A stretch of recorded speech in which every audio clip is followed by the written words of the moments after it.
Predik 16 sih, 16 sih. Nah. 16. Nosotros. Bizi ben sona atıyorum. Direkt 16.'lar. Direkt elenir gideriz diyorum yani buradan. За өмнө жил яг эцэд цомоо алдсан. Тэгээд нэг юм бодоогүй. Тэг дамартсан шүү дээ. Тэгэл.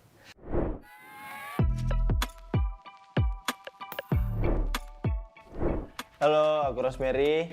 Halo, aku Alfa. За сайн байцгаана уу? Falcons Force багийн тоглогч топ байна. East байна. Merhabalar ben Wolf. Ben de Frozen Enix. Hola, soy Milo Hola, soy colega. y somos de Team Queso y hoy haremos la predicción del grupo rojo de la PMGC. Mungkin yang pertama dari tim kita Predik 16 sih, 16 sih. Nah. 16. Karena kita lolos lewat PMGC Race Point. Altrигого орлоо тавьчихлаа. Altrego bizim ilk üçümüze girmiyor. O yüzden 4. sıraya atacağım. Çok sağlam takımlar ama ilk üçe almadık Altrago'yu. Roy мэдгүй баг байна. 14 дээр гоцлаа. Groy geçiyor. Valla bence kalamazlar diyorum ben. Yani hiç elenirler diyorum giderler. O yüzden onları da 14'e 15 atalım hadi. 15 attım. Untuk Face Clan mungkin aku taruh di survival stage. Karena dia lumayan bagus di PMSLC. Face, un equipo que vengo viendo un poco en su región. Se me hace un equipo un poco irregular, pero tiene muy buen roster, así que yo le daría un top.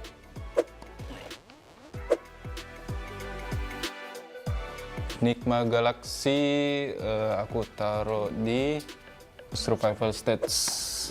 Mungkin karena itu dia lebih sering ketemu kita juga sih di game.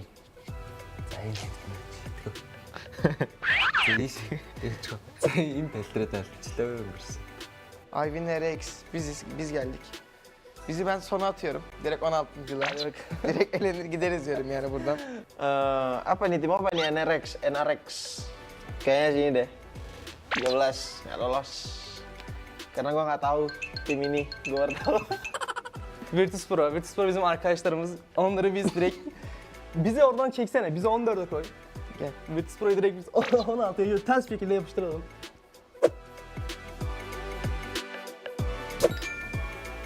Team Falcon Force. Falcon Force.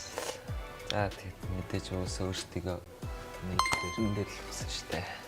Falcon aku taruh di Grand Final. Karena mereka punya tim yang power kuat, jadi bisa lolos ke Grand Final. Falcon, muy buen equipo, tiene jugadores de mucho nivel. Yo la verdad le daría un top 4. Ай нэмээд. Яа, долоо дээр хайрлаарай.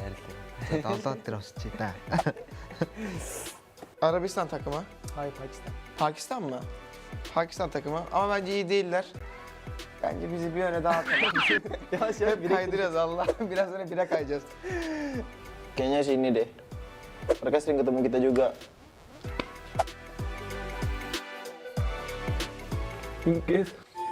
Nosotros. Top 3, top 3, top 3. Сайн мэдгүй баг. Тэгээд 15 дээр услаа. Ini deh, survival deh.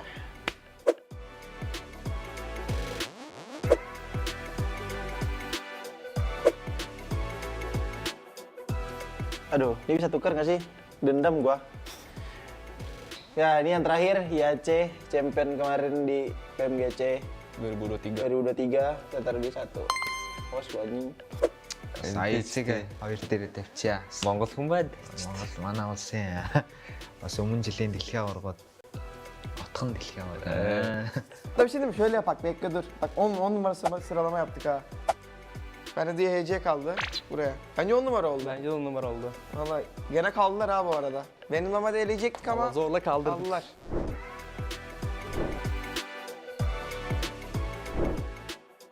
Karena dari hasil yang kemarin kita dapatkan di PMSLC belum terlalu ada pembuktian lah, karena kita juga nggak tahu hasil di PMGC itu seperti apa. Jadi makanya kita taruh di hashtag 16 karena mungkin saja kita bisa juga lolos di survival stage atau enggak kalau di bisa langsung lolos di Grand Final. Нэгт өөрсдөө тавьсан байгаа. Яагаад гэвэл энэ жил ер нь өөрсөндөө итгэлтэй байгаа. Аварга авна гэсэн зорилгоор орж ирсэн байгаа ер нь. Одоо би бол яг өөрийнхөө бүсийг бол ерөнхийдөө чанга гэж хэлж байна. Одоо тэгээ бусад бүсүүдтэй ч гэсэн ерөнхийдөө үзийгээ бол үзэхэд бэлэн байна гэж. Aksir olarak da bizi neden sonunculuktan yukarı çıkarttık? Çünkü Kendimize yakıştıramadık. yani evet bu takımlar arasında da inşallah kalamamazlık olmaz tabii her şey olabilir ama Al final los resultados saldrán y bueno, esperemos que salgan. Oke guys, jadi inilah hasil prediction kita di grup Red. Манайхыг дэмжээрэй. Үзсэнд баярлалаа. Баяртай.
Өмнө жил бид авраг авахад маш ойрхон байсан.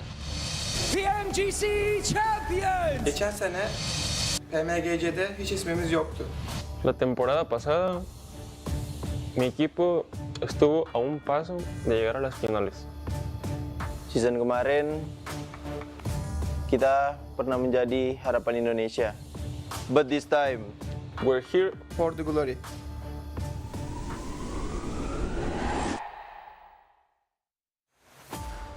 За өмнө жилийн дэлхийн аварга гэх юм бол ерөнхийдөө яг авраг авахар хэмжээнд бид нар бэлтгэлээ хийсэн. Тэгээд яг яг сүүлчийн мөчөд яг сүүлчийн матч дээр жижигхэн асуудлаас болоод тэгээд ерөнхийдөө хоорондоо ойлголцоогүй улмаас тэгээд арай болоогүй байхдаа ер нь elimination болсон. Тэгээд яг тэгээ болох хэвээр юм болдгоор болоод хоёрт орсон баг.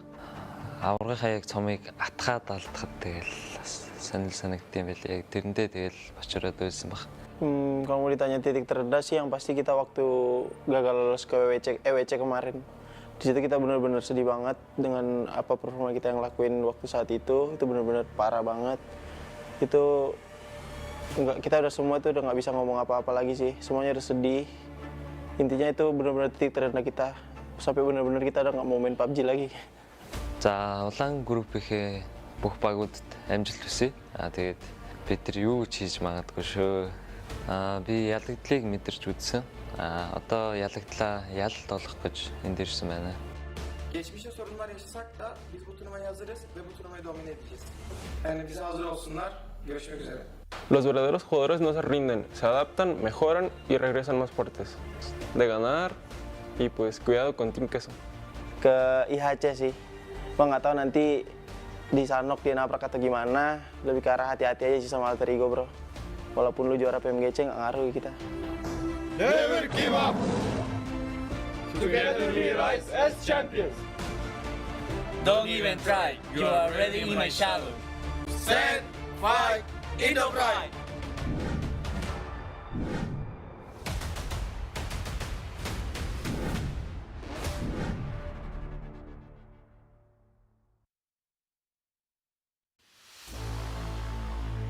PUBG Mobile Venom, The Last Dance is here. In this collaboration, you'll get to enjoy a bunch of fun gameplay, including Black Symbiote Clusters, the Black Symbiote Arm, and a Black Symbiote Warhorse. Let's check them out. From October 18th to November 10th, you'll encounter Black Symbiote Clusters in Erangel, Sanhok, Livik, and Miramar. Near them, you have a chance of picking up a Black Symbiote Arm or coming across a Black Symbiote Warhorse. They offer great advantages, giving you more options in matches. Let's start with the Black Symbiote Arm.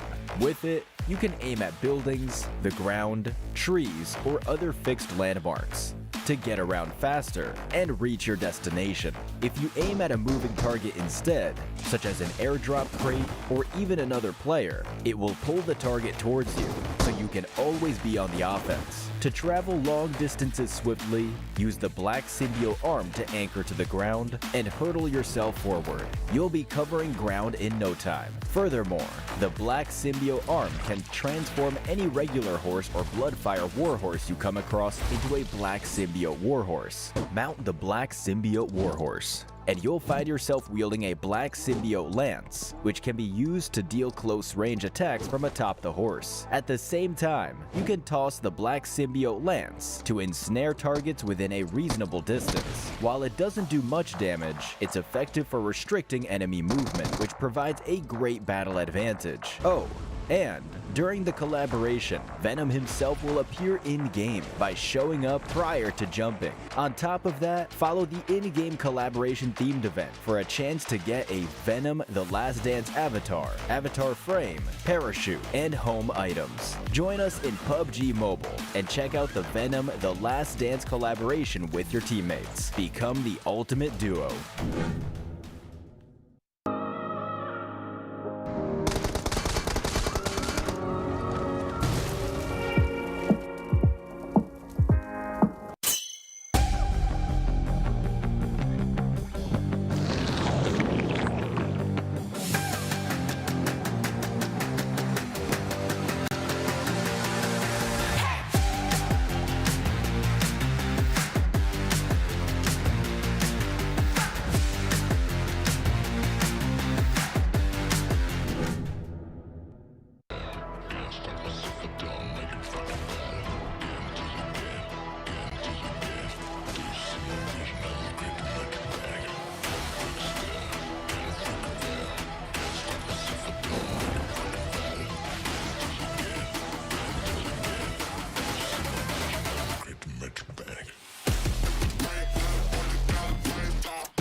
After a week of intense battles, have you felt the thrill of the competition? Hope you're still with us, PUBG Mobile fans. The 2024 PMGC Group Stage is heating up as Group Red takes the spotlight on November 7th. They've had moments of glory and times of defeat, but they didn't give up. They regrouped and returned to PMGC stage, ready to make a run for the finals. 16 elite teams are set up to clash in Group Red, each with a legacy, each with a story of resilience and never give up spirit. Only the top 3 will secure their place in the Grand Finals, while those from 4th to 11th must fight on survival stage, and 5 teams will face elimination. They have come too far to turn back now. First up, Falcons Force, a powerhouse 14 heartbreak, runner-up in both the 2024 PMSL CSA Spring and Fall seasons. They faced bitter disappointment when they were eliminated on the PMWC stage, missing advancement by only a few points. Every setback has made this team hungrier, making them relentless and more driven than ever. Falcons Force embodies the essence of never give up. Is this finally their moment to soar? Next, Alter Ego Ares. In 2023, they inspire an entire region, dominating Southeast Asia and bringing hope to their homeland, Indonesia. But their journey in 2023 PMGC was cut short in the Fear Group of Death. Yet their spirit remained unbroken.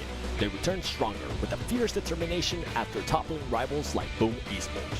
They have proven that resilience is their greatest strength. Will Alter Ego carve their names into PUBG Mobile history this time? Then, Team Queso, one of PUBG Mobile's original legends. Since 2019, they have battled their way to the top, dominating the Latin American region by 2022. But they faced a crushing setback in 2023 with the departure of a key player, Ayala. Unshaken, they have regrouped, bringing in a young fragger Colgoat, a rising star with the hunger to become the best in the world. Team Queso is here to prove that their legacy endures. Will they reclaim their place in history?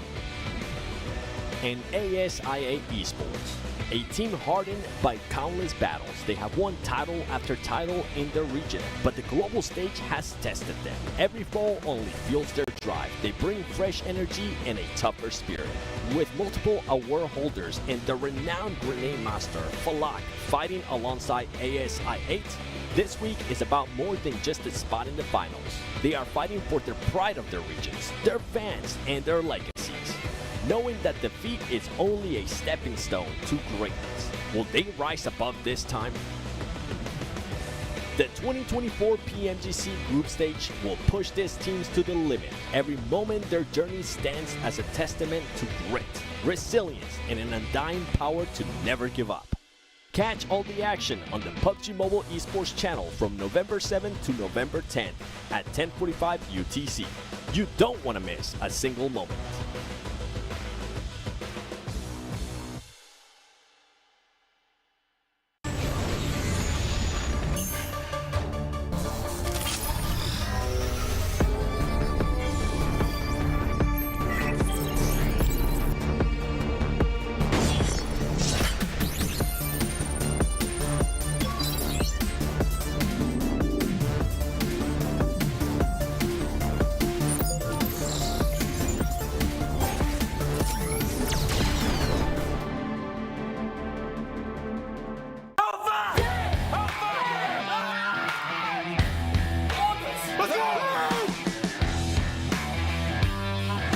PUBG Mobile fans, welcome to the 2024 PUBG Mobile Global Championship League stage. Broadcasting live over the next 4 weeks, let's take a look at the intense journeys of the top teams in Week 1, Group Yellow Showdown. Week 1 kicked off with the highly competitive Group Yellow, where many rising teams made impressive debuts in this group of death. Despite the challenges, the experienced contenders Team Spirit, DRX, and Alpha 7 Esports secured their slots to PMGC London Grand Finals.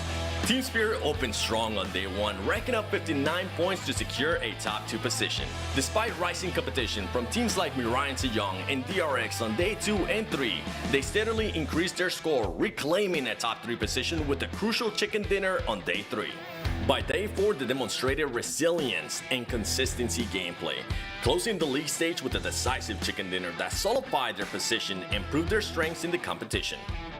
DRX, the rising star from South Korea, started slow on day 1 but steadily gained momentum throughout the following days. Their persistence ultimately secured them 2nd place in the group of death and a ticket to PMGC London Grand Finals. As one of the most anticipated teams, Alpha 7 Esports, the 2024 PMWC champions, brought a formidable presence through the tournament. Their entry alone turned Group Yellow into the infamous Group of Death, reinforcing their reputation as a PMGC powerhouse. Despite a slow start from day 1, 2, 3, Alpha 7 Esports managed to stay in the fight, keeping their position close to qualifying spot for the Grand Finals. In day 4, they secure a crucial chicken dinner, solidifying their place in the top 3 overall rankings. In a thrilling battle for 3rd place against Major Pride in the final match of the league, they emerged victorious with decisive points, securing their spot in the Grand Finals and reinforcing their status as a top dog in PMGC. A tough break for Major Pride, who held strong in the top 3 overall rankings from day 1 to day 3, only to fall short on the league's final day. Now they face the challenge of battling for their slot through survival stage. The Indonesian powerhouse Bigatron Knights had a strong start on day 1, however they struggled to maintain their gameplay in the following matches, placing them dangerously close to elimination. Although facing early setbacks, Bigatron Knights secure a chicken dinner in day 4, which locked their spot to survival stage, preserving their hopes of making it to London. Despite the hard efforts of DXavier, Vampire Esports, and Susi Esports, they were unable to secure a direct ticket to the Grand Finals. However, they will have another opportunity to prove themselves in the survival stage. Hora and Twisted Minds made their first appearance in PMGC this year. Although their journey concluded in the group stage, we hope they make a strong comeback next time, equipped with new experiences and determination. Цели банальны, как у всех других команд, выиграть титул чемпиона мира.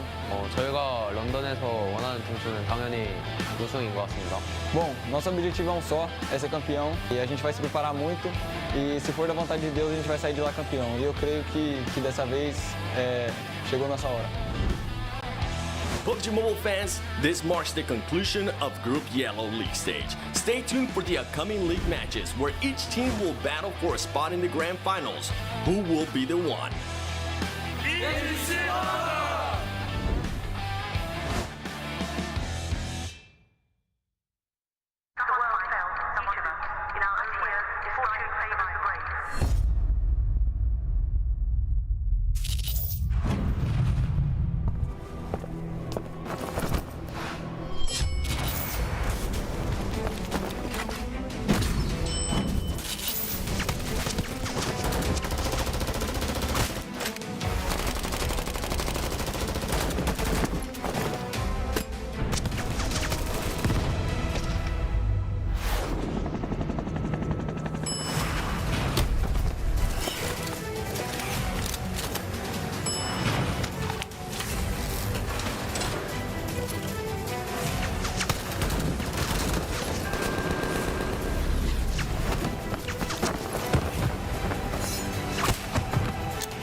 Welcome, ladies and gentlemen, to the final day of Group Red. Today we'll be finding out who is going to be going to the Grand Finals in London? Who will get that direct ticket? But you know what? I stumbled upon some players here warming up. And let's get started because I want to ask them a bit of a question. We're going to start off with Navi because they are currently in second place. What place will you guys finish at the end of the day? Let's see in the games. He doesn't want to spoil it just yet. Now we have IWNRX to my right side. What place will you guys be finishing today? First place. Okay, he does want to say first place. And we have one of my old friends here from Falcons. Top, what place will you guys finish today? First place. Okay, a little bit of confidence here. Two saying they're going to go for first. We'll see how that ends up happening. Now we got Snowwix here from Enigma Galaxy. What place will you guys be finishing today? I'm not gonna spoil the result. See, I stumbled because he doesn't want to spoil it. Thank you so much, guys. I appreciate your time. But as I mentioned, it is the final day for Group Red. We will be finding out who's going to be going to the Grand Finals in London, who will be moving up to survival stage, and the 5 teams that will be eliminated. So stay tuned and find out because PMGC action starts now.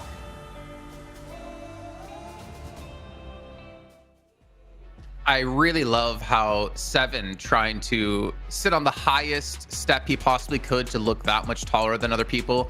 But Max, let me ask you, what position do you think you're going to finish today? We'll see in the game. See in the game? What about you, Patrick? We'll see. Yeah, we'll see. Can we answer like that? That's great, right? I don't want to spoil it.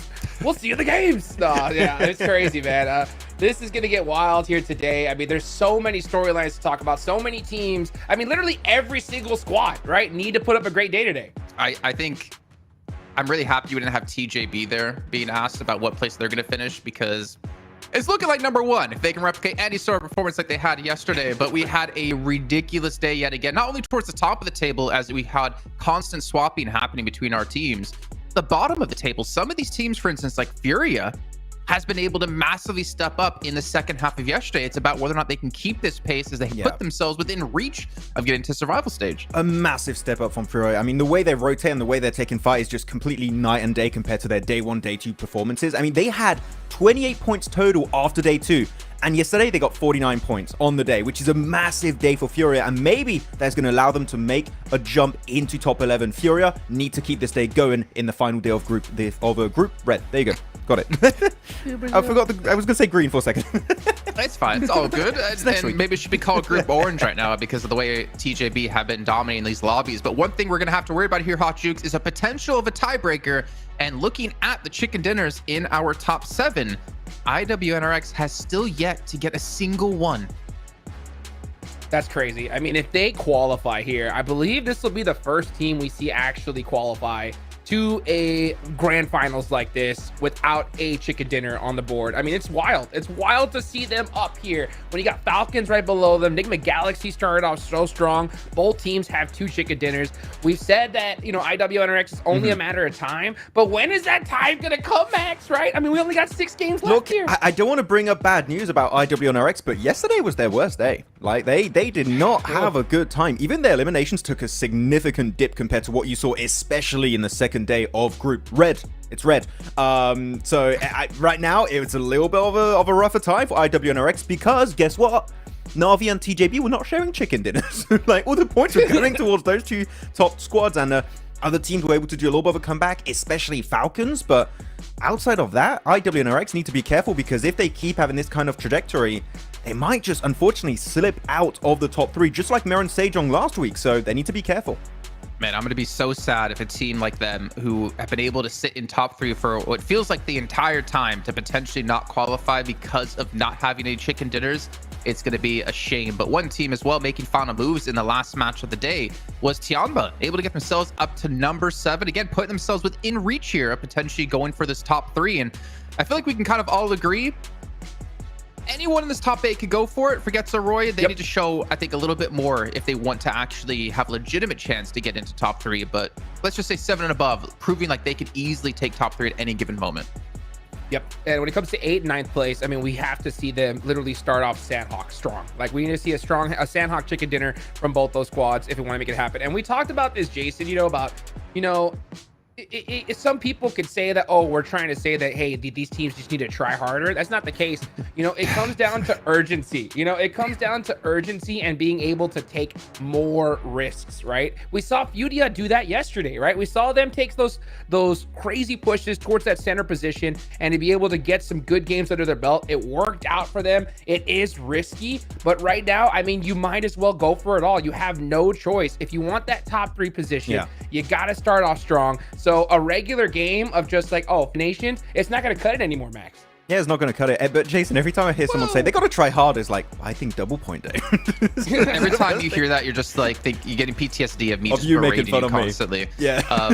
Yeah, but as you saw there, right, the difference between like, was it 9th and 15th place was like 11 points. That's it, 11 points. And I mean, Hotjukes, I kind of disagree with your statement about you can't just only get like 5 eliminations. Honestly, if you could just get like 5 eliminations a game throughout the entire day, I think you're actually gonna make it to the survival stage if you weren't already in there. You know what? I'm gonna disagree, dude. And the reason why I'm gonna disagree is because, you know, we've seen just the crazy pop-off potential of all of these teams, you know? And the thing is that if one of these teams get a good position, and we're talking about right along that cutoff, they're gonna put up 20 points. You know what I'm saying? So you not only just need 5 points, you have to hope on the downfall of these teams above you. So at a certain point, you have to hot drop on them or camp a rotation to stop them, especially if they start off strong here, Max, if you want to be able to make it. So it's yeah, you're right. It could go either way, but personally, I would not leave it up to fate. I'm going to further disagree with you, Let's go. Can I talk? Oh my god. 12th through 16th, and only one team, well, hey, 2 teams have a chicken dinner here. You have Incilio with 5 eliminations on a chicken dinner, and then you have IHC with 7 eliminations on a chicken dinner. Disagree again, dude. Double, triple disagree, dude. I'll tell you what. All right, let's hear it. Yeah, you're right. I mean, it's so crazy because Incilio's right there, right? Right below Team Kessel, only 1 point, okay?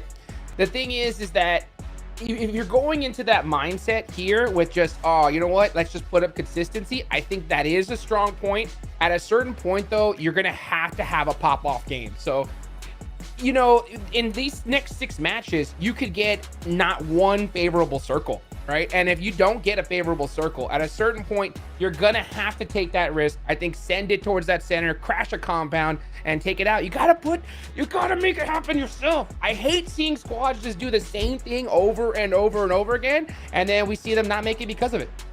I'm going to quadruple disagree and talk about consistency with the Infinix GT20 Pro. It can make your play become consistent. You can play like a pro with 120 FPS and 144 Hz AMOLED screen. As Max Ben realized he was playing upside down. I did a 360 with my phone. What are you talking about? Did you do a no scope at least, though? Yes. Oh, yeah, of course. Oh, man. Got him. 1v4. Easy. No look. Oh man, I want to see Top pull one of those out in the middle of a match to win the chicken dinner. But of course, make sure you guys follow PUBG MOBILE Esports over on all the social channels. It's going to be YouTube, it's going to be Instagram, Facebook, and TikTok on top of that. And not to mention, while you're doing all this, remember, we still have tickets available for the Grand Finals in the UK over in London between the 6th and 8th. We can get yourself entered into some activities that will be happening at the event. You can meet some players, meet some potential commentators as well. And not to mention, you also get a sweet little draw within game as well for a 2024 PMGC skin. But as we start to transition into what's coming up today here, let's take a look at our teams to focus. And Hotjukes, you went down towards the bottom. Yeah. And Max, you went bottom and top. And middle. You went all over the place. You went all over bottom, the top, middle. You made a nice little sandwich. Yes. But I quintuple disagree. You know, and the reason why I picked the bottom, the reason why I picked the bottom was because of that point, right? The fact that I really think these guys need to start off so strong. And there is an extra point that I forgot to mention, is the fact that towards the end of the day here, it's going to be so unpredictable, right? Of what is going to happen. We've seen it happen every single time when it comes to this type of the tournament. We saw it in Group Yellow, last game of the day. All these teams go out. If you need 10 points, the chances of you getting them are like almost none. So I think you need to get ahead earlier on, and you don't want to wait till the last game to need double-digit points. What about you, Jason Kaplan? Well, I went for Max, go ahead. You're gonna get a word. Oh my god. No, IWNRX, as I talked about earlier, they've had a little bit of a downwards trend when it comes to their results. I'm gonna say if they want to 100% secure their spot in top 3, looking how Falcons are playing, Nigma Galaxy are playing, I8, Tiamba are all racing for that top 3, we need to see a chicken dinner from IWNRX. That needs to happen today, because otherwise I think there's a big chance they might just slip out of the top 3. And looking at one of the contenders I have also in my teams to watch is i8, which is also competing for that spot of IWNRX. I mean, they have 127 points, IWNRX, and i8 in 6th position. That's 3 spots lower than 3rd, only have a 2-point difference. It's an insane point gap to have between so many squads, 4 top 3, 4 spot in the Grand Finals of PMGC, fighting for the lion's share of $3 million. It is so damn close, Jason. So I'm just looking at those 2 teams to see who's going to be in the top 3, because unfortunately, some teams will be disappointed after today. Well, we can see here action running over the script from the interview at the start of the show with Top, making sure he said number 1 correctly, which he did. Really nailed it. He said no, I mean, the thing is, right? IWNRX, Hot Jukes, they're kind of potentially becoming the Mir and Sejong of this group, where they are sitting extremely high for the entire time, and then to lose it on the last day.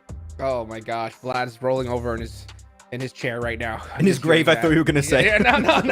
That man is alive and well. You know what? I'll tell you what. When it comes to IWNRX, I mean, this is too close for comfort. I mean, even Team Falcons, when they said that first place is what they wanted, it's possible, right? It's not impossible here. I mean, I don't want to shy away from the performance that we heard from TJB yesterday, where we saw it was unbelievable. Over a 70-point day. Do you know how ridiculous that is? That's average 10 points plus a game. I was looking back through the stats to find out when the last time we saw a team have that kind of performance, and after about 5 minutes of searching, I was like, this is ridiculous. I don't know when we're going to see it again. So I mean, it's crazy to see a team like that perform on that day. Will we have another one like that here with so many teams, right, that desperately need those points? I doubt it. But man, it's so impressive to watch. Yeah, I mean, Blank mentioned it. This is the best PMGC we've had, and it keeps getting better year after year after year. But I have a question for you, Jukes. I want to see if you're on the Copian chain. It helped Inco to make it to survival last week.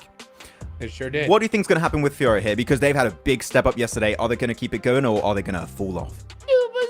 I hope so. You know, when it comes to, it was it wasn't the loudest Do Brazil, because I mean, Furia, they're in that hot seat big time. You know, that's why they're one of my teams I definitely want to keep an eye on here, because we saw a sign of life. They put themselves in the position. That's what I love to see, because if they didn't do the performances we saw in the last 3 games yesterday, it would be impossible today, I would say. But now they're right there, 9 points away. If they start off strong in Sanhok, they are in the top 11. So, man, they just do not want to get behind, because those last 2 Miramars, Jason, I mean, it's just too unpredictable to want to be dependent on some major points. Well, so Jukes, I want to even give more ups to Furia, because it wasn't even the last 2 or 3 matches. It was 5 out of the 6 matches yesterday.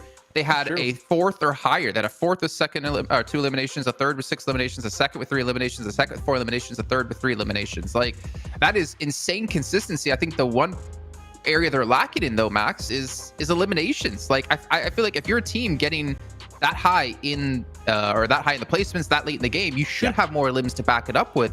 So for me, it shows Fear is a little bit scared to go for these engagements, and they really just want to focus on just surviving this initial group stage. I wouldn't say they're scared of fighting. They are taking fights. They're very important in the games, but they lose players in the process. And you can see that the elim count is always around 4. So that means they take 1 fight and they're pretty much done. They need to keep 3-4 players alive after a fight. And if they do so, maybe we can see finally a Furia chicken dinner on the board. Let's go. All right, well, it's time to head into the first match of potentially the last matches of the year for some of these teams. So I'm going to drop into Sanhok with John Allen and Blink. For the last time in Group Red, match 19 will see us sent to the jungle once more. Plane path from Kampong up towards Hartid, and we should be locked in for a treat. Can Furia finally find that chicken dinner? I mean, that's what they need. That's what they want. I think a lot of our teams down towards the bottom side of the table, this is real close in terms of the action, in terms of the points. And that's what wasn't us arguing over, whether to go for something a bit more consistent, try and make a breakout. Honestly, I think if some of these teams could have made a breakout, they would have done it by now. All right. I'm not sure what kind of risk that they can take, which is going to magically give them 20 points.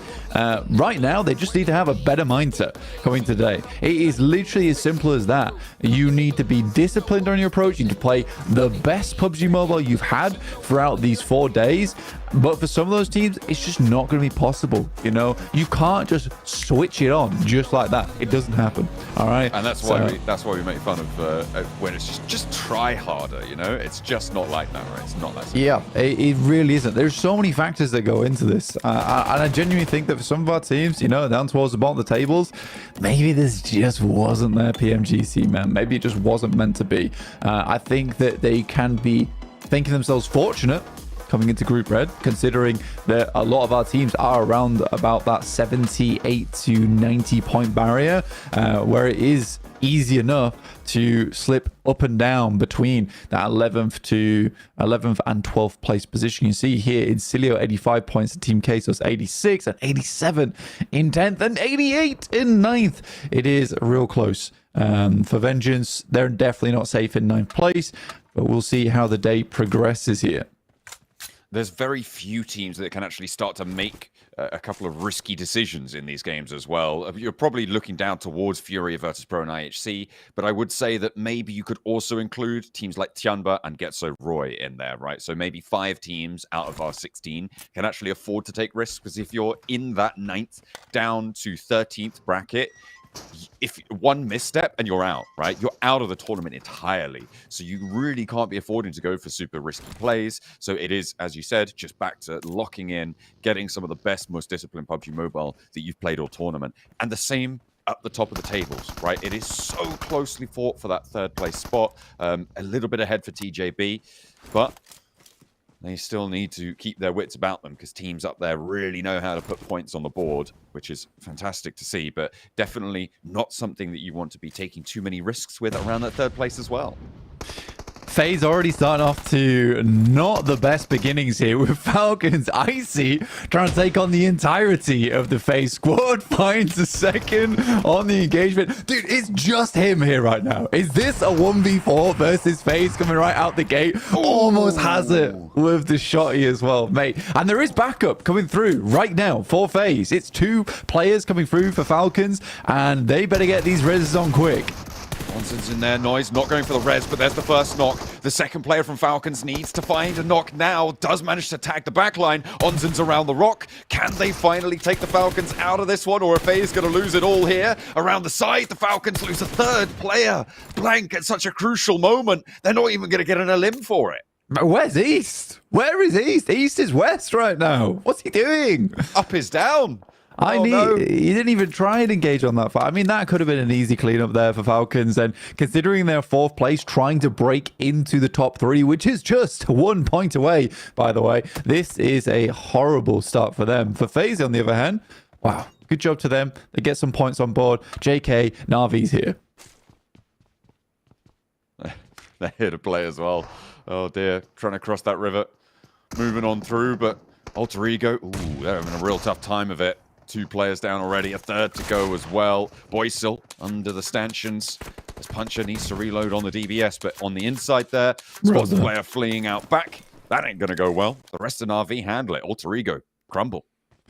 Well, that is a depressing sight for Alter Ego. I mean, whilst the boys from Na'Vi were somewhat distracted with FaZe, Puncher decides that he's just going to 1v2 in that moment, makes the fight incredibly easy versus Alter Ego, and they do not make that crossing from the northwest side. This is one of the few times where we've actually seen Alter Ego have to leave from that northwest island scene, as it has been multiple times. We've ended up over towards Hatin, over towards Camp Alpha. East, final player here for the Falcons, does get taken down, and not a single point put on the board for Falcons.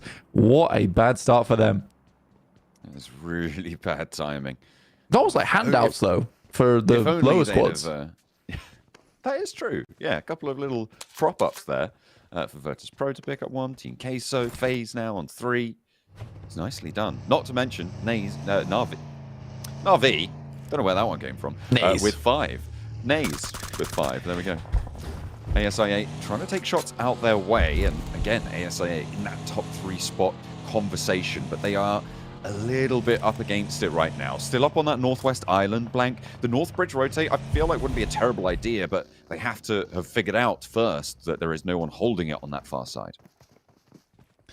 Yeah, for ASA, yeah, again, this is one thing that does somewhat confuse me here, where they didn't go for that northwest bridge. I know they want to get down towards the central of the circle early on, but it is just a free crossing. Potentially wrap around the top side of Paris Resort, even take a fight with Tiamba. Possibility. I think for ASA8, taking the shallows, somewhat dangerous. I know definitely a possibility for them to make it happen, but yeah, I would say that's dangerous. And for them who are currently in 6th place, trying to catch up, I mean, it is funny. Basically, we have 1st through 6th all battling out for a top 3, and then 7th downwards are all just trying to hang on for dear life.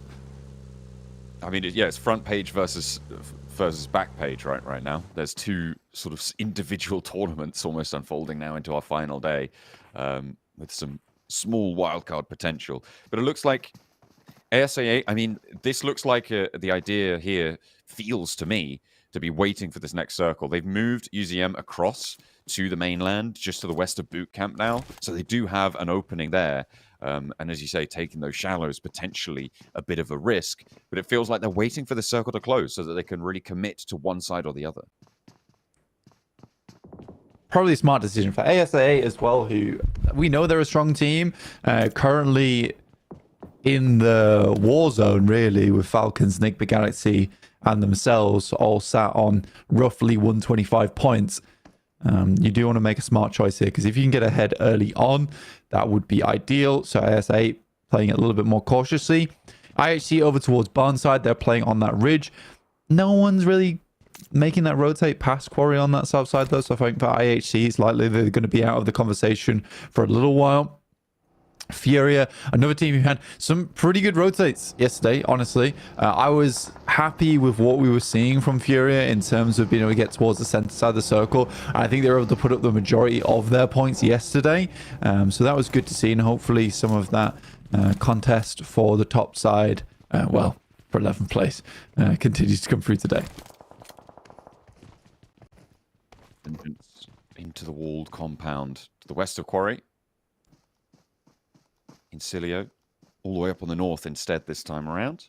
Furia just leaving Paradise, or well, in the foothills to the southwest of Paradise Resort. Incilio in this location do have a nice sweep down to the north side of Boot Camp. Some definite opportunities as well to break out to the east side of it and sneak their way in through towards Quarry. This is a fairly solid position for Incilio and a good opportunity to put a 5-point minimum game up. For Incilio, this will be ideal. I mean, playing on the northern side of Boot Camp, it's not a bad spot at all, and there's a fair few options to go for, especially if this does move further towards that west.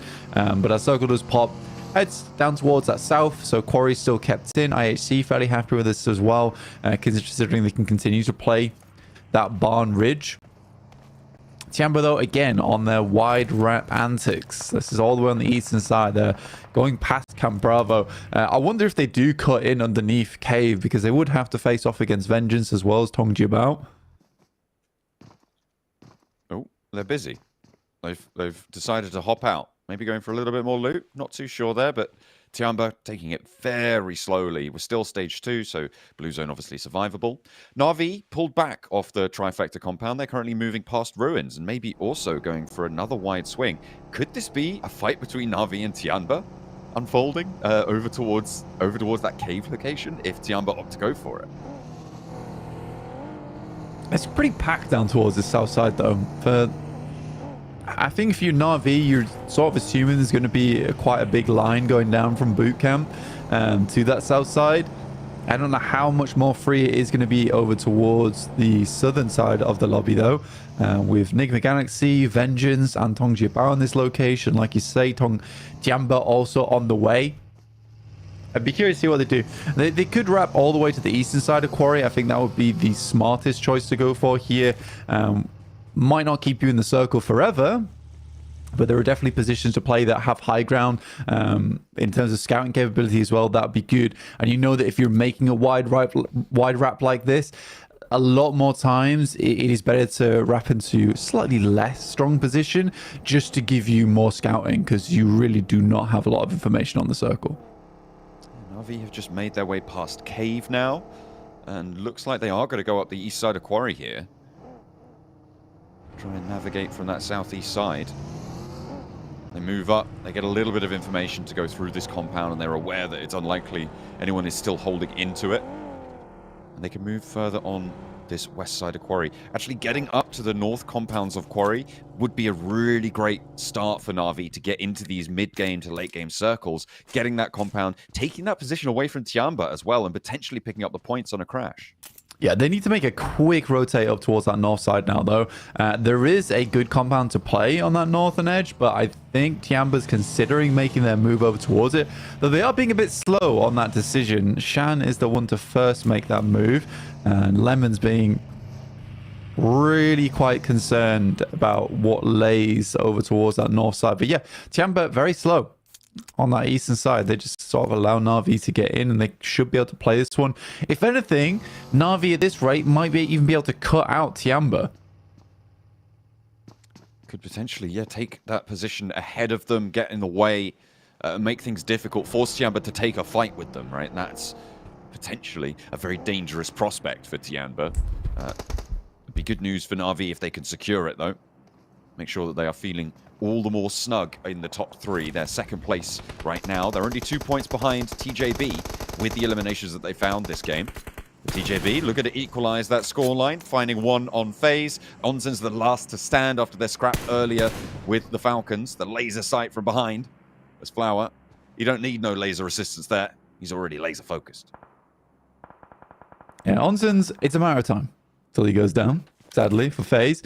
They'll be happy with the 3 elims they got, puts them a little bit further ahead, and with how close it has been down towards the bottom side of the lobby, 3 elims, like Jason said, you know, you get 5 elims per match. That's likely going to see you safe with how things have been going. But it's that consistency is so hard to continue here towards the bottom side of the lobby, because I think our teams are up and down all the time in terms of performance. Virtus Pro, this would be a team that I would be quite unhappy to see leave the tournament. We know they can do better. We know that this is not where they want to end their tournament. They've had such fantastic showings in the past, and I think they definitely can do more here. But again, sometimes it's just not your day, it's not your week, it's not your group stage. Galaxy embroiled with them here. Virtus Pro with a test. Nade over towards Icy, but it's on the wrong rock there. Redox might take one in response. That does damage, but it doesn't get that full knock. 25 seconds before the blue zone is unresable as well, Blank. That nade's going to do the trick. Icy goes down to one of them. Comes in from SnowX on the off angle there.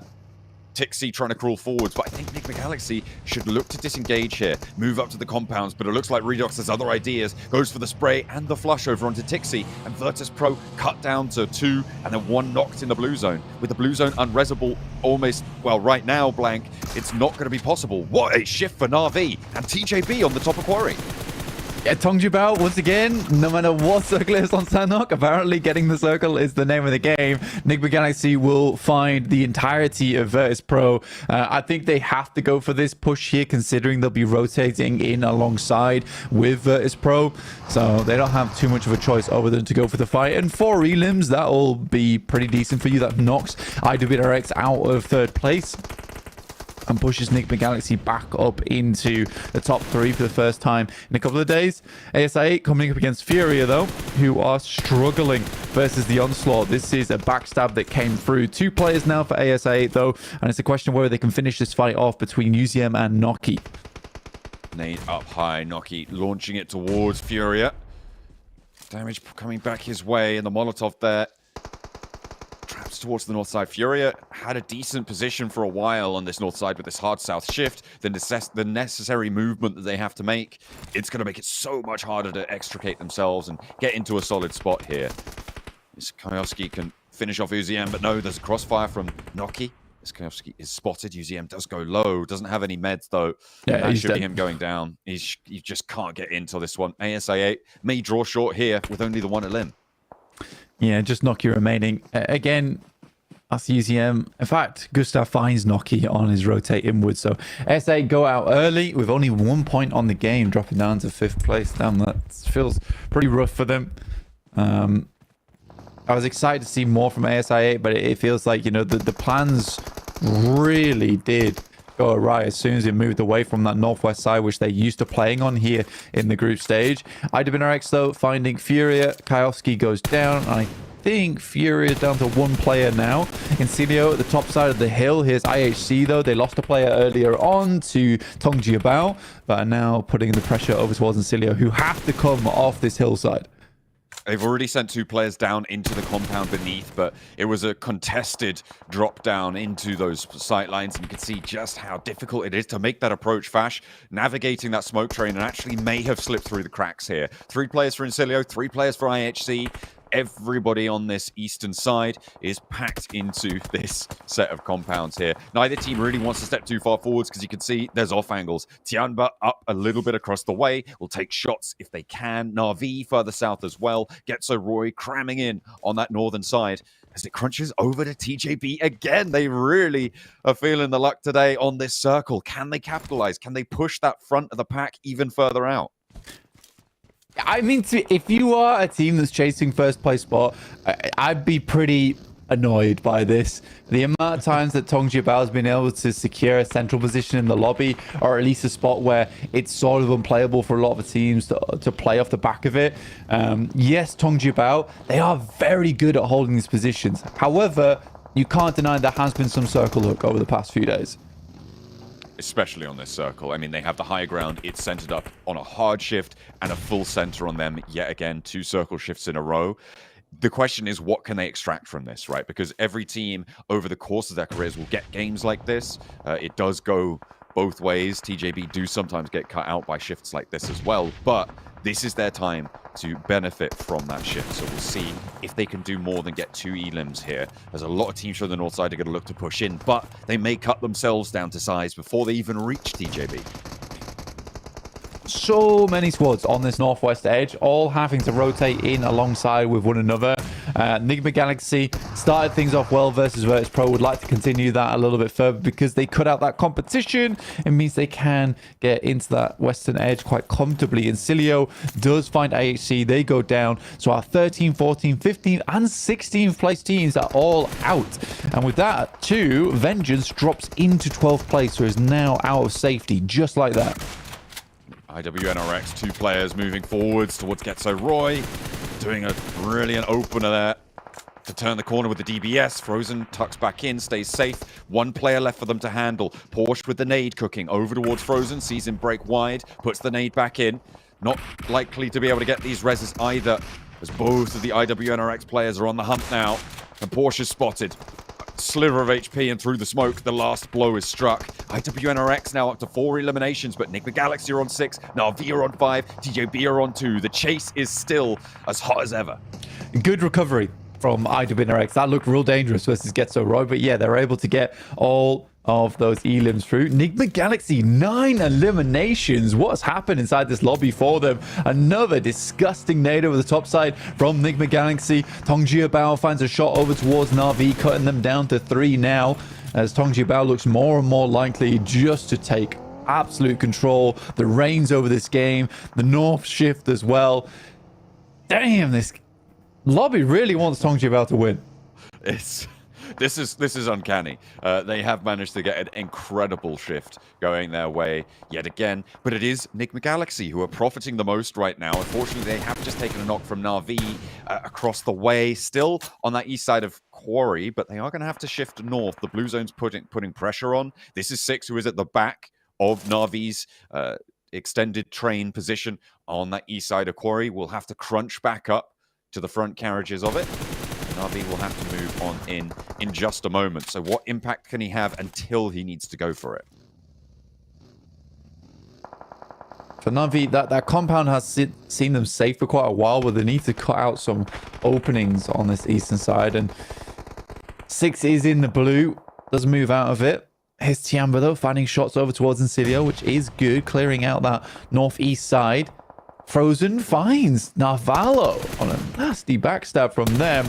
Wasn't likely he's going to live for too much longer, but it's sad to see Narvalo hit the deck. That is 10 eliminations so far for Enigma Galaxy and a really good streak out towards the top side of the lobby.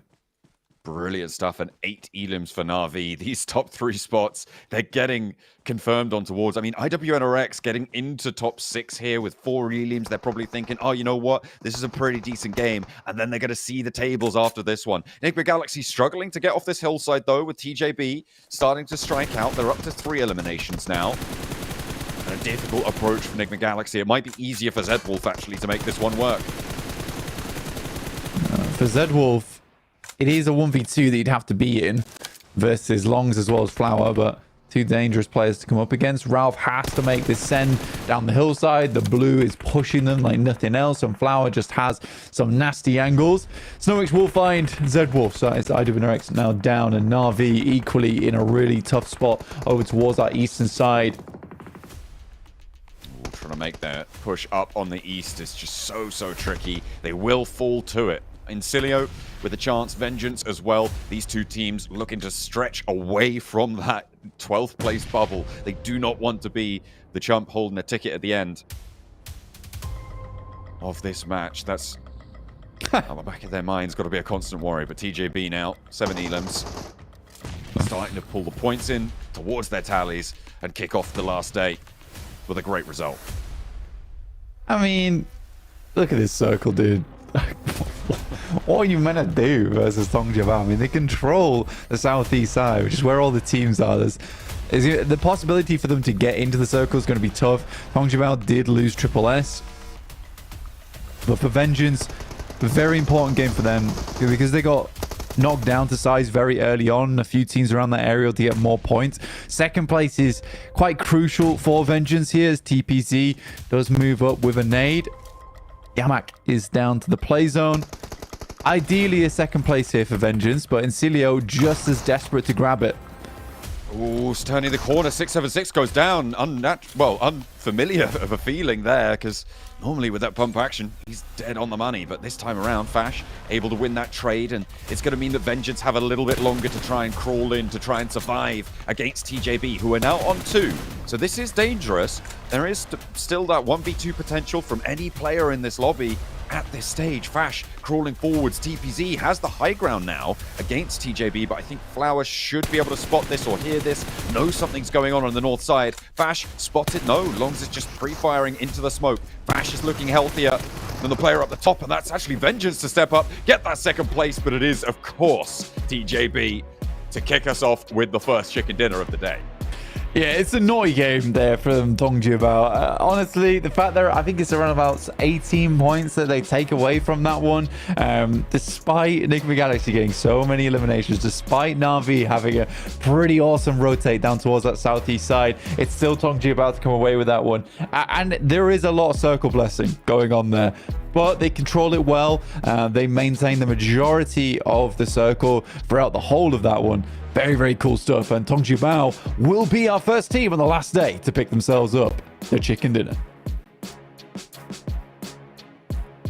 Well, with the way TJB are playing, it looks like it's going to be one of our teams locked in to get through directly into the Grand Finals after a really underwhelming performance on day 1 and even slightly underwhelming on day 2. Day 3, now the beginning of day 4 has proven to be exactly what they needed, just getting some time.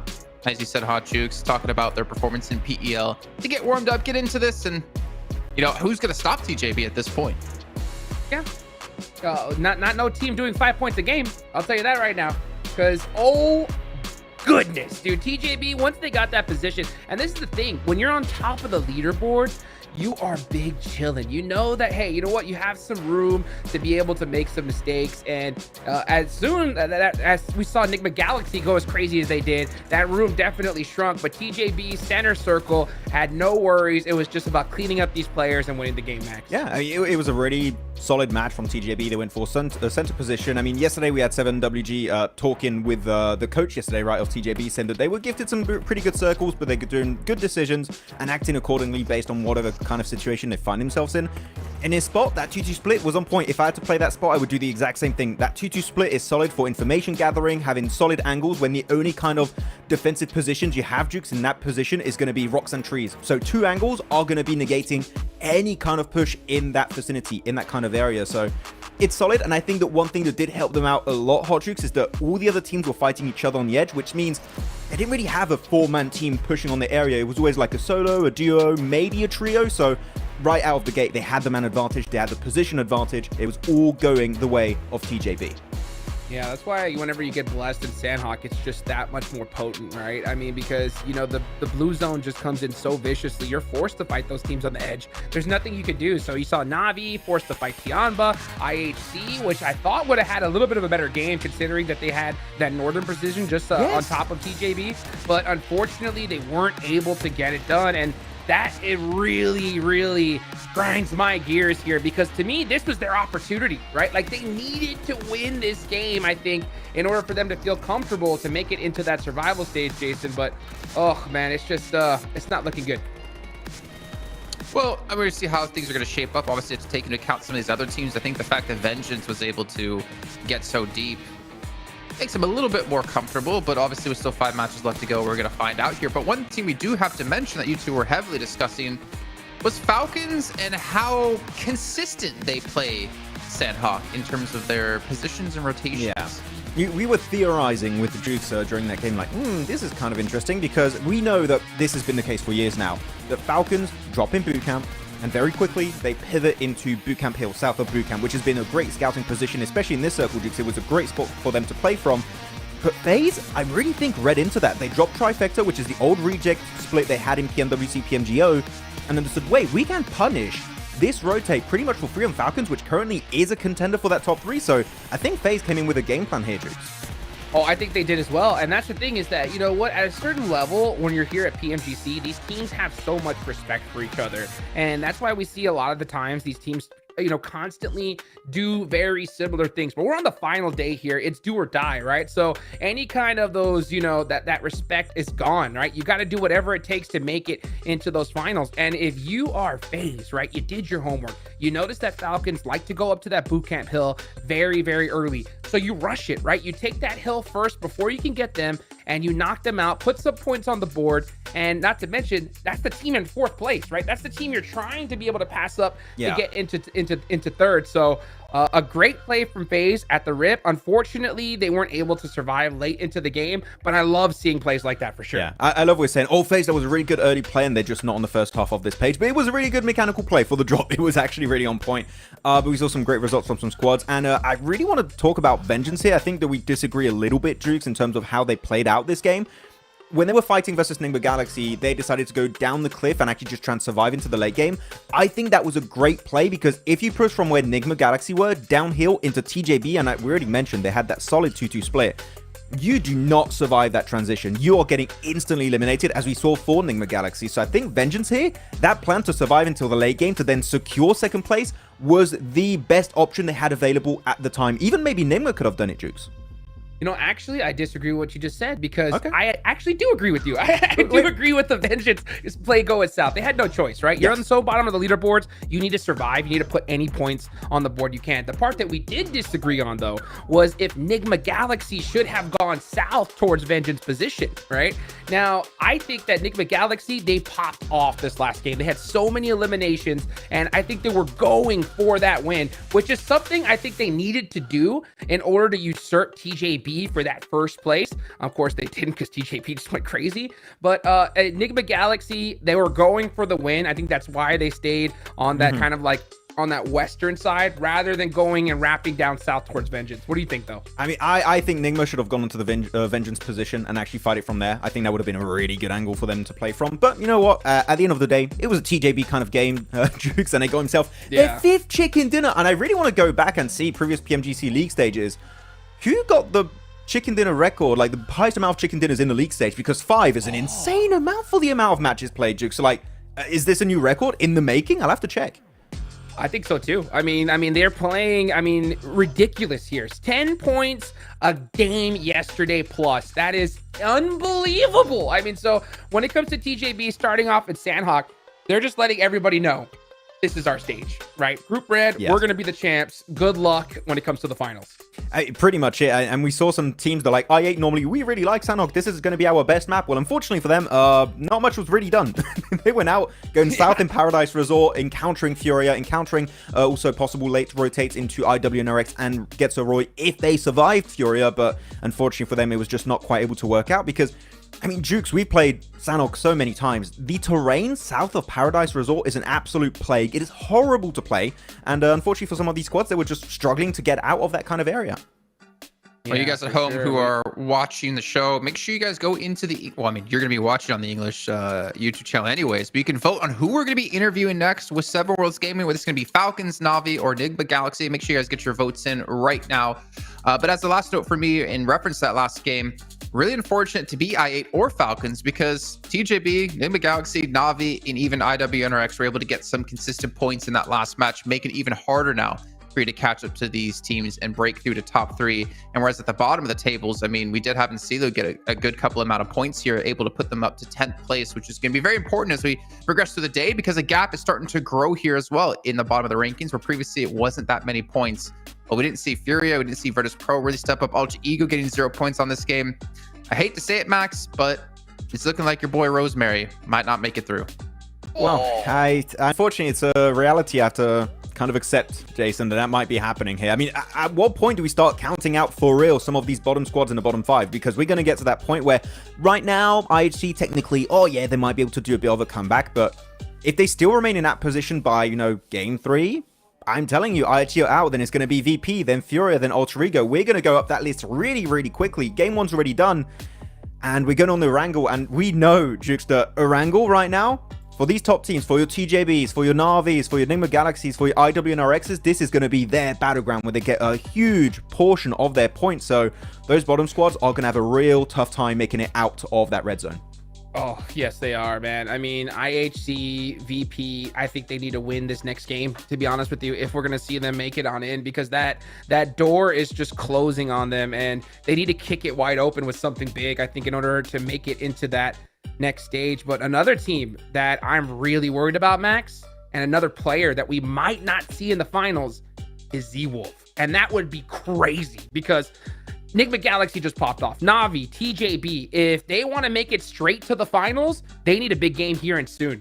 Yeah, we have to see eventually. I'm even looking at Tiamba and Getsoroy here. We need to see a game if you want to try and contend by the end of today for that top 3 position. Again, you got so many storylines happening. The race for top 3, the race to make in survival stage, the race to also not get out of the conversation in the first 2 to 3 matches of today. You still want to stay relevant in the conversation. So all 16 teams have something to fight for here going into these matches, and going into Erangel, you know it's going to get real good. Oh, yeah. Yeah, it's becoming do or die time here if you want to have a chance to make it, whether it's into the survival stage or into the grand finals directly.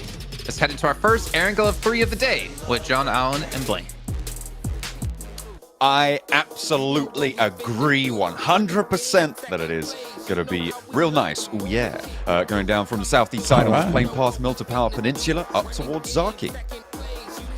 Yeah, we do have a bit of an interesting playing path coming through already. Again, I think that when we look at these games, it is so difficult to call who's going to be dropping out and heading through into the bottom 5. There is a fair few teams that I think all of us here on the broadcast do want to make it into that top 3. But it's hard to decide at this point in time because it has been so close. We do have so many teams who are really good, who could absolutely make an impact in the grand finals, but there is still only 3 slots, and that isn't changing. No, if you want to grab another slot and you're not making it into those top 3, you need to go through the survival stage, and that is a brutal gauntlet, let me tell you. The teams that set foot in there, it's kind of anyone's game. I mean, you're playing 3 days, you're only playing 2 days of games, which makes it very, very volatile, and it is definitely just that last chance that you are trying to cling on to. So hopefully the teams vying and bidding for the top 3 spots will be able to put up their best show today, because right now the top 3 just had a pretty banger game, right? A lot of double digits being displayed towards the top. Yeah, a huge amount towards that top side already. And again, like you're saying on that last match, a lot of our teams probably are looking over towards the leaderboards and like, suddenly just became really difficult to rank up with Enigma Galaxy, Tongjiba and Na'Vi all having really strong matches. I think you look at Tongjiba, 161 points. They might have just cleared themselves in towards a guaranteed top 3. Still, things can change. I think it'll depend on this next map. But now the fact that we are on that northwest side, Tongjiba starting in Severny, there is a strong rotational path for them ahead.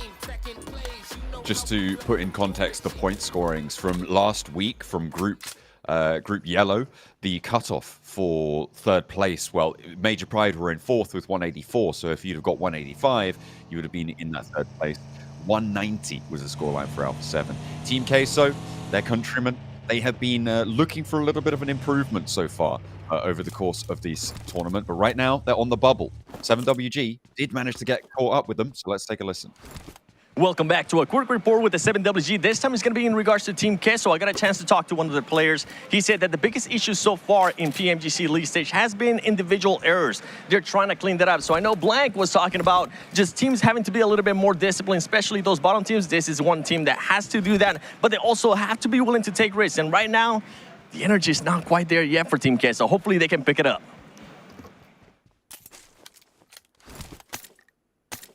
Fantastic stuff. I mean, absolutely. More discipline, individual mistakes, seemingly how they feel their games haven't been going as strong as they could do. And right now is not the time to be making those sorts of mistakes, Blank, in that 12th place position.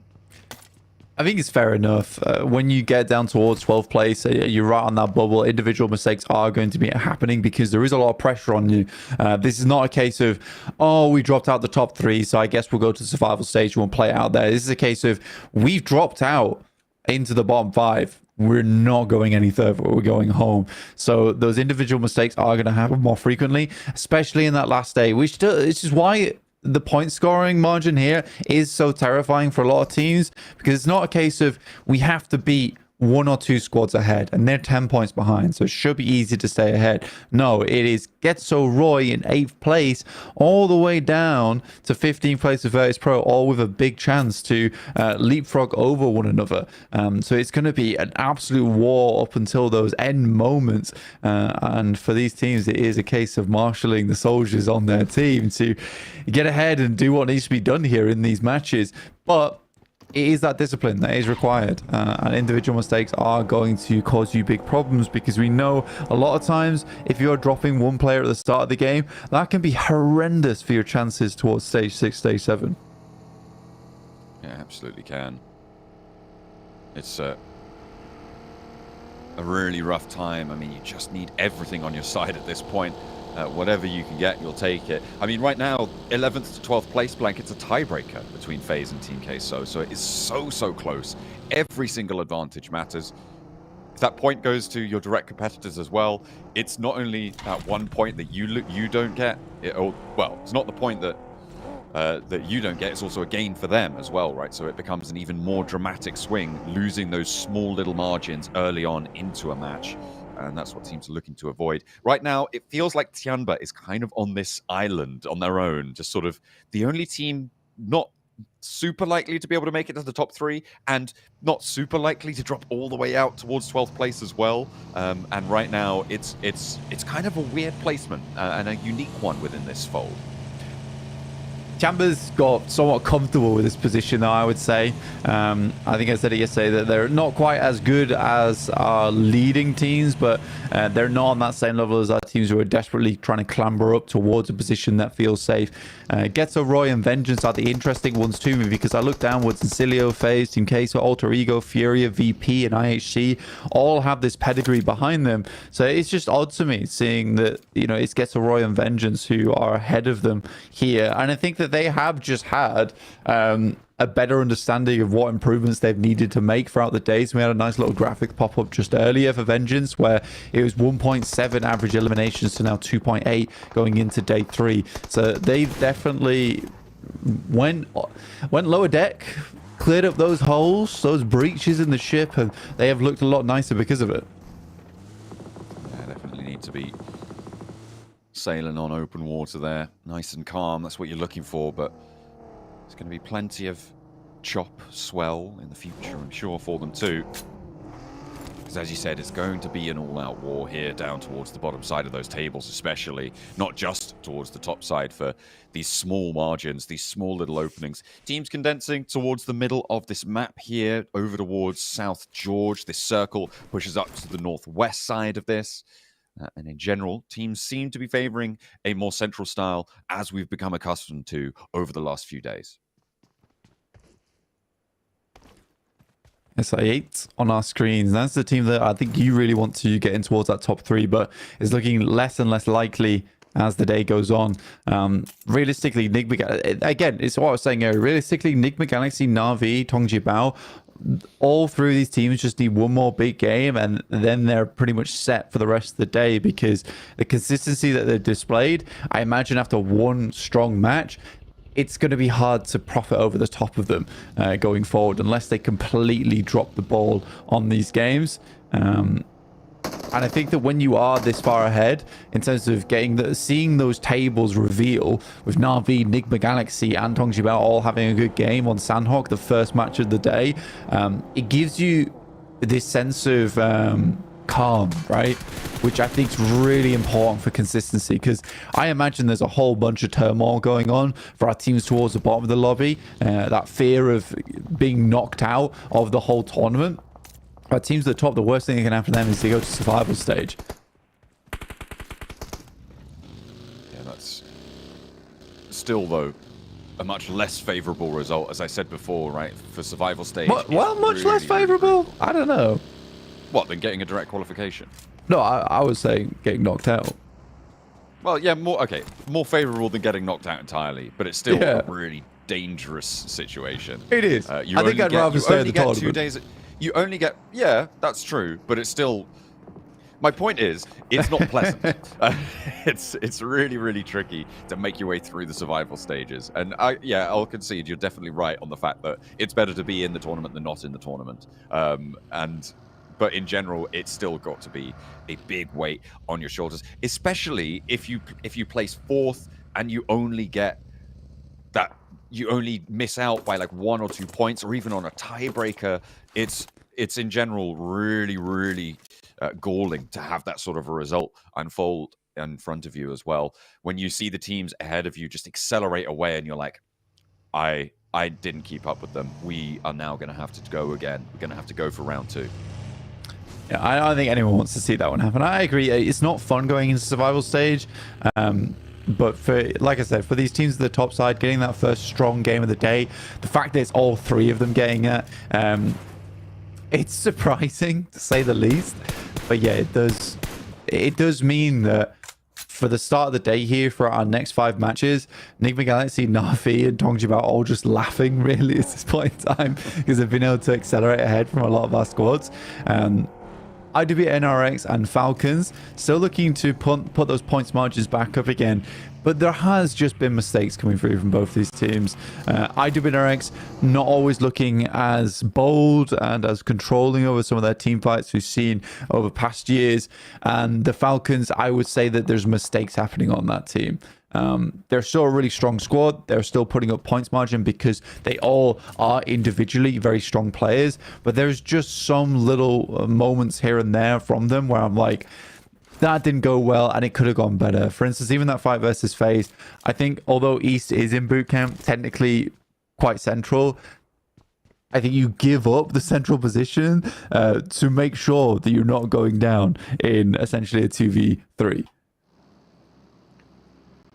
And if you want to catch up with Falcons, well, you can vote for them to be the team that is interviewed. If you're enjoying the interviews, you guys, the fans, have an opportunity to let us know which team you would like to hear from next. And if you're in the English PUBG Mobile Esports YouTube channel, you can cast your vote for either Falcons, Na'Vi, or Enigma Galaxy. We're all on standby for an interview with 7WG at some point during the show. So make sure that you are voting to say which team you want to hear from. So we'll catch up with them and get you all that juicy gossip as to what they're feeling, how they're looking at the last set of the matches today, and getting on into this one. So definitely make sure you're heading on over there to have your say, because I know there's certainly plenty of interesting information out there, but the question is, who's going to have it available for us? Now, looking at this shift, that is plenty interesting, Blank. IHC at the top of Everest, overlooking their domain.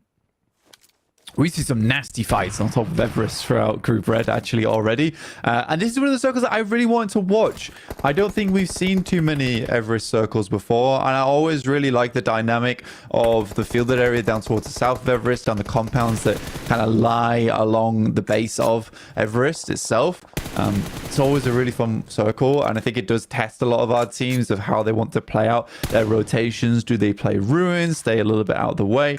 Do they try and be the king of the mountain? Because FaZe is now looking to head up over towards our eastern side, and IHC is looking for their response. And already FaZe is getting pushed back a little bit, but I think that is from off angles. Maxman's highlighted something as well in this in the group chat, is that we're at 12.5 minutes. This is almost certainly the longest we've seen a game go without losing a single player, and he's topped that one off with a hashtag discipline, which I think is fairly apt. He's also brought up in our group chat that this is a circle that IHC used to qualify for PMWC in the spring. So definitely something that they are familiar with, and they're ready to fight for it. Hey man, the previous point was from the jukebox himself. It's Hot Jukes. Oh, you're right. Oh my goodness. I think it was Kalaris actually. That's my bad. Yeah, you got to give him credit.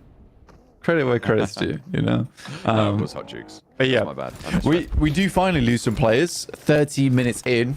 So 2 players now down, but yeah, a lot of players just looking to keep themselves on side. It needs Vengeance to lose those 2, and Vengeance, who was on the up and up there, I think they really just need to have one more decent game and keep that consistency up. But here's Falcons up against Na'Vi. This is a big fight, and already one player goes down in Lemon and is flushed out. Now, what is Na'Vi's decision here? Do they continue the fight, or do they send away? This is one of those spots where you can get good nades over towards the top. There's a little ditch here where you can see Falcons playing in. And I think for Na'Vi, it might just be a case of leave this alone, try and head further in. But Team Cases already picked up that strong compound that sits on the western edge of Everest, and Na'Vi's been pushed out into the blue. I mean, the difficulty for Falcons here is that they are locked in as 2 here. Actually, finally, a flex out comes through. The rest of the players are a lot closer to the next circle and trying to make work on the path forwards for them, but turning RV around, that's going to allow them to regroup now to their forward position. I think they've still got the 1 player on the front foot there. Na'Vi losing 1, but we'll get away with 3, rotating up to the north. It's a quick decision they make because they know that they're heading into stage 4. That's where the circle's going to really start to pump damage across to them. They wanted just consistent games coming through, and that circle really does not benefit them whatsoever. Though Falcons are running into quite the zone of death over on this western side. So we've got Enigma Galaxy, Team K, so Tiamba all lined up here, and Falcons were one of the last to enter. They have this small field with the ridge sides on the roads to play around with. You can see there IHC already finding the shots over towards 6, knocking him out the vehicle as they attempted to get up towards Everest. What a bold push from them. Move all the way up into the thick of it. Falcons taking a lot of damage from Tianba. There's the spray down onto Action, sorry. There's the nade over the top from QZ to just make life all the harder. From the south side, the crunch is on. This is just a 1-player flex out from Tianba. Enigma Galaxy really sit in front of the Falcons. That is their major hurdle, but it's just so hard when you've got a pest over the ridgeline just launching nades at you time and time again, even if he is getting backed off, but gets that healing on. The Falcons just have to slow things down. The question I have, though, is where did Tianba go? Because of the circle shifting off of Everest, they do have to move out to the east, but there isn't too much conflict there for them to worry about. The difficulty of heading towards the east here, though, is that you're locked into trying to play around where ASIA is playing, and then any ground towards the north side of ASIA, it's somewhat no man's land. You need a clean fight versus ISA to make this happen. That means 4 players left alive, so Tiamba's got to be pretty careful here. They do find Icy as he tries to wrap through. Will manage to get that spray down. Another knock to the back lines, and Tiamba are doing well, but unfortunately, finally an opening is found, and XC has to hit the deck as well, has to get some healing done. On their flank, Falcons are pushing in. Enigma Galaxy could third-party this. We've seen them do it quite a lot before. It looks like they're going to repeat that action, moving up into the fight, trying to pick off some of these points, and in a crucial qualification position, Shan lighting up the players on the ridgeline. The Falcons are falling to it, but there's the off-angle coming on through for Enigma Galaxy, who really want to pick these points up where they can. The shutdown onto the Falcons, their bid for the top 3, once again curtailed here in our first Erangel.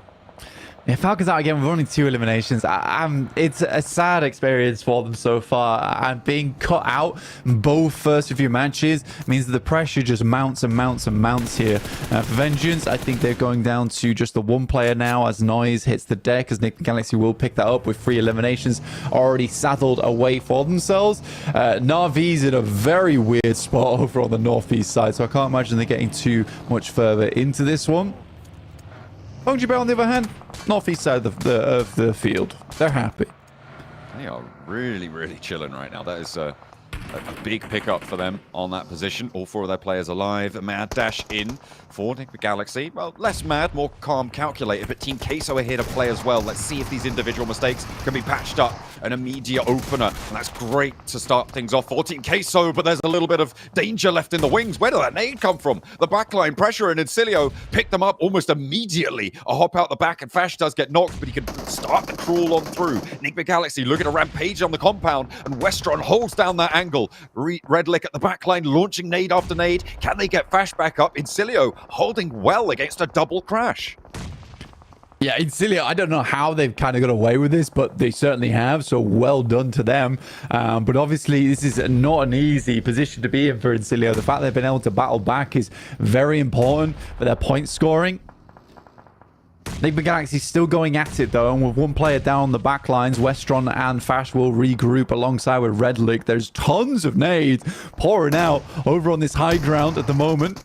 IHC looking to fend off FaZe, but 1 goes down. Rogue is traded. An immediate flush comes through, and FaZe are pushing IHC up to the wall with their backs to it. I think they might just fall through. And IHC have to fold, move down the sides of Everest here, play on as 2. I see, sits underneath, and again, this is a team that does usually have pretty damn good control over towards the Everest position. Sad to see them fall like this, though. Ziol still up and available. Nick Galaxy takes control of that high ground plateau. Incilio will sit underneath, but both these teams fairly protected off against one another, though on the edge of the circle. Nick Galaxy with that high ground ridge overlooking the fields to the south. They can hold on to this. Even with 3 players, they'll have a massive impact and a great chance to pick up more eliminations. They're up to 4, and that is fantastic news for them. They'll look to try and hold that. FaZe, they managed to get off of the side of Everest down to the roadside. They will have to cross it and figure out where they get to go after that. Alter Ego behind TJB and next door to Virtus Pro, both going to have to make their move. It could be another double crash on this northeast side. PUBGMOBILE, nice spot, but do take a knock. It is Virtus Pro and Alter Ego attempting to get in. Alter Ego trying to make up for past mistakes on that last game where they got handled by Na'Vi pretty easily. They tried to make that crossing from the northwest side. Good Molotov will finish off 6-7-6 in that front line. But yeah, there's tons of off angles all over the place. Nasty lineup from that northeast edge. In comes Ghetto Roy versus Furia, though, and it's Zunder trying to hold off on the inside. Silence crouched on the outer edge, just Porsche remaining. Good cleanup, and that's Furia with 7 elims on the game. A wonderful start for them here on Erangel, and that puts them back up into a position where they can challenge versus a lot of our teams that sat around that 11th place bubble. They really have been keeping up the pace. There was an unfortunate finish on Sanhok for them to kick off the day. They had that north side position. The circle was a hard shift down to the south, and a difficult approach cut them out of it. But this time around, they're not letting that phase them.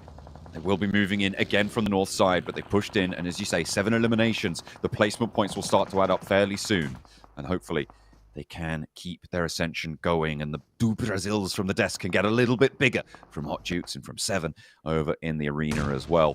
Virtus Pro were taking shots at TJB and actually finding more and more openings, Blank.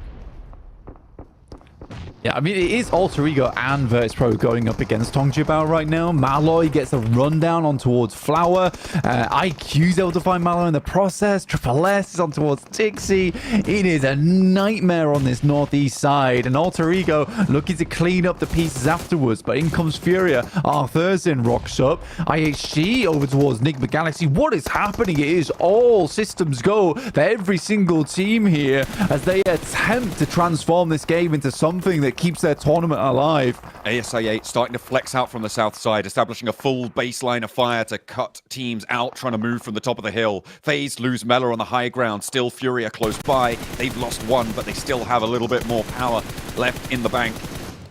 Unfortunately, though, that might just be the sails being clipped there. They'll have a difficult time moving Koyovsky off.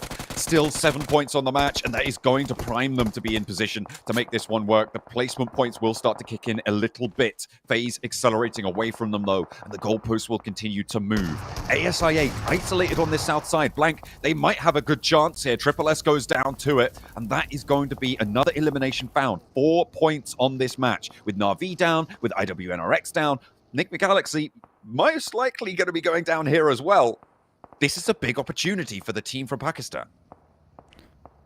For ASIA, like they were playing on this south side for such a long time, and again, if the circle starts to push down towards the south, you have a great control over towards that fielded area. I think what's going to come into effect though in a little bit is ASIA starting to move into the circle. There will be a lot of angles looking down that way, looking for free picks. You can see how open it is for ASIA, which is why they're quite split right now on this 2-2.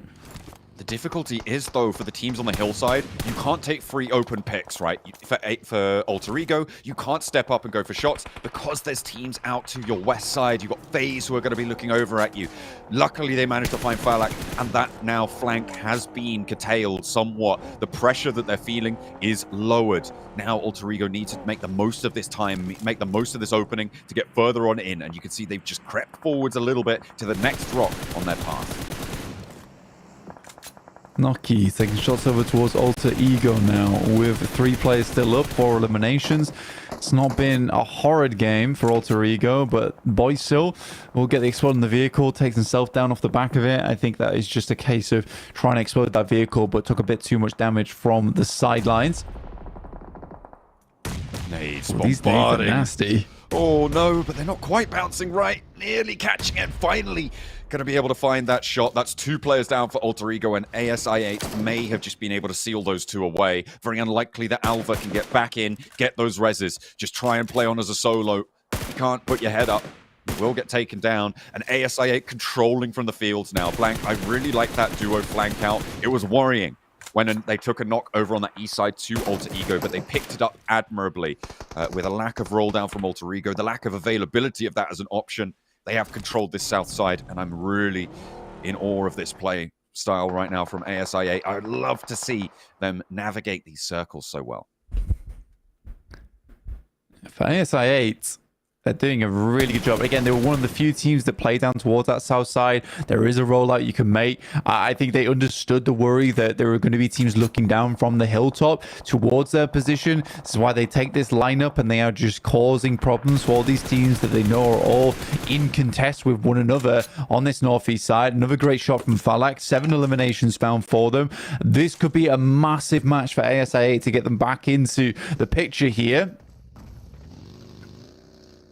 Moving that high ground angle now as Falak tries to roll on forwards. I think staying up on this hill isn't a terrible idea. It's dangerous, though, and if FaZe catch this, if they capitalize on this lone player, oh my goodness, has to fall back, and that's exactly the sort of danger that I'm talking about. However, just his presence here makes things so much harder for FaZe. It means that they can't go for a clear roll down towards Incilio.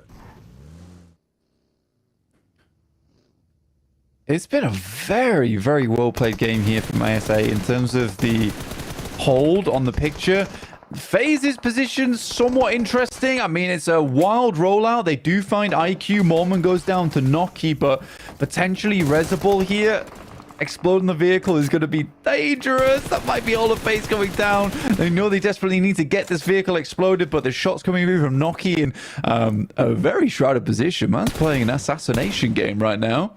Yeah, he's in the circle as well. Onzin's looking for that res. The high ground regroups. Falak moved in to keep people alive, but unfortunately did go down. IQ did get res in the meantime, and the nades can start to come through on this position. A bounce over the top, and Onzin's loses his teammate, but not his life just yet. Another one comes on through, but again, doesn't quite connect.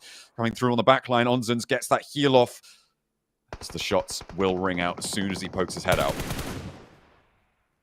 Onzin's just trying to live. I think this is becoming more and more likely to be a win here for ASA8. Sileo, Fash will find Snowix. This is still all battling off on that western side. So Nick Galaxy do make it fair way through, get a 4th place. I think they're going to be too unhappy with that kind of result here. Just want to remind people watching as well that we do have an opportunity to vote for a team that you want to see interviewed. If you head over to the English PUBG Mobile Esports YouTube channel, you can cast your vote in the chat. But let's get locked back in onto this match as ASI8 make their bid towards the top 3. 10 eliminations. For the back line is UZM locking it down from the crate, and they have control over this. Incilio have been a roadblock for everybody trying to move through. IHC, remember as well, they're looking for a top 11 spot to try and close out this game. They've descended from the top of Everest. It looked like they may have been done and dusted, but they're into a top 3 guaranteed. Godless doesn't know which way to look though, and he has not been lucky on finding those shots either. Zjol pushed behind the building, needs some healing, but the blue zone is here. ASI8 are clamping down on this position as well, all in the meantime. It's fair enough to come through. Incilio might have had a chance on this game. ASA, their control from that south side has been just monstrous though. Fash not likely to be brought back up into action as Westron and Redlick just attempt to try and get themselves back to a position where they can maybe fight this one out. I don't know how the meds are looking for them though. And that is Fash going down. 3 players still alive, 12 eliminations. A huge chicken dinner available here for ASI8. A massive opportunity. Zjol goes down, and that is IHC done. It's now just Incilio. 2 players on the inside. 13 elims for ASI8, but an aid up to Noki opens the door for an upset. Incilio can look to move out here, but they're on the inside of the building. They have to leave. They have to step out into the open. The blue zone pushes them away, and ASI8 have them on a chokehold. Moving around the edge there, Westron tries to break out wide. Redlick up on the high ground, but both of them spotted. 1 and 2, and the pride of Pakistan shines through. Absolutely, what a game from them. It looked to be getting a little bit dire for ASI8, but they bring it around town on that last game. And not a lot of teams decided that it might be a good idea to play from the fielded area, and it is a really hard place to play on the map, but just goes to show how strong this team is from Pakistan in terms of their control, in terms of the lineup. Very, very well done. It requires some serious maneuvering to make that work. That was a fantastic close down. ASI8 in charge every step of the way. Let's head back to the desk. You know, to look at potentially coming in from the south side, and they get themselves a buttload of eliminations on top of that. This is going to be I8 most likely breaking through into top 3. But Hotjukes, Max Ben, what was your takeaway from this game? Everyone is scared of I8. Oh my god. I mean, we saw Drix at one point, Falak just pushing onto TJB. He gets the clutch, by the way. He gets the elims. Like, okay, that's a crazy clutch. And then all of Alter Ego book it. The moment they see Falak get remotely close to their location, like, we don't want to deal with the Pakistani. They're too powerful. We're out of here.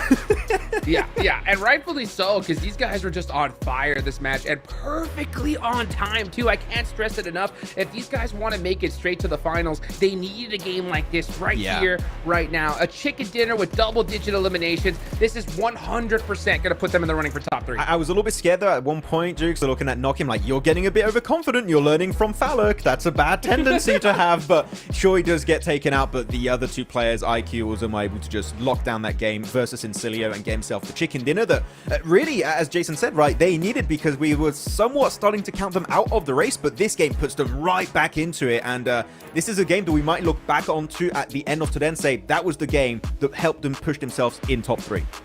And you know what? I gotta just reiterate it again, dude. That off angle from Naki was just unbelievable, dude. 1,000 damage. And we were hoping to see it, because I think at the time he had like 2 eliminations, and we were like, dude, how much damage does this guy have? Because he is just punishing teams. I love that spread from I8. It was perfectly executed. A lot of the times the meta has shifted more to like this group style play, but when you have an open field like that, you know, to be able to get those different angles, they laid down, they played it very, very carefully, and they just executed each player one at a time. You could even see how solid the angles of I8 were, because FaZe sent in the center, which I think was an okay desperate play. They had to make a move. They didn't want to get pressured by the blue zone and become super predictable.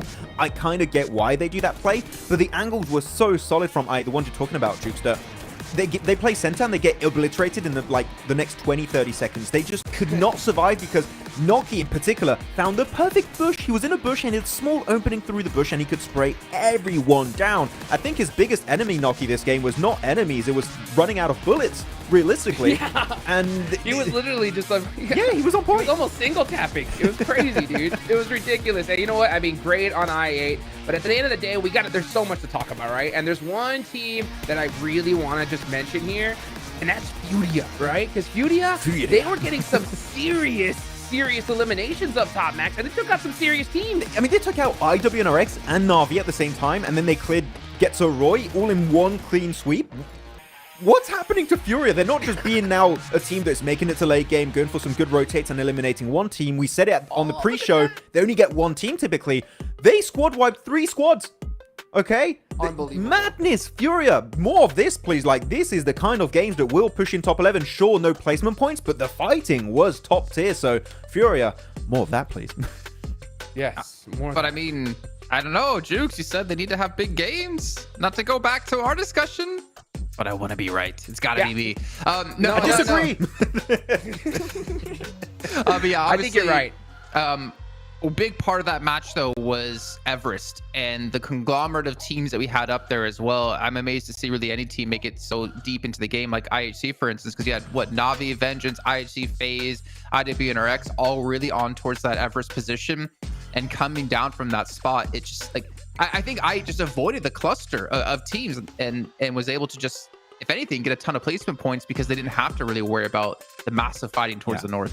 I mean, they got a bit lucky, I8, with this circle. I think we can all agree on that. They had a bit of circle luck on their side, but they made use of it in a way that I did not expect.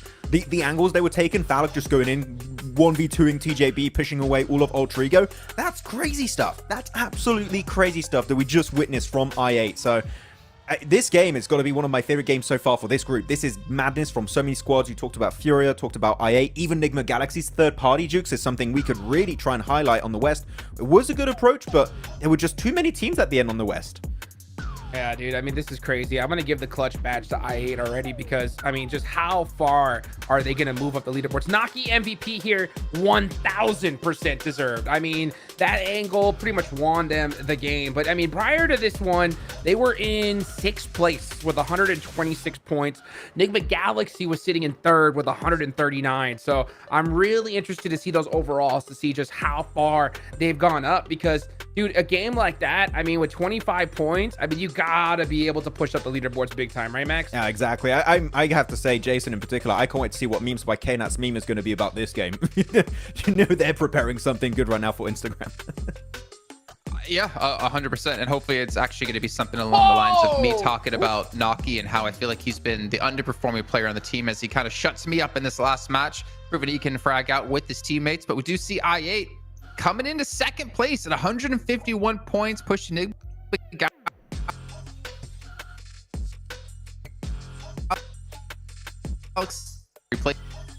And if I'm perfectly honest, Max, we didn't expect I8 to be top 3. I was expecting them to making it in the middle of the pack survival stage, right, with how they were playing. I think because we were looking at Falak especially as a big standout player, but the rest of the squad is doing great. And you said it right, Noki, maybe we were expecting a bit more from that play in particular. He just shut us all up, not just you, Jason, me too. I was like, okay, Noki, you came in and you mean business on this Erangel game. So really, really happy with them. And if they keep this kind of momentum going, they are going to hold on to their top spot in the top 3. I mean, 180 limbs, currently the leading fragging team. That is madness from this squad. I was thinking they would just be middle of the pack, Jukes. Yeah, you know what? I think it's time to get serious, boys, right? Because I'm going to be really honest right here, right? Looking at the first page, I was looking at the scoreboard. I'm going to say it right now. When it comes to Falcons and Tiamba, I need to see a chicken dinner in this next game, or they're going to be in the survival stage. That's my opinion.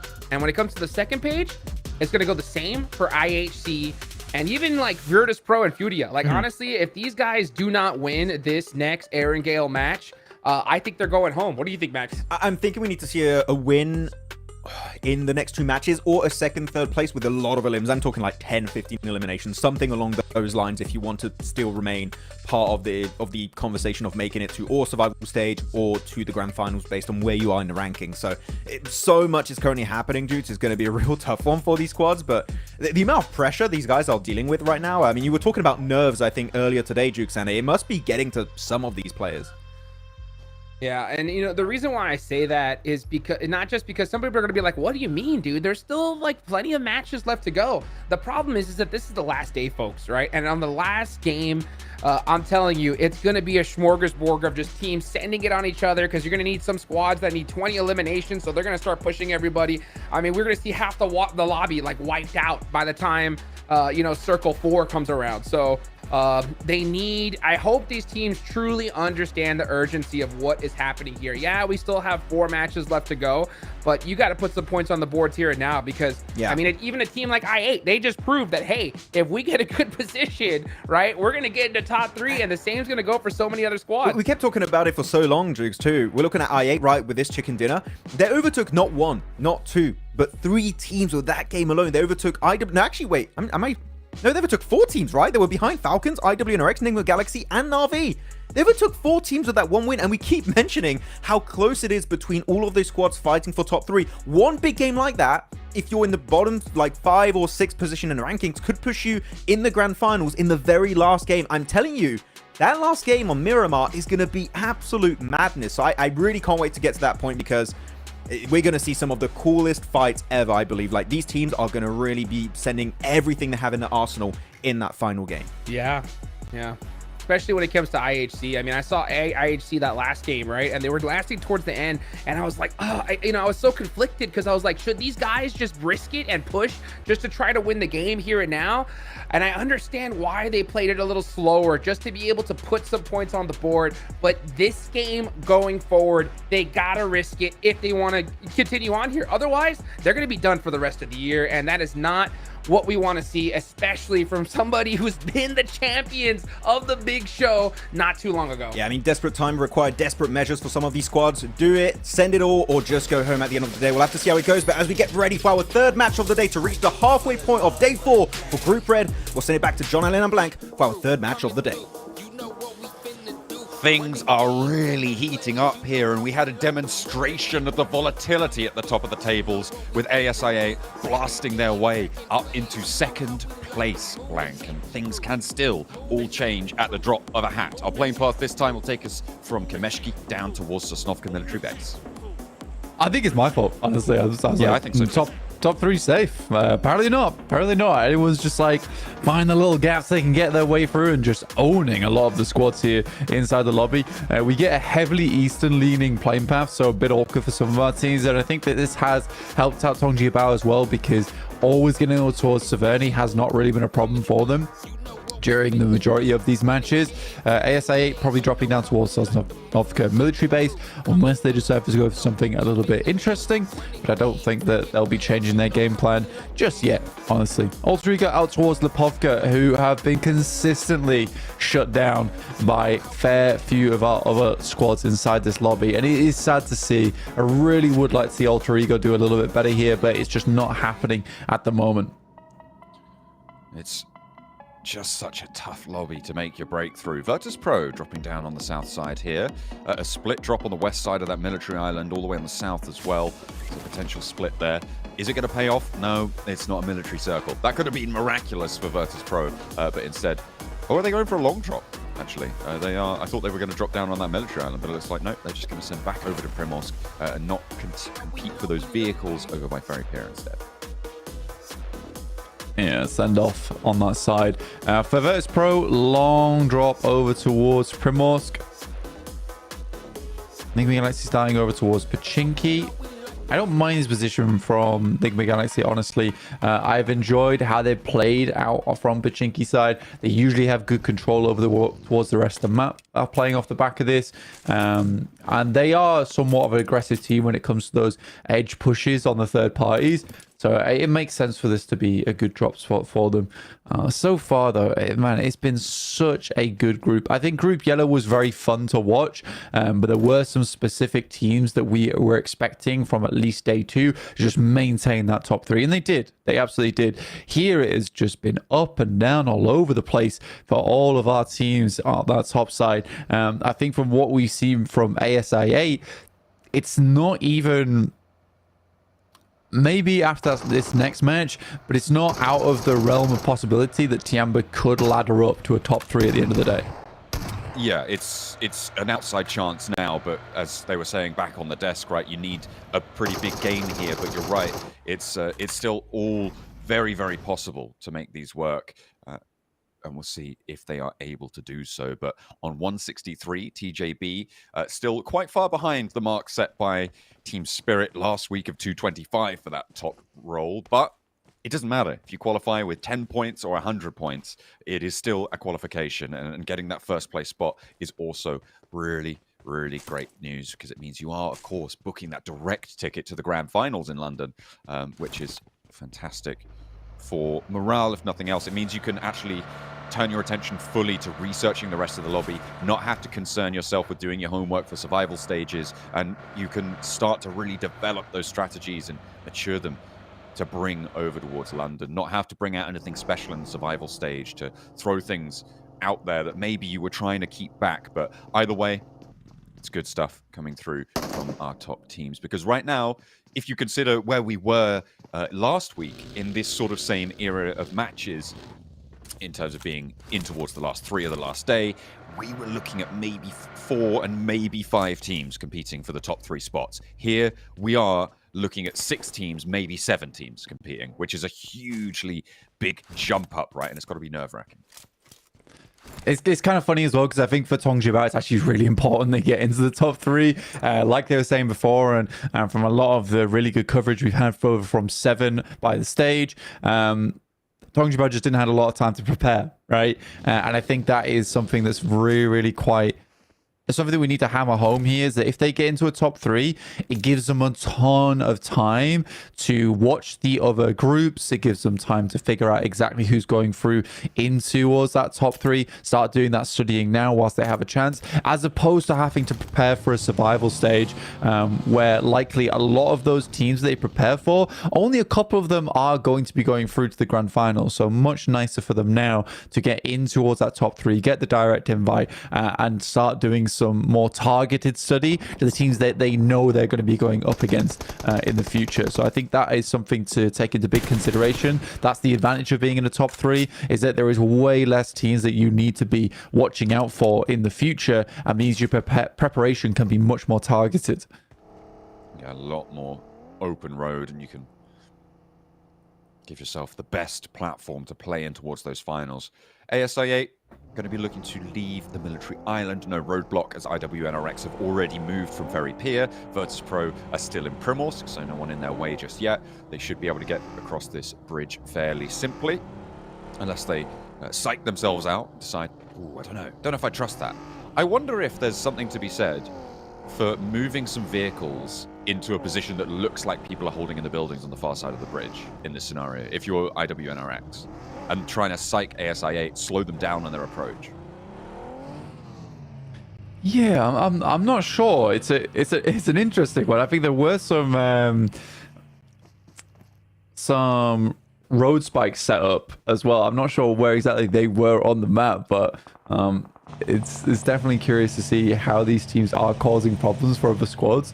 I think if the road spikes were already set up by IWNRX and just left there, here they are. Yeah, they were. See Daisy. Oh no. No, Noki. Oh no.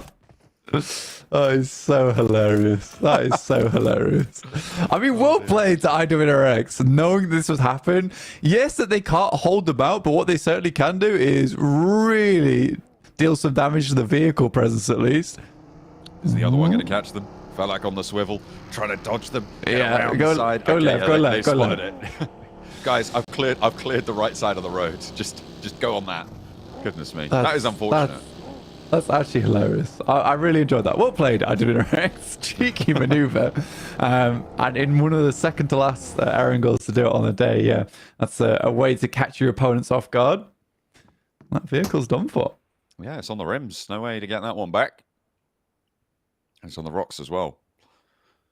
Team Queso, as we hop on over towards the more central areas of the map, playing out to the east side of Rozhok, just southwest of Yasnaya Polyana, of those fields. And playing pretty chill right now. They are certainly not chill on the standings, though. They only managed to, well, they didn't manage to get anything really done last match. And on 90 points, Alter Ego, Furia, Virtus.pro, all breathing down their neck. And 8 points now separates 11th to 12th. This is the biggest this bubble has been, I think, for all of this group stage so far. That's probably the biggest we've seen that bubble jump be. 8 points.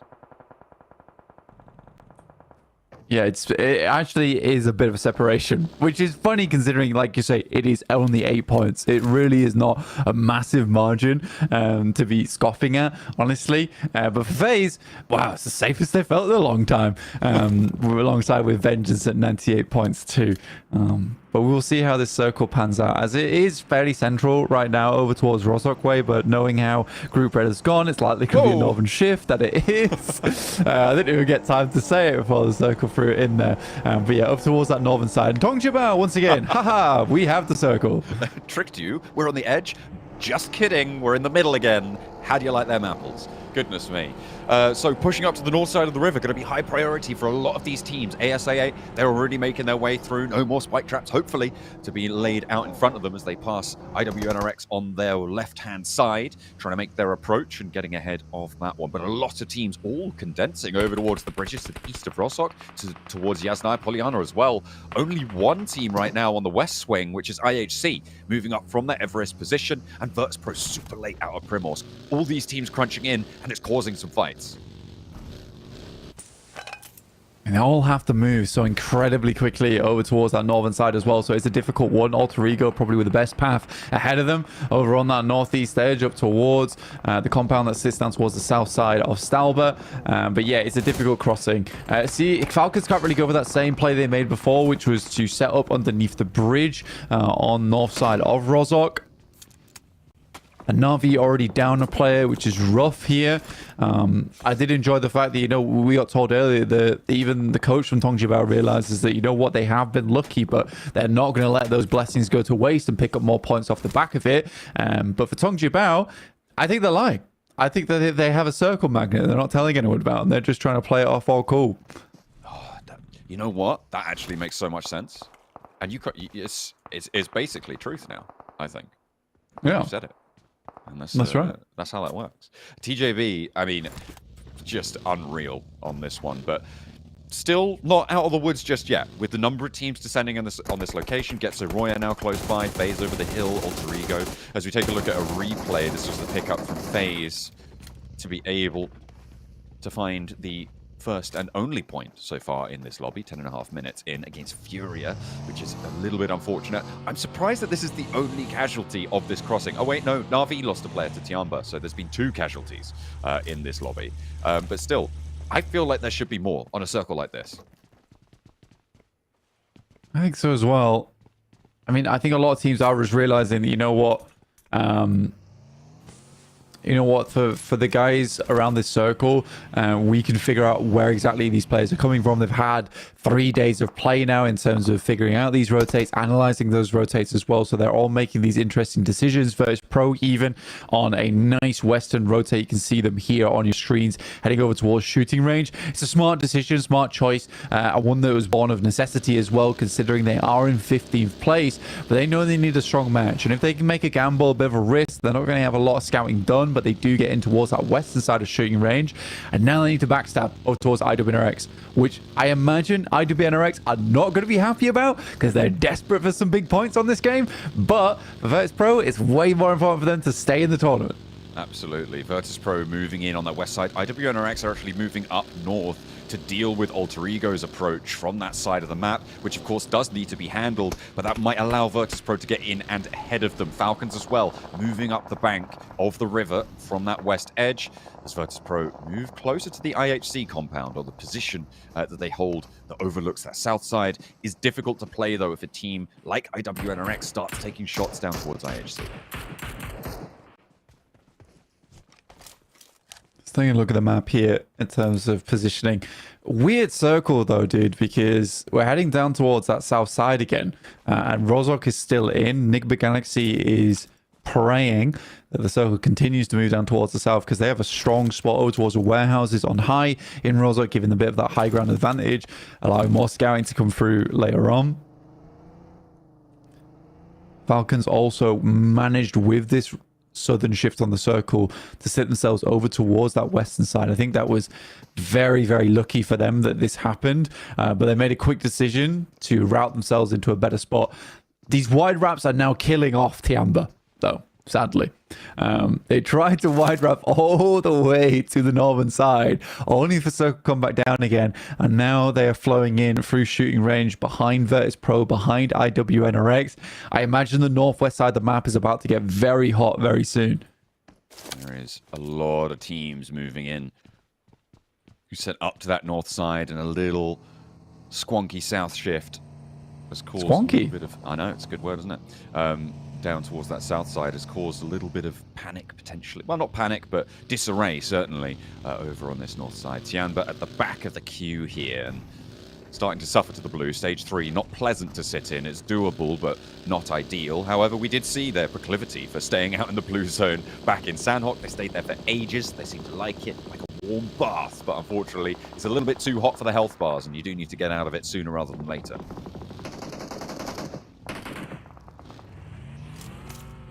I think stage 4 is going to be the big one, right? That is going to be the big shift on the circle. Shan goes down for Tiamba. This is what I was saying before, is that for Tiamba, they love these wide ramps. They love making their way into circle from unconventional areas, but most of the times they just have no info of where they're going into, and that's what's really hurting them. I don't think they mind too much as long as they're able to put up consistent points, but it feels less to me now that Tiamba's making a break for top 3 and now just accepting the fact that they're likely going to be going to through to survival stage and just looking for consistent points on the games. Woo. TJB. That's what I'm looking at right now, and I think most teams will be as well. That top spot looking to be a little bit more squared away time and time again with these shifts. Tiamba, they're moving into these bridges. And now, this is something that we saw yesterday, was these bridges on circles like this are actually really, really impactful. The position allows you quite a lot of cover from high ground shots, and you have so much influence on teams trying to look to navigate the crossings. In general, it can be quite profitable. Not necessarily a game-winning position, but certainly a points-earning one. I mean, only 2 players, though, means that it's more of a survival spot for Tiamba going forward. You know, I think that Tiamba turned off the magnet for a second to throw us off the scent, let it go down towards the south side, then dragged it back up towards the north. But Vengeance here, gone. Blink of an eye. Yeah, deleted. Guess so. Roy just tucked them into the ether, and they're gone. Never to be seen again. Thanos couldn't even do that. That's crazy. Control Alt Delete on that bad boy. Pull the task manager. End task on Vengeance. Oh, that's pretty cruel. Yeah. Over. Well, I mean, that is still good stuff for Getso Roy. Again, I think haven't been our craziest team in the lobby, but certainly a team that has worked their socks off to stay in this tournament. I'll tell you that now. Absolutely. I mean, it's, as I said, like right towards the start, it's Incilio and Getso Roy, these 2 teams that they're not having massive games, but they are just survivors in these circles. They're making some solid rotates. Getso Roy sent into this position very, very quickly, Blank, the one that they've just been able to hold off successfully. And rightly, they've managed to weather the storm here, but they have lost a player, which is unfortunate. It's unlikely that they go fully down, and I'm expecting them to place into, I would say, a top 7 from this position. I feel like that's fairly likely, as Furia losing their last player. Team Queso able to pick that one up. And actually, remember Team Queso? 12th place right now. Only 4 points now behind the bubble. Okay, so again, we were talking about them earlier in terms of their energy being quite low today, but they need to bring that energy up. And with Vengeance going down, you're right, there is now an opening to be had. And Cilio going against Team Queso, though, as they make this crash. And these crashes, I think there's only one that's worked out for them, and it is versus Alter Ego previously on day 2 on Erangel itself. But since then, the aggressive crashes coming through from Team Queso, I hate them. I hate them so much. I think that they're ill-informed. There's no smoke's been thrown down to cover off windows. There's no preemptive nades. There's no backstop in play either. So I think for Team Queso, these crashes need to be reworked. However, it's day 4. There's no time to be discussing this type of thing now. IWNRX currently suffering a crash from Virtus.pro. They got in ahead a little bit, but there is danger afoot, and there's only one player for IWNRX. You could see in that picture-in-picture, bottom right of your screens, that Virtus.pro are in control of this fight. They've managed to take all but one down, and in comes a third party from it as well, with Alter Ego crashing into the far side of the compound. Now it's all on IWNRX to just keep their head down. Alter Ego moving forward, it might handle Virtus.pro for them. Goodness me, it's all topsy-turvy. Alter Ego saving the day. IWNRX fall, and now it's an all-out pitch battle on that north side. In the picture-in-picture, ASI8 in the meantime on the main part of your screens, holding out on the south, but the blue zone will push them in. ASI8 looking to keep themselves alive in this scenario. Versus Pro, though, taking a lot of damage to Alter Ego. Both these teams desperate to find value off the back of this fight. With Alter Ego down to 3 players, only Malloy left. He's a strong player up front and close and personal, but a nice jump shot there from Alva will keep the dreams of Alter Ego alive. But you're right, FaZe hear this fight off the back of it. They have 4 players alive. Arna in 10th place. They'd love to pick up some more points and down their competition.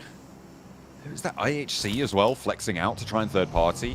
This is, I mean, I really like it from demo, but won't be able to find too much. The fight has already concluded there. FaZe back off as well. They sent out to try and third party. They left Mormon back over on the northeast side.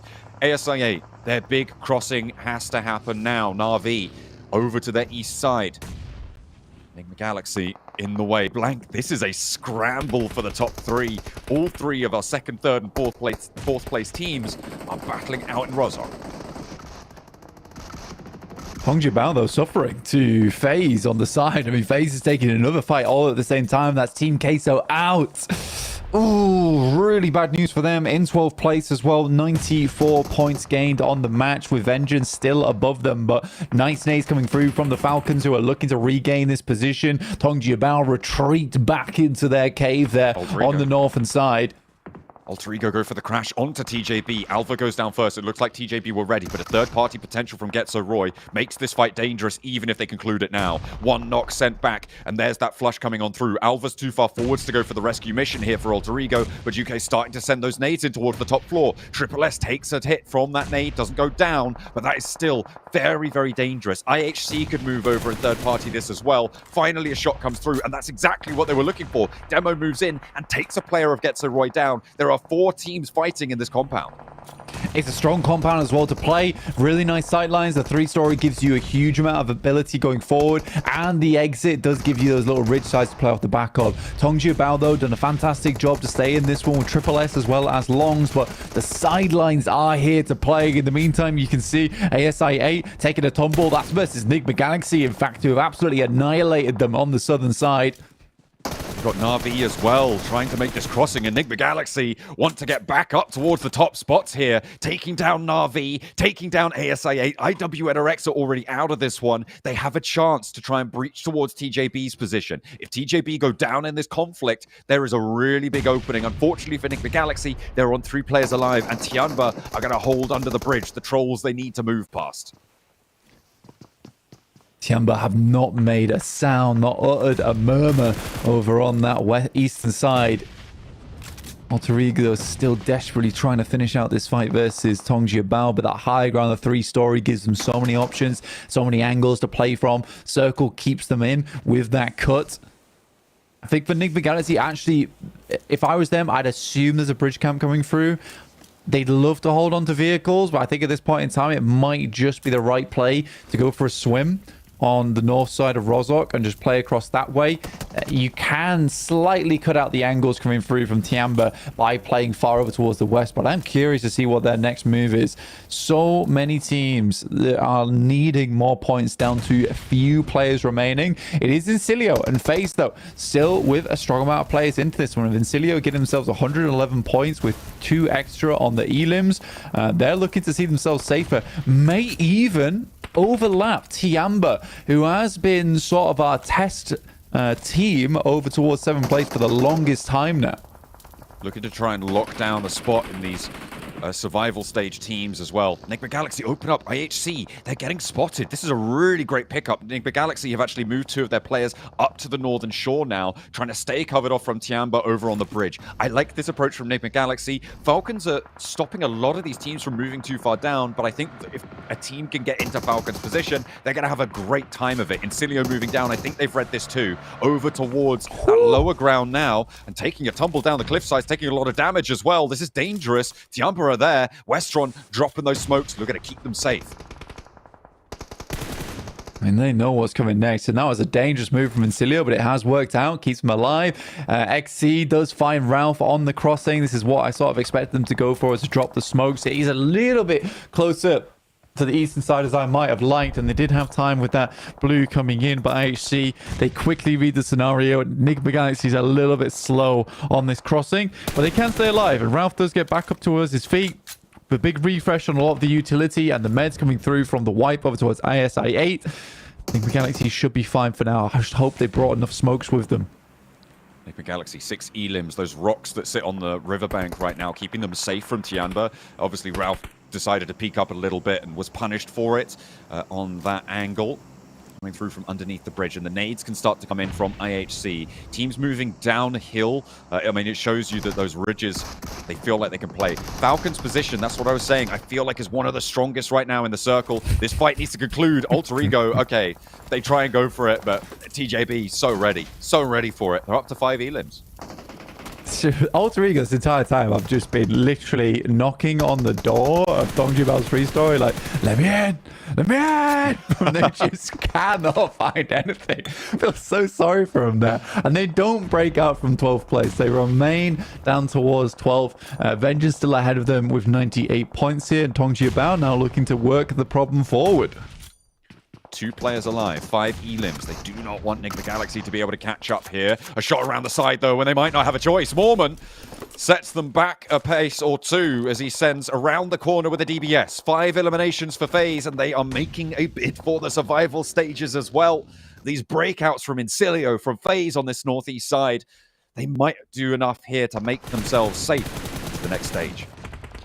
Yeah, it definitely feels like there are some teams that came into today with a renewed sense of will, and they've been able to get much further forward. Some of our other teams just have felt like the game's already over for them, which is a sad thing to see. But yeah, for FaZe, Incilio, they have found their mojo. They're looking to push this one further.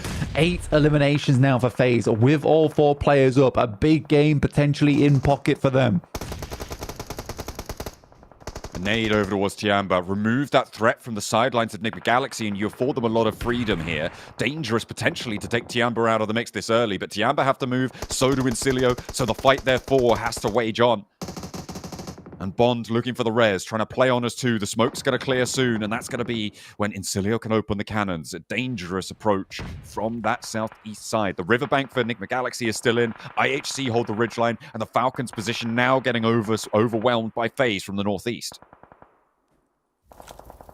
FaZe pushing in now. They did lose a player, but were able to get that knock back up again. Fash looks down, finds Bond. That's 2 players from Incilio looking to put up some more points here. 3 eliminations found for Tiamba and a 6th place position. They are still a little bit ahead. I think it's by 5 points here, so Incilio needs to get further into this game. And Enigma Galaxy have just been living on the edge of that embankment. But a quick roll down will take down Icy, and that's 10 elims now for FaZe. A fantastic performance, and they're catching up right now, John.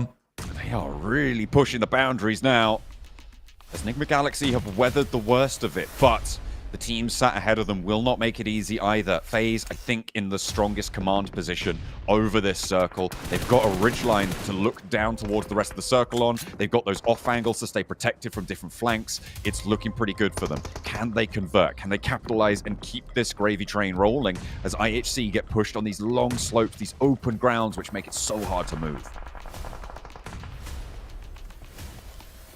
IHC on their triple stack. On this western side, a team that has been down in the dumps for a long time and now looking to crawl out of squalor, potentially pick up some more points into this game. But it's FaZe who is just rocking the boat here, and everyone's feeling seasick down towards the water side. Enigma Galaxy stay alive for a little bit longer, will secure themselves at least a third place, staying out of the way down towards the southern side of the lobby. Now FaZe versus Enigma Galaxy and IHC. I mean, this is the ridgeline I was talking about. It's so strong. It allows you to isolate peaks to various different angles, and FaZe have been playing off of it, taking it away from the Falcons, who could really utilize it, only playing as two. With IHC trapped on their plateau there, they're going to have to make a little bit of a dash here. They've got one player further up, that's Yol, who might be able to find some shots over towards FaZe, but it's really looking pretty dire for IHC in this scenario. Only 2 eliminations into the top 3. And remember, these guys need some big matches to come on out and break this one through. Mormon actually sending forwards a little bit exposed to Enigma Galaxy potentially, who are, remember, in this next circle as well. No, they're maintaining presence. They do have the next circle as well, like you said, which is a really big deal because they're still able to play off the back of that embankment. The question is, how do they really escape from this position? They would need to rely on the circle heading down towards the south side again, but that is not the case as we're heading into Zone 9 next, and that's just going to center up over to where Mormon actually cleared out that position earlier. They need to get a couple of knocks. I think the best thing for Enigma Galaxy to do right now is wait for this fight to break out between IHC and FaZe. Then they need to make a quick wrap over towards the eastern side. Now is probably the time to go for it as FaZe pulls the trigger. Over the top they go. Onzen spray down with the Bisons. Yol's down as well. Rogue is there, the last to stand for IHC. There's damage done to Ventores and a lot of damage done to Onzen's. An opening for Enigma Galaxy. Unfortunately, with the way that they cross the river, they just don't have vehicles, Blank. They can't go quickly. IHC are not out just yet. They didn't manage to confirm. Rogue is still there and a potential to res Yol. With Ralph going down, FaZe are looking to continue to put pressure onto this lobby with a big elimination game. We'll see if they can convert in the final moments here. Mela tries to light up the sidelines, but Rogue is just slipping through the cracks time and time again. Enigma Galaxy, they're down to 2. This is a lifeline of a game for FaZe. Desperately needing this one to keep themselves alive. An adrenaline shot to the heart for the team here. Another goes down and they are picking up every single elimination they can find. Up to a potential of 25 points on this match. They still need to clear out the last 2 players, and that is them down. FaZe bring themselves back into the light off the back of 1 game on Erangel. What a stand-up from FaZe. They were third-partying, they were playing on the outside, harrying everybody before them. TJB, Getso Roy, Alter Ego, and the heart is pumping for FaZe Clan. The lifeblood flowing through them once more, Blank. That is fantastic for them to close it down in such a strong fashion. Let's head back to the desk. You better be careful, son. Last time we saw you dance and do the floss, FaZe Clan drop down the leaderboards, but at least for them, up the leaderboards, the only way they're going to be moving in this last match. And honestly, Hot Jukes and Maximum, that could have been the game. That could have been the match that gets them into survival stage guaranteed. Yep. That was the game. That was it. That was the game. 100%. Dude, I mean, come on. I mean, FaZe with that many eliminations, these guys, you can see the excitement on their face because they know, like, hey, you know what? We don't got to worry anymore about being passed up because, I mean, IHC couldn't get it done that game, Max. I mean, they needed that win. I said it. Like, they had to win.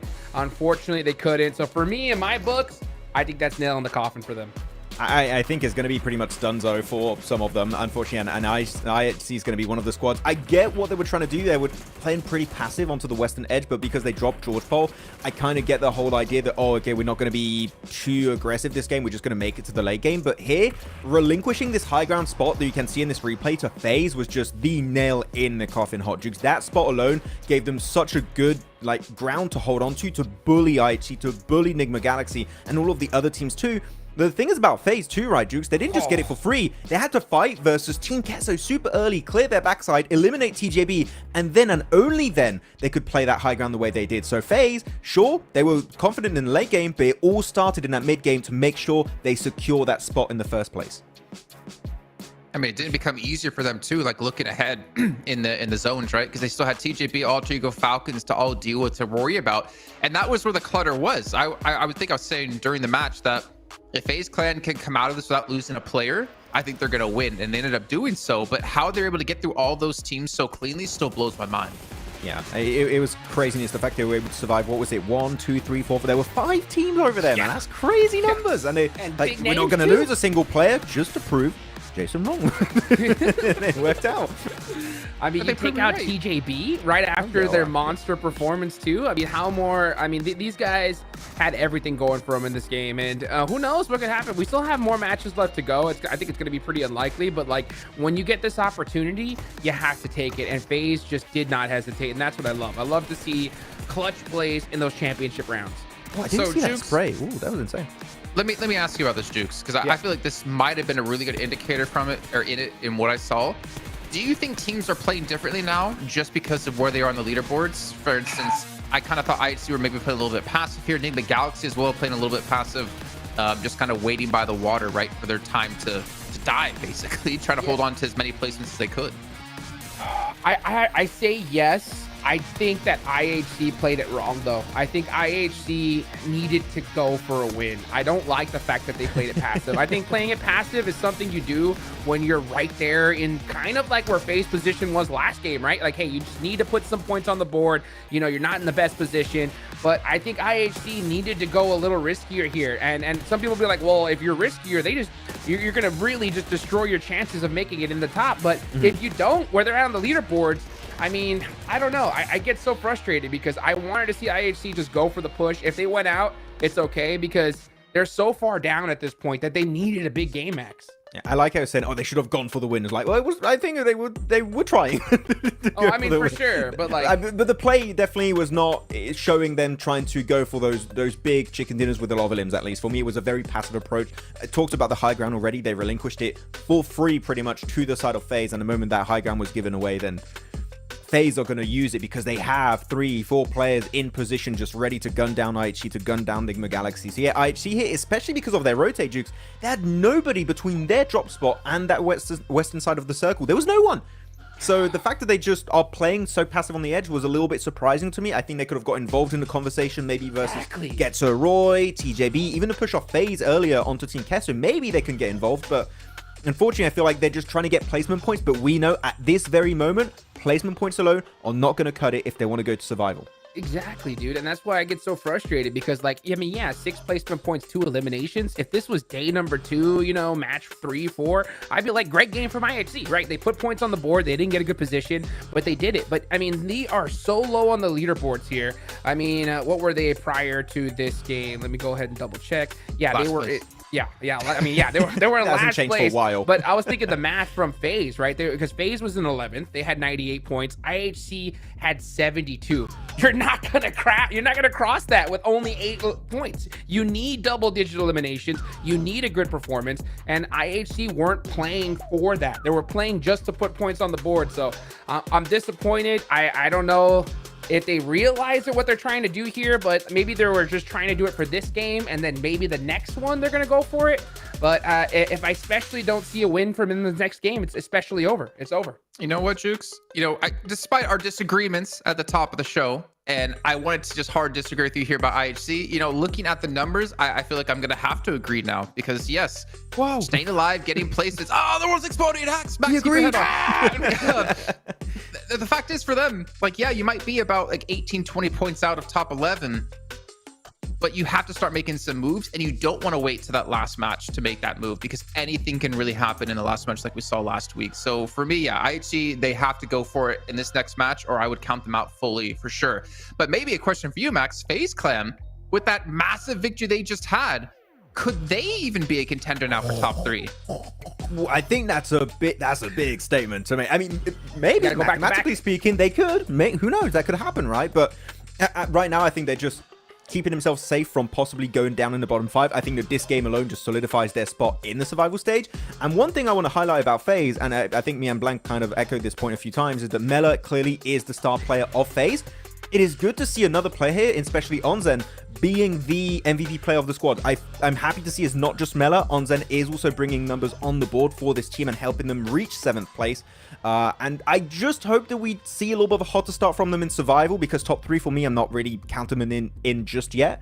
But survival, if they play the way they played this match in particular, Jukes, I mean, I have high hopes they can maybe go the whole way. Like, that was a really solid game of PUBG Mobile from them. Yeah, beautifully executed from FaZe, and right at the right time too. I mean, yeah, it is still possible, Jason, for them to get in the top 3. They got to go back to back though. They need to win this game. But the problem is though, as we get into these championship rounds, I mean, IHC needs to win this game. Udia needs to win this game. Everybody up in between, FaZe Clan need to do the same thing. So it's only going to get harder from here going on forward. One really big issue is that Team Kessel went out early, Virtus.pro went out early, Furia went out early, so they were having a little bit of momentum, but it just fell flat on its face in this game. So unfortunately, they need to pick it up big time for our now next 3 matches. We're already halfway through the last day here for Group Red, and the clock is ticking, and there's not many points available for these squads to make that comeback. And especially when you look at the top squads that are now getting a lot of those points, I'm telling you, I think that a majority of the bottom 5 are unfortunately going to stay bottom 5 until the end. Even Alter Ego, I kind of want to give them a glimpse, man. They got 8 points in the last game. I think it was 7 eliminations, 1 placement. They got 4 eliminations in the match prior with 6th place. I would have hope for them. I want to see Rosemary get to the grand finals, but we're going to have to wait because we're going to head to a short break to get things ready for the last half of our final day of Group Red. We'll see you all in a few.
Welcome back to the final day of Group Red. I'm joined by none other than Senator from Team Falcons. By the way, shout out to all the fans that voted in the chat on that poll.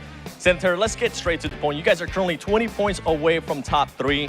What are you guys going to be doing on the next 3 matches? What's the main focus? Yeah, we still have 3 matches left, so everything is possible.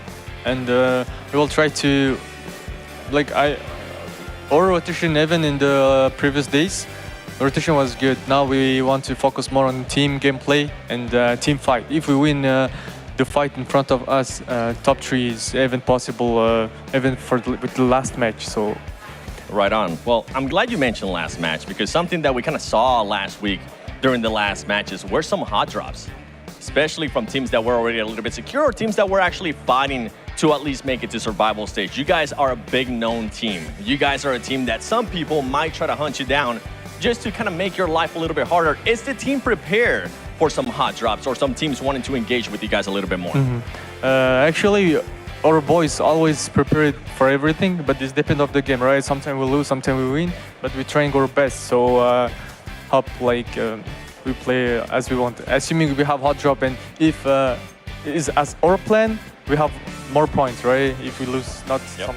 So we should see the positive side also, I think, yeah. I like that. I like that a lot. Thank you so much, Senator. And for everybody currently watching at home, let us know in the comments below what plays will Team Falcons finish. Back to you guys. Thank you.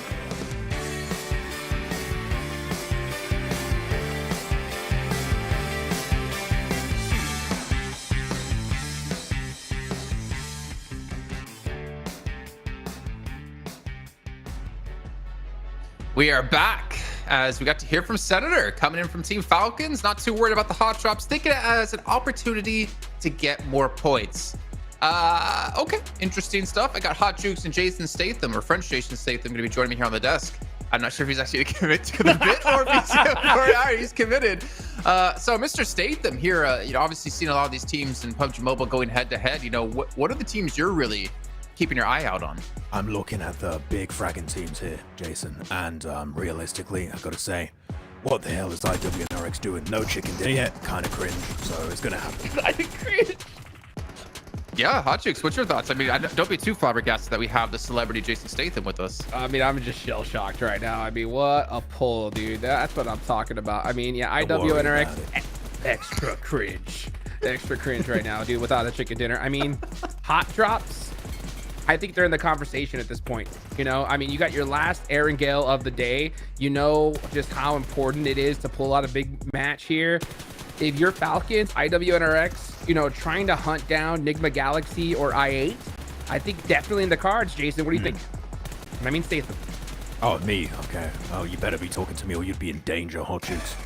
But the conversation for top 3 is very dark and ominous. I mean, it keeps going all over the place except for TJB. It keeps changing squads. I8's up there, Nigma Galaxy's up there. I mean, Na'Vi and IWNRX might make a jump in top 3, so it's hard to predict, but I can predict anything because I'm Jason Statham. Oh, Mr. Statham, I know you're going to be, rocking the primary acting role in the new PUBG Mobile movie coming out next year, and you're here to obviously research about how to get into it and how to, play your character correctly. And what's the team you're really supporting here, and the team you're looking to follow around and learn a lot about the game from? What? What?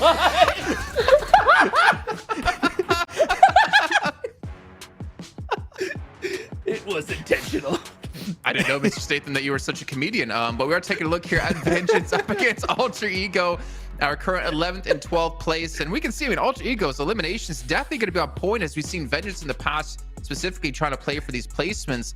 But that top 4 rate is really, I think where Alter Ego is starting to struggle here. Yeah, they're having a bit of a... Can I come back? Is it my time? Yeah. He had to go film a scene or something. I don't know. He's busy. Yeah, Alter Ego right now, they need to make it just further into the matches. Sure, they showed some good potential fights every once in a while, like Hans again, Rosemary. They have that fragging potential, but they just... Again, the top 4 ratings of 9.5%, just 10%? What? They're just going out so early. I'd love to see their survival time, but it must be insanely low. So they need to step up on that front for sure. You know what? I got a question, Max. What do you think about, at this stage, IHC is what, 18 points behind Vengeance, right? It's not happening.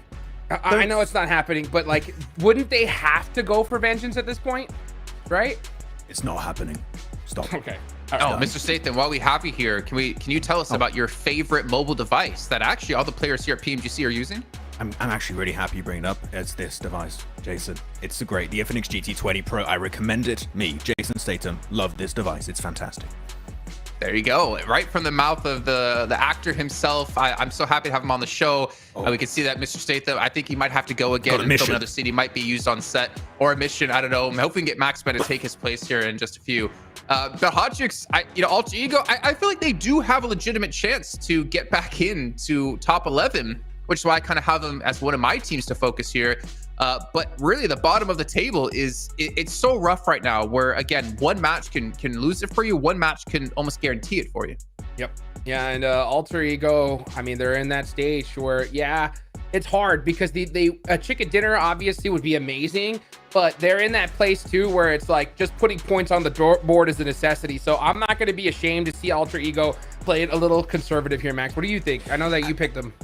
I mean, looking back on some of their games, we had one Erangel earlier where they were just completely scared of fighting I8 in the first place. I think that here they're doing something similar to IHG, which is we just want to survive to the late game and hope that it's enough to push us in top 11, which for Alter Ego, that might be enough. But again, we mentioned it many times.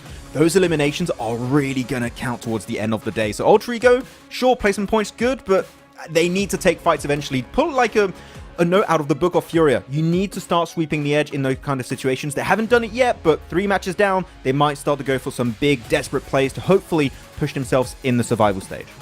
Well, I know we did have Seven give us information that Team Queso and Alter Ego are really feeling like their confidence is at an all-time low going into these matches, which I can kind of understand. I mean, for Alter Ego as well in particular, the fact is they got into this from PMGC points. They were horribly ranked in their finals. They were insanely low ranked at 15th place. I think our lowest placing team to get into the group stage here.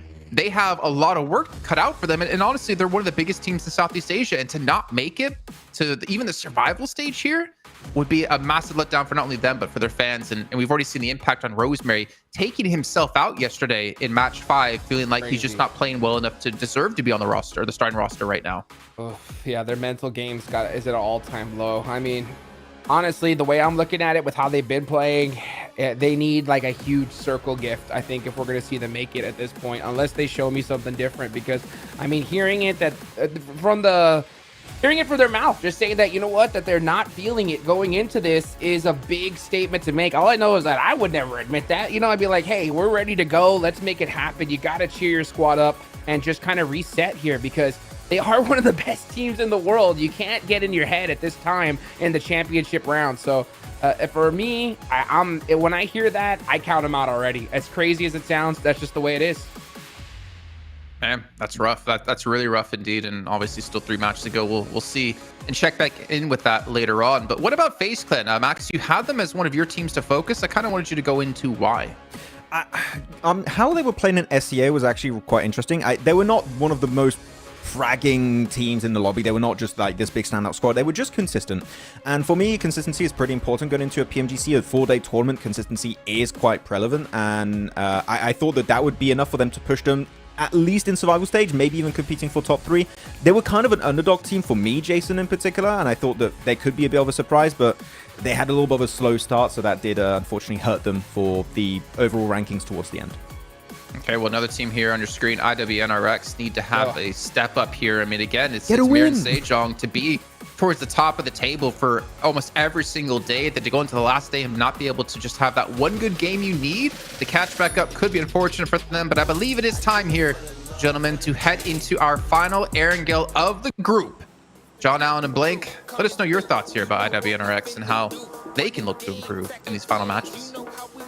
I think they need to find something. They need to fix it, call the mechanic, get them locked in on the vehicles and getting on in as fast as they can, because no game is expendable here. They need to be fast, they need to be furious, and that's right, I have just rattled off 3 Jason Statham references. Fantastic to have him on the desk.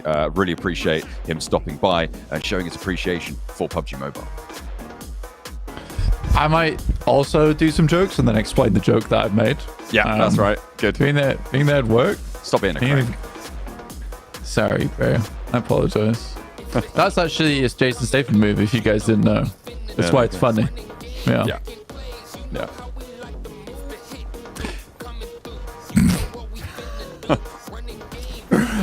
You know, for IWX, not a real one. For them, I think that the difficulty they're running into, they seem scared in a lot of their engagements when they're rolling through. I don't really know how you fix that, honestly, because it's a mentality problem. That's just got to be something that where they'll have that switch happen during the games of a case of, guys, we have to stop worrying about getting into these fights. I mean, they're still doing fun stuff. I mean, the road spikes over towards ASI8, that was incredible. Loved that. And it worked too, which is the best part. Usually those type of players just completely fall flat, but we got one of the vehicles down, that's for sure. But for IWNRX, definitely need a little bit more of that juice coming through from this team, because they are known to be quite an aggressive squad. But what we're seeing here is a lot more safe plays. I'd like to see something different come off the back of that here. Looking for something special on the southwest circle. Leaning on the horn here for TJB. Letting it be known they're here to play. Fantastic stuff. Top of the tables right now. 10 points in the lead. The southwest circle means that from Severny, they will have to rotate quite far from all the way up that north side of the map. It's a non-zero possibility that we end up on Military Island, but I'm giving it a 10 to 15% likelihood of going on down towards the Military Island, which means we're much more likely to end up in those Gatka fields around that quarry area. Yeah, there's definitely a possibility to head it back down that way. So I think teams need to be aware of that happening, as we have had some funky circles in the past too. So that's something teams will have to make sure that they're aware of going into the future of this game. I think that if I'm looking at the circle right now, though, ASI8 do have a big benefit for the fact that they do start a military base and the circle cuts so much of that island in. There's no one else there. They have a ton of time to loot before they think to make their approach out. We do have a interview coming through from the coach from ASI8, and he's going to go over some of the little different things that have been going through that team's mind to keep them set up towards that top side with 7. Welcome back to a quick interview with the 7WG, and I'm actually joined by the coach from ASIA, Trenda. You guys were able to get a chicken dinner. You're currently in the top 3. We have 3 matches left. What is the team feeling like? What are you guys going to be working on the next 3 matches to make sure you maintain yourself within the top 3? It's a do or die situation for us. Yeah, the team is confident. It's now or never situation, you can say. Yeah, the team is pretty confident. They, like, whenever I ask, are you guys taking any pressure or something like that, they say no, we will go more aggressive. This time, more aggressive. So yeah, we have 3 more maps. So right now, we are on the 3rd spot. Inshallah, we will do better. I appreciate you, brother. Thank you so much for your time. Back to you guys. Fantastic stuff coming on through. I mean, the fact that you're not letting that pressure get to you, that is so important. The mental game is one of the biggest battlegrounds in PUBG Mobile, in the competitive scene, is making sure that you can keep your head level when all those around you are losing theirs, and that is how winning is done. Well, for ASI8, I always enjoy watching this. This is not how you climb, but in PUBG Mobile, it's definitely a way that it works to get it up on high and go for some scouting positions. Also a really nice spot to scout from, just purely because this is one of the positions where you don't have a lot of sight lines looking out this way. You can't stay up here forever, but it's a great spot to know when teams are coming, especially from the roadside. But going back to ASIA, it's a very interesting one, the way the coach talks about the team and their confidence, because I think that ASIA was one of the few teams that came into Group Red with the best mentality of, we want to get 70-80 points today. That's our goal. And that was on day 1. 70 to 80 points on a day is a ridiculous feat to grab, but like I said, they're shooting for the stars, and if they fall short of the stars, it doesn't matter, because they've still rocketed into outer space, which is what they've been able to do during Group Red. 153 points. It's looking very, very nice for ASIA, and the fact they're able to keep that mentality up and take some of these more aggressive plays, which have sat them up towards the top side of the lobby, allowed them to win from spots like southern side of Everest inside the fields. Yeah, really, really nicely done. And I can only hope it continues, because this is a team that has really impressed me, and some of the greatest talent coming out from Pakistan. Great stuff, great performances coming on through, and it's just kind of unfortunate that they're facing off against TJB, who have had the most chicken dinners of any team ever in group stages at these international tournaments since we've had this format. and they have just absolutely come up lasting, which is a little bit unfortunate. It means those chicken dinners haven't been going elsewhere. Otherwise, things may have been a little bit different. If day one TJB had returned, this would be a very different story right now, and things could be a whole lot more chaotic, which I know is strange to even consider that to be a possibility. Getso Roy, they have continued to keep up that sort of middle of the pack pace, getting into these late games, moving quite efficiently and effectively, but not really holding up in those fights on the other end of it. However, they are still profiting and should likely be in the survival stage, but it's definitely possible that they could slip down as well. Yeah, if it gets to right, they're a team that was just about holding on, right, keeping the five-finger grip on the game so far, but they are now in a little bit of a dangerous scenario in 10th place with Incilio rocking up 118 points, Tiamba 121, and FaZe for the first time in a long time been able to pick up that 7th place. And not too far behind Falcons at the moment. And we had a nice interview there with Senator. Still feels like that mindset is good for them. I actually really appreciate the comment of the are you expecting hot drops? It's like, yeah, but you got to look on the bright side. As if someone hot drops us, that's plus 4 points, right? Surely. So I like that. But again, yeah, for Falcons, it was very obvious that they were very much working on their rotates coming through. Ooh, this is big actually. Coming through those first 3 days, but I like that now they're looking further towards their team fights, because that is certainly a position where they are lacking, and we saw that from the very first match of the day there on Sanhok, where instead of going for the full 4-man push up towards FaZe, they lose that fight out, and that might have been the opening that FaZe needed to get towards this position now. It's crazy. There were 2 teams waiting for this TJB rotate, right? That's both on either side of it, ready to slice straight on through that approach, and TJB on 2 gonna divert into the crates here. It's interesting decision to take on this path. I mean, you're using that cover from the east side, and trying to get around Everest, I suppose, and send all the way out on that west side of Gatka Fields. Maybe a little bit of a change of plans after they lost 2 of their players, but we'll see if they can adapt into this one. Flower, Triple S, both fairly solid, well, very solid players for the roster, so not out of it just yet. We'll see how much further they can go. But this is good news for teams looking to take that top spot from them. Yeah, absolutely. I think that when you look over towards some of our squads who are chasing, Tiamba's never quite been able to get, Tongjibao's never been quite able to get fully ahead of the squads in 2nd and 3rd place. They have definitely made a good breakout for it, but it's not happened just yet. Another circle that benefits ASIA, they can just calmly chill down towards the southeast side. No one's going to want to go towards Military Island because they know that no one is heading out there in the first place. They know the circle's likely not going to end up towards the southeast side. Good shots from IWNRX as well, with that scouting position up on high, alerting their teammates to the squad that is coming in fairly quickly, and Zedwolf will once again take up position on that high ground. He's up on that radar dish, and he scanned the galaxy for a point. Fantastic news. And yeah, he's just going to hippity-hoppity his way back up the pole and see if he can keep that presence. I feel like it's going to get very, very dangerous quite quickly, though, and I don't imagine he's going to be able to stay up there for more than maybe a minute at best without going down if he stays too boldly faced on that position. The good news is there's a lot of trees that surround it, so in general, the sight lines can be covered off, but it's super exposed. That's not going to stop him, though. Shots over to Tixie, and VirtusPro lose one of their approach.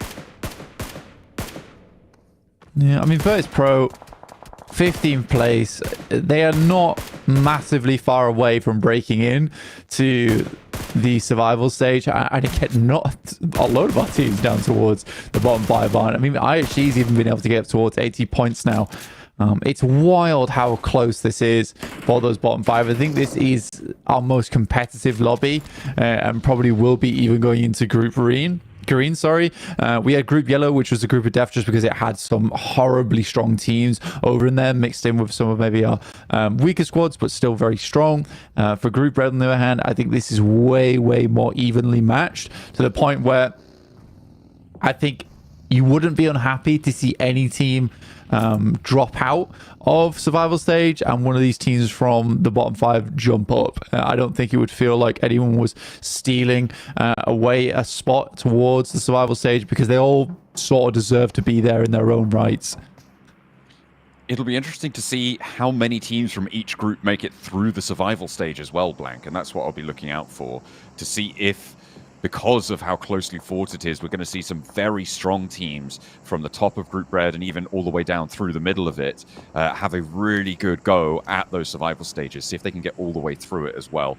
Maybe, and it kind of feels this way, right, where looking at those survival stages, you're taking 9 of our very, very best teams out of there, right, the top 3 from each group, and you're giving the middle of the pack a little bit more of an opportunity to shine.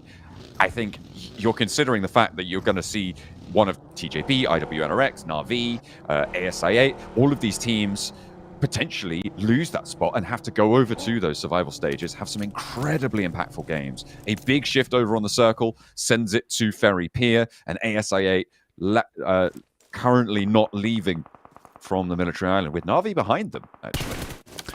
Yeah, Na'Vi was able to make a cool rotate over towards the Eastern Bridge and move down. And I think they sort of expected ASI8 to just be quite calmly chilling over on this side. They already find Noki because they have been brazen on their approach here. I didn't expect anyone to come down here. I didn't expect anyone to push out into military either. But Na'Vi with a very interesting rotation looking to take up that position from ASI8. I love this. I really do love this. And it's very indicative of a team currently in 4th place. And they're taking out their direct opposition as well in ASI8, who are currently in 3rd place. So this is massive in terms of the standings.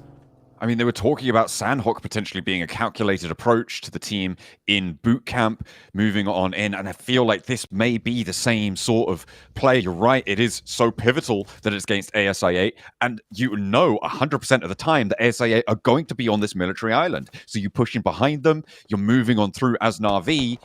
This has been a great opportunity for them. They're playing as 3 on ASI8, but one of them's trapped down the cliff face, UZM split off, Falak is completely out in nowhere. And so, whilst they are as 3, they're basically 3 solos right now. It's painful. I mean, from starting out inside this lobby to being a case of, we have such an amazing amount of space to play around with. It's a good counter from UZM, but now this res has to come through incredibly quickly. We're halfway through into stage 4 coming in, where it will be unresable to pick up your teammates. Chase them down. Yeah, and he should do as well. Puncher goes out. This is a great comeback coming through from UZM. You might take one of us, but the rest, a little bit hardier. Now they're aware of your presence. They've set up for it. And with the blue zone at the back, Na'Vi are going to be eating the damage first.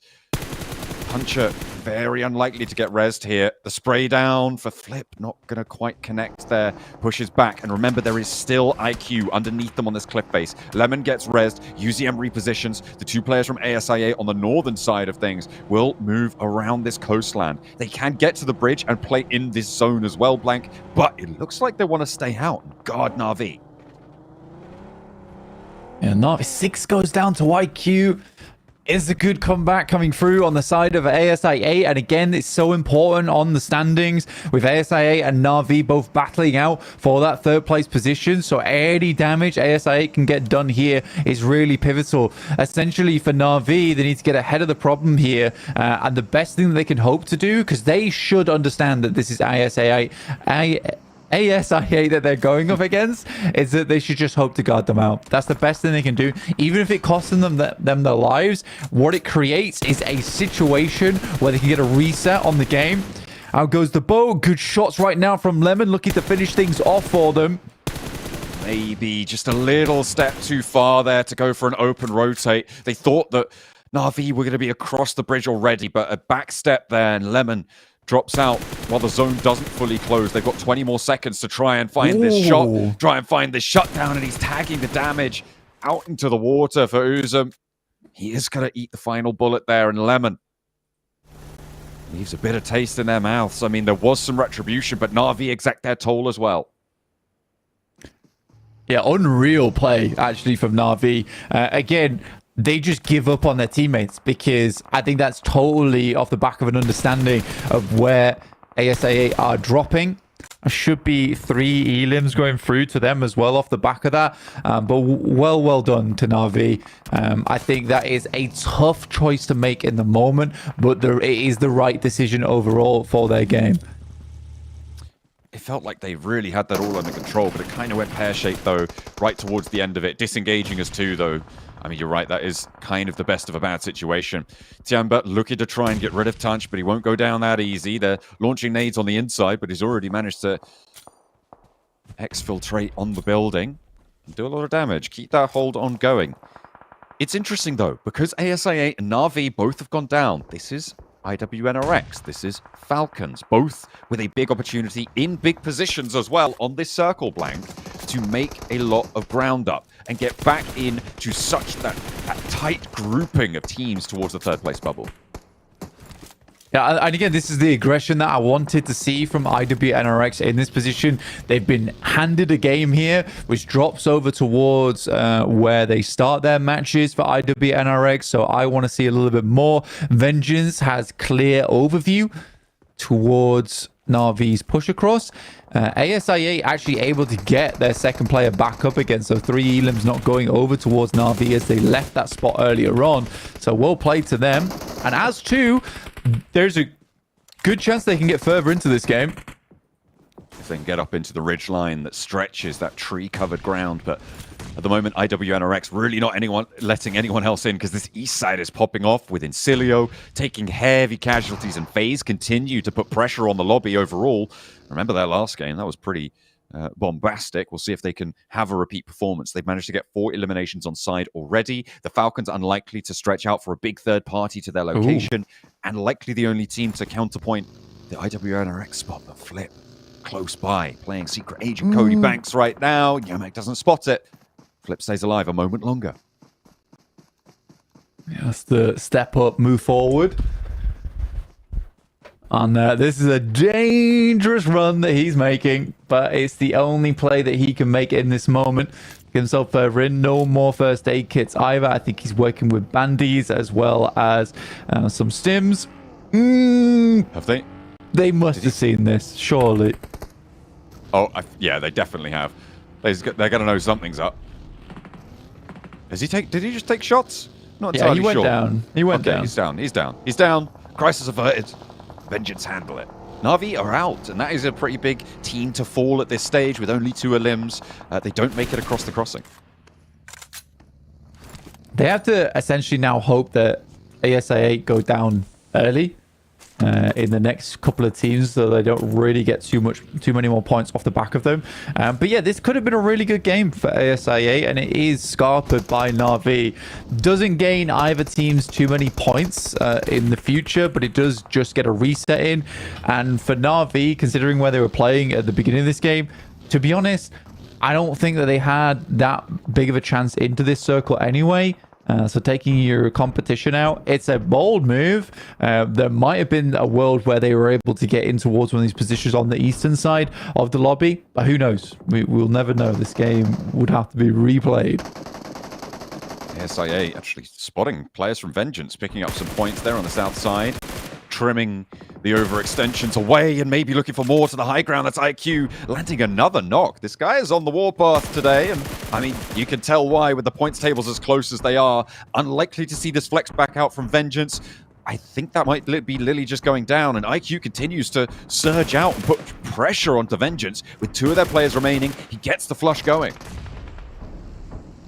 IQ are actually going crazy right now. ASIA, you can never count them out until they're done. Actually finding 2 extra eliminations as well. Here's IHC coming against Tongji Bao. Currently down to 2 players. Nice nades over the top, keeping them at bay, keeping them cornered inside of the shack. And IHC on 4 elims on the game.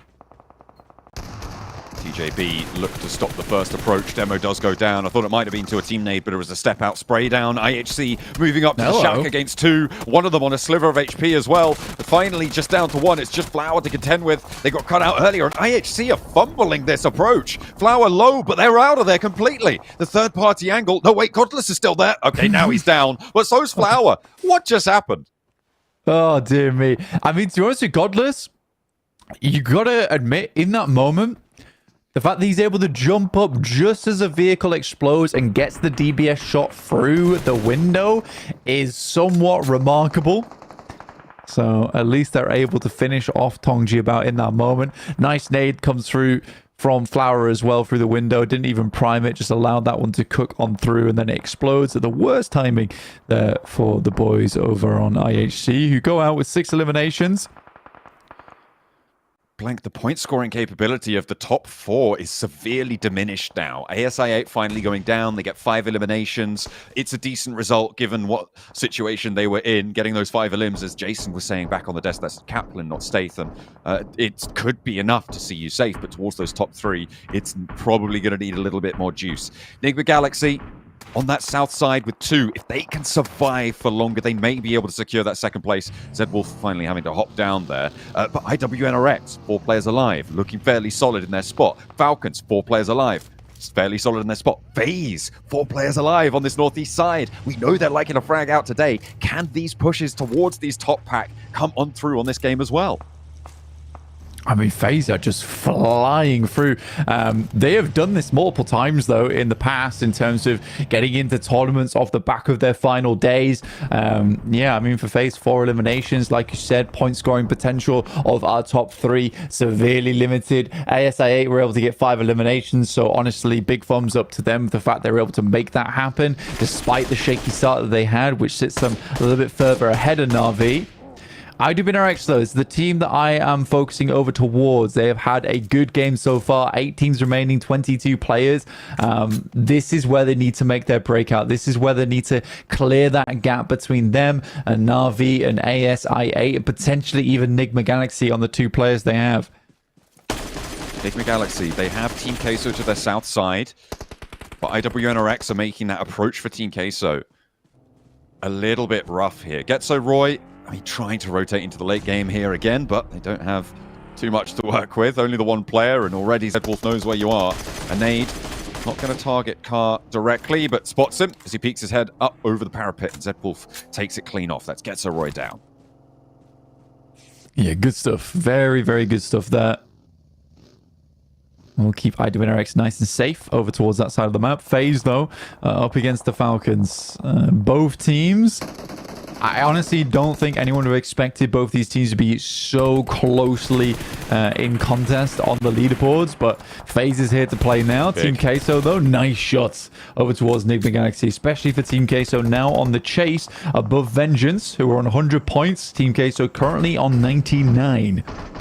Remember, of course, those placement points are going to start to rack up for Team Queso, which means that they're likely already over that mark, but they want to be more than that. They want to be further ahead. Beat out Getso Roy on 104 plus whatever placements they got. Maybe try to catch up towards Incilio if they go down soon, because they're on the back of the queue on the east side and they have just fallen. So Team Queso, again, with an opportunity up into that 11th place now. Vengeance slipped down. Vengeance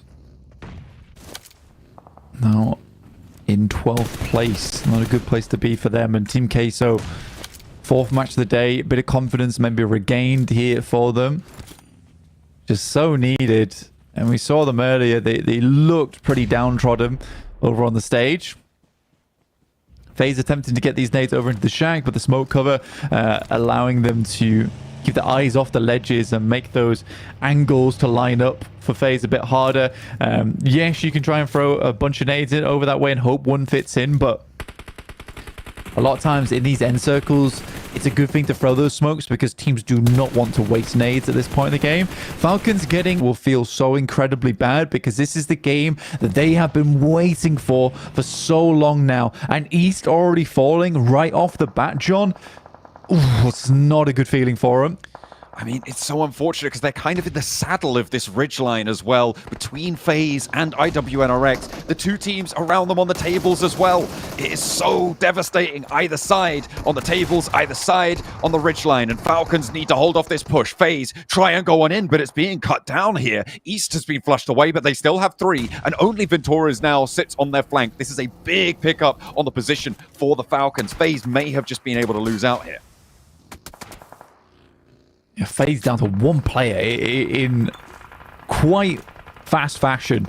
So for FaZe, who were looking to put up back-to-back that Hot Jukes was talking about earlier, feels like it might be off the cards. Good shots from Ventoras, though, finds another from Falcons, but Top is quick to readdress that scenario, but not likely anyone else from his team is going to stay up. So now down to just Top remaining as he tries to slither on through inside this valley. Team Queso, Melodious, can't quite go back to pick up his teammate Colgo, but does find some great shots over towards Furia, who are trying to enter from this eastern side, but the Fury is more over towards the side of Team Queso as they start to light the fire underneath this lobby. Team Queso looking for the last player of Furia, who's moving out in the open, sitting down, trying to go for these spray challenges, but it is just a last-ditch attempt. Can they get the res? It looks like they should be able to. IWNRX, 4 players alive. A third place guarantee for Falcons. I think they got 7 eliminations on this game. A big game for IWNRX as well. They've been waiting for this all throughout. FaZe, the team that fell by the Wade side on this match. They still got a decent result, but the teams ahead of them will accelerate away. The top pack also slowed down, caught up in the fighting on the south side, and it has not been a successful story for them this match. And it is, again, a front page scramble for 3 spots. There's 7 contenders. It's more than likely, like Jason said, going to come down to the final match of this tournament. As time and time again, we get those sprint outs in the front line. That should be Falcon. Whoa! How did that not catch him? Okay, Falcon. I mean, Top just survives that one. Just built different. Nade protection. Yeah. Wild. Just built different there. Either way, still in a pretty dire scenario, all things considered, with IWNRX pushing up to the ridgeline. Team Queso wanting to secure themselves further and further up these tables. Trying to do the Americas proud. There's IWNRX moving on over, trying to stop that story. Turkey are behind them too. For 4 of their players, they've got 14 smokes to play with. That is a lot of utility on side for IWNRX. Yeah, they're ready to take this game home, and they really do want to. Falcons, like you said, 7 elims on the match. Top doing a good job here. They should know of this location from Top, considering they got the nades. Definitely do. 2 nades in the pocket. Ooh, they are lining up towards his left-hand side. That's unfortunate on the timing at which he readdresses the approach on the buggy and maybe just trying to bait something out. Good shot to start off things with a Melodious. Almost goes down, but this might be the trigger pulled now for IWNRX as they hear that breakout. The damage has been done, but they don't push the issue. I mean, Team Queso are on the back foot here, right? The circle closest to the center, and IWNRX know they have these angles under control. They have a lot of smokes to play with. They're redistributing all of their ammunition. They're playing this one on the smart game, not the aggressive style that we have seen from some of our teams so far. With 9 eliminations, with 4 more, they could add up to 13 eliminations. A 23-point game would, I believe, see them towards the top spots here. Blank, this is such a crucial moment, not only for IWNRX, but for Team Queso as well. The best case scenario for making the tables as interesting as possible, in my mind, is Team Queso get 3 of these elims and then lose to a full 4 elim from IWNRX. That would shake things up the most. Indeed. Now, Team Queso, how do they want to play this now? Because we are in stage 9 now. IWNRX playing off the back of this ridge side. They would like the players in Team Queso to rotate into them. They have good control a little bit further over into the middle side of this lobby, but it is a full 4v4. But with Zedwolf picking up the first elimination onto Melosa, that's their big off angle. And IWNRX look like they're taking this one home already, John. Melodious goes down, and nade to follow it up from Kane. No damage to be seen in response. 2 players at the back line, and they're already eating damage from the shrapnel. Frozen launching that Molotov forward. Zedwolf as well, cooking one up, making these rotate so hard. Papi Patro and Colgo trying to make the spray down, and a bold push out on the buggy. 2 of them almost go down as just Colgo now left standing. The last player in the mix for Team Queso, and Frozen rolls forwards, but it's the buggy to connect first. And that is how you shut down a game. A 13-point chicken dinner in the closing moments for IWNRX. We're going right down to the wire again. And look, the big thing is IWNRX get themselves a chicken dinner, the first one of the tournament. This is the changing point. 2 more matches to go, but they picked up that chicken dinner, and maybe now's the time for IWNRX to get themselves back up into the top 3. No more sad faces, only smiles, because they can only go up from here.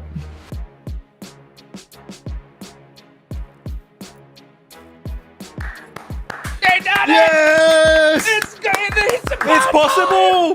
Let's go! Oh, man, IWNRX. Clutch badge has been earned, Max. Just a chicken dinner. Jason Statham would be proud.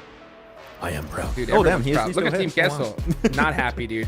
Not happy at all. And rightfully so, man. This was an absolute banger away to end Erangel, right? I mean, we got 2 Miramars coming up. Team Kessel are on the cusp. IWNRX just made things that much more difficult for squads trying to make it to the top 3. Yeah, I mean, again, the point sponge at the top is even worse now that we saw IWNRX finally get himself a chicken dinner. But Team Kesso, this would have been the big game here, possibly, Jukes. It was so well played too against Furia. There was Incilio, there was FaZe over to the eastern side, even Nigma Galaxy. And they knew that to really get some information while not taking too big a risk in this game, playing that ridge south of Longwood was the big play to make. But unfortunately, when you're dealing with IWNRX that sure are low on ammo, but they have the best weapon in the game, which is a buggy, you're going to be in a world of hurt. But Zeewolf, these are crazy What? 9 elims, 1.5k damage in one game. Yo, I was talking to you at the top of the show, and I was like, can you imagine a world where Zeewolf doesn't make it into the grand finals with how he played so far? And he said he must have heard something. You know, his ears were twitching and was like, this is not going to happen under my He's talking smack. That's right, dude. 9 eliminations, dude. Zeewolf on fire in the final moments. This is literally a movie. I mean, if it starts back at the beginning of the match. Luckily, the spectators caught it for us, the observers. We saw Zeewolf go up the tower with some sweet little hops, and he stayed on top of that tower, and I believe he got 4 eliminations from that tower. Then eventually he did have to come down from this one, and then he picks up another 5 eliminations on top of that. Like, Zeewolf almost single-handedly carrying his team through to the grand finals here. A phenomenal performance. The guy who's the MVP after day 1 and 2, if I'm not mistaken. Yeah, you could do it again today. I mean, can you imagine if you're a player, okay, you're just going through Longwood, you're rotating, you're playing your typical PMGC lobby, and you start getting shot from somewhere, and you're looking at the tree like, where the hell, where am I getting shot from? And you're getting smitten down by one of the gods up in the sky, and he's just spraying you down with his M4s. Like, well, you have no idea he's up there. And actually, the trees in Longwood really give you so much cover while you're up there. It's not just like tree chunks. You have the actual leaves, the foliage up there that helps him so much stay hidden while still gathering information, because no one in their right mind would go check in the trees. But he's up there. He's hidden. It makes sense, dude. I mean, come on. You see Zeewolf doing his best Sanji impression, right? Just jumping all the way to the top to that tower. Skywalking, and then, exactly. And then who's going to expect a wolf in the sky, right? I mean, look at this guy. I mean, 9 eliminations, 1,500 damage, but even more impressive, 77 damage taken, right? This guy was destroying this lobby. I think Zeewolf, I think it was actually Jason Statham playing Zeewolf, and he was researching his new movie called The Tree Walker. It's kind of a sequel to The Beekeeper. I don't know, man, how you kind of pull that play off, especially in PMGC, but hey, it might have pushed IWNRX up into our top 3. Obviously, Team K is going to be a little bit upset considering they were outside top 11. But we have to talk about 2 other teams here, gentlemen. I8 and Na'Vi over in military. Na'Vi like feinting that they were going to go through the eastern bridge to go rotate in towards one of these zones. Instead, they go through the western bridge, which are the western side, I should say, and they clash against I8, except Na'Vi are going to be the first ones to go out, and I8 still get some points. This is rough times for those teams. We're just trying to hold on to top 3. Yeah, so trying to hold on to top 3 for those 2 squads, and it didn't quite go the way they wanted. I mean, good for IA. I think it's fair to say, Jason, they still get 5 points, so they're still able to remain around in a position that's somewhat able to compete for top 3, but still, the whole clash is just unnecessary. We did talk about it, right? And I think, Jason, you especially highlighted that Na'Vi will go to the east and then came back to the western bridge. Actually, going to the eastern bridge, committing to that, just like 4MB would do back in CSA, it is not a bad idea. I think actually in this game, that would give them an easy access to Longwood. So maybe Na'Vi should have maybe thought of that and actually committed to that play a little bit earlier. Second thoughts, dude. Second thoughts. Literally before going into this match, my teams to watch were Na'Vi, IWNRX, and Falcons, because these are all 3 teams that needed to break into that top 3. And IWNRX and Falcons needed to win this game. IWNRX did. Falcons put up some big points, and Navi were right there. And that's the hard part, was when you start playing towards the leaderboards and you're so close into breaking into that breakthrough point where I think it was Navi only had what, 5 points? Yeah, only 5 points away from ASI8. At that point, you can get in your own head. You can be like, ooh, all we need is 5. We just need to put something on the board. Ooh, going down this other bridge is too risky. Let's just stay here, and it punished them. And that's a problem. Again, and especially it being the last Erangel, you're going into Miramar now, a whole new map with only 2 left to go. And the last game's going to be crazy. It's going to be that much more difficult for Navi for sure. Oh, for sure. It's going to be so complicated at the end, by the way. Again, GGZ Wolf, were we surprised he's MVP? No. It's pretty much what you expect with these kind of stats. Crazy, crazy numbers. But I do want to highlight one team here that has been really silent, and their spot in the survival stage might not be assured anymore, and that's going to be Getzo Roy. They've had a bad day, to put it simply. They've had a really, really bad day, and currently they've been slipping. I mean, they we'll see on the leaderboards how far they are, but they could be overtaken. But here we go, leaderboards, and IWNRX still not back up there. They're tied. No, yeah, exactly, tied. But because they have only one chicken dinner, I has 2. They're not able to surpass it. If we ended right now, that would have been the worst case for IWNRX. But to still see, like, I think FaZe, okay, 7th and down, we're probably calling out, unless we see a big win out of one of those teams. But Falcons, Navi, IWNRX, still in the running here for top 3, whereas TJB, I mean, as long as they just don't go out 16th place in the next 2 matches, I think they're going to be through. Even then, I think they're through. They're fine. Yeah. TJB's good. Yeah, but IWNRX, Jukes, they need to do it again. We need another one. If you want to make sure you can at least win that tiebreaker, we need a second win on the Miramar, so it needs to go down at some point. Dude, you got all of Pakistan right now biting their nails. This is so close, dude. I mean, it's coming down to the last match here. I mean, even Enigma Galaxy aren't even feeling too happy with this one. Anything could happen here. Looking at the second page, though, oh my goodness. Getzo Roy on that cusp now. Furia are still in the mix. They need a big game here. After watching IHC go out early, bang, bang, bang. That's the nail in the coffin. These guys are going home. I'm so surprised by Getzo Roy. They were in 8th position and they just kept slipping the entire day. They're 5 points ahead of Vengeance. Also, Vengeance slipped out.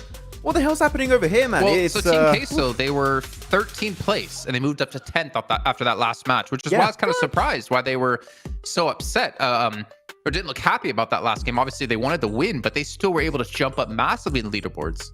Yeah, it was a really good game for them. But I think that the way they were upset, Jason, is because there's not enough points to make them comfortable going in the last 2 games. They could very easily fall out of this. Would 4 more points make them that more comfortable? Yes. I think it would. Literally, yes. Yeah. Yeah. Especially when you got Vengeance with 100. I mean, it's the games that you feel like you could have won, right, Max? Like Team Kessel, I think it was so close that they're biting their nails because they know how crazy the last 2 matches of a group stage are. So the fact that they've seen plenty of times where teams don't make it because of one, game, 1 point. Yeah, I mean, they should definitely feel uncomfortable for sure. And it's not just 4 extra points, Jason. Sure, they get the placement point from going from 2nd to Chicken Dinner team, but you also get possibly those eliminations on IWNRX, and that also pushes them higher. So 8 points possibly in that match would have definitely made them a lot more comfortable in the conversation. And it's good to get it now because going in those Miramars, you're going to have so much uncertainty going in those matches. I mean, hot drops, Jukes, we know they're always a part of the conversation. Are we going to see it happen towards those top teams to make it to Grand Finals? Or are we going to see it for the bottom teams just make it to survival stage? Yeah, they might be a target team here for some of the bottom squads that need to make a final dash into top 11. Well, let's talk about it, right? Let's theory craft a little bit, Max, right? Because, I mean, we're the last 2 matches of the day. Hot drops become a necessity. And the last match, again, I can't repeat enough of just how crazy it's going to be. You need those points right here, right now. So in your opinion, looking at the leaderboards, which teams do you think need a hot drop who? And then I'll go after. I mean, I'm not really going to focus too much on the grand final teams right now because I think that might happen in the last game, not this early. You don't want to give your game plan away. But really at the bottom squads, I think you're looking at Virtus Pro. Virtus Pro have to do something here because Virtus Pro are currently, what is that? They're going to be 17 points away, right? I think from their spot. So they're around that point. I'm not good at math. But they are technically in reach, right? But they need to also beat the competition above them because otherwise that's a moving goalpost and it makes your entire day for these last 2 matches way harder. So Virtus Pro, for me, even IHE to some extent, that is their final opportunity to make it to the survival stage is to hot drop, eliminate a team, and get some big point games on the board. I agree with you 100%. I mean, Virtus.pro and IHC need to hot drop Getzeroy, or even Vengeance, right? One of those two teams, I would prefer probably Getzeroy, because right now 145 points, you need to destroy the cutoff team. So if I do not see Virtus.pro, IHC hot drop, then not only is it nail in the coffin, they've given up. They're laying down in the coffin, right? And as far as for the top 3 goes, I mean, FaZe needs to hot drop, I8, Tianba is done for, no chance. But yeah, even Falcons, ooh. Falcons with 13 points on I8, I would say so too. Yeah, if you're Falcons, hot drop, why not? Because, I mean, you got no choice at this point. Last 2 matches of the day, you got to do it. What do you think? A bit early. I would say for the top 3 teams, you might want to start hot dropping towards the last game. I think now you don't want to give your game plan away too soon, because then teams are going to be wary and they'll be very cautious about you possibly hot dropping the next game.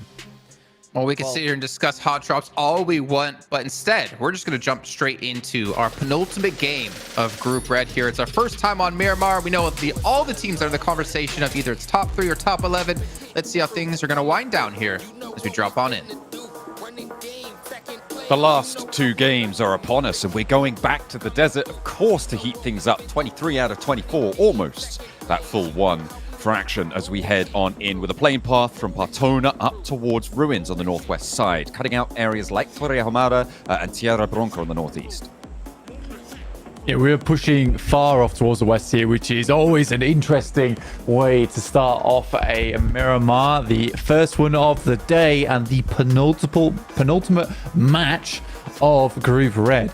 We will be finishing on the next match there. And like the boys were saying on the desk, it is a tiebreaker right now due to those chicken dinners in the top side of the tables, with IW and Erix definitely catching up at ISA8 with that valiant performance they made in that last game to put up 5 eliminations despite being harried by Na'Vi on that south side. Still in contest for that top 3. IWNRX breaking out down to the southwest, probably going to head out towards Barra de Mar, play on that west side. I'm expecting to see Na'Vi up on the north coast as well, back up in La Cobreria, so potentially able to split apart there for 2 of our top teams. But Chumasera for TJB, that means that they are going to be close by around that IWNRX position. The teams at the top locked horns once again. Enigma Galaxy as well over towards El Pozo, as everybody is going to have to make their way up towards the north side. Na'Vi happy with this circle. It keeps La Cobreria in. You know what, also, this I think is the first Na'Vi-orientated Miramar we've seen all Group Red.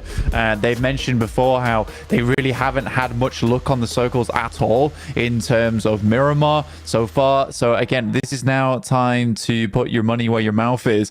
They get the circle. This should be a position where they can play from. So I'm excited to see what they can get done here in this match in particular. For Na'Vi, currently in 5th place, but only 8 points behind right now. FaZe starting to lag behind a little bit. Again, I don't think anyone had many thoughts that FaZe would be challenging out for a top 3. The fact that I even have to say, oh, they're not quite there yet is funny to me, but they have certainly got themselves nice and safe now, which is good to see. On the bottom end of things though, John, Team Queso with that last match get themselves up to 109 and Getzeroy 105 right on the bubble. Yeah, IWNRX just on the cusp of getting on through into that top 3, losing out that tiebreaker. Can they find another chicken dinner? Well, we're going to find out a little bit from their coach. 7 caught up. Interview with the 7WG. I'm actually joined by IWNRX coach Bluffs. You guys were finally able to get that win. I know in the past we were talking about how the win wasn't that important. Now with everything at stake, how important is that win for your team? As I said, if we keep getting more points, high points, it's not necessary. The win is not necessary. We get the high points in the first 2 days, but last 2 days it was so bad. We couldn't get that high points and win was necessary for us. And finally we get the win. We are so happy because it was too nervous. We were too nervous. And finally we got that relief. So finally we get the win and finally we get close to top 3 again. I hope we can qualify. I think so. With that performance, is definitely going to push you guys a little bit higher. You're mentioning that you guys are happier. I saw the players; they're definitely a lot more confident. Thank you so much for your time. Back to you guys. Excellent sentiment there, using that win as a bit of a mental reset as well for IWNRX, and coming in on their strongest map. The map is where IWNRX beating out everybody on the numbers blank. This is a big opportunity. And it's where they need to take that momentum and push it forward, right? And I think it's fair enough. It's been a long time coming now for the guys on IWNRX to pick themselves up a big win, and I'm happy to see it come through for them. I would just like to see IWNRX make their way back into a top 3, because they have such a pedigree behind them, and I think the fact that they've come into Group Red swinging like this is really, really good to see. So I'm very, very happy for them. Hopefully that can be change that they need. Also starting over in El Azahar, always a nice spot to be in for IWNRX, so they can move forward over towards that northwest side of the map. And I think they've had a fair few times where they've had this worrying performance where, do we crunch into the eastern side? And then they've allowed loads of teams around them, and it has been awkward. I think actually IWNRX is probably grateful for a little bit of freedom on rotate. Six finding one of the players there coming through from Vengeance early on. This is a long flex out from Six from the rest of his roster as well. Currently the rest of them still up in La Cabrera, so does need to be careful, which is why he didn't fully step out, look for that commit. You saw him looking down to the south, to that counterposing hillside. I think actually Enigma Galaxy have made their way up there, so he's very worried that if he goes down, he's basically done for. So nice and cautious for Na'Vi until they regroup and put 2 players up there. If that's what they decide to do, you do need to be making those cautious plays. Ralph, though, get a little bit bold with these peaks down towards Vengeance. He's a lot more happy to take that risk. Yeah, they know they need these points to stay up on top right now. Still taking some shots over towards, I believe that is Na'Vi on the other side of things. But yeah, it's certainly an interesting one at the moment. I think when you look at this map in particular, what I'm looking towards is definitely those high grounds that currently you do have Na'Vi holding, as well as Enigma Galaxy down towards that southwest side. Can't really afford to move the buggy either. To get in it would be probably a knockout, and because there's no one else up there with you, you don't want to risk the knock.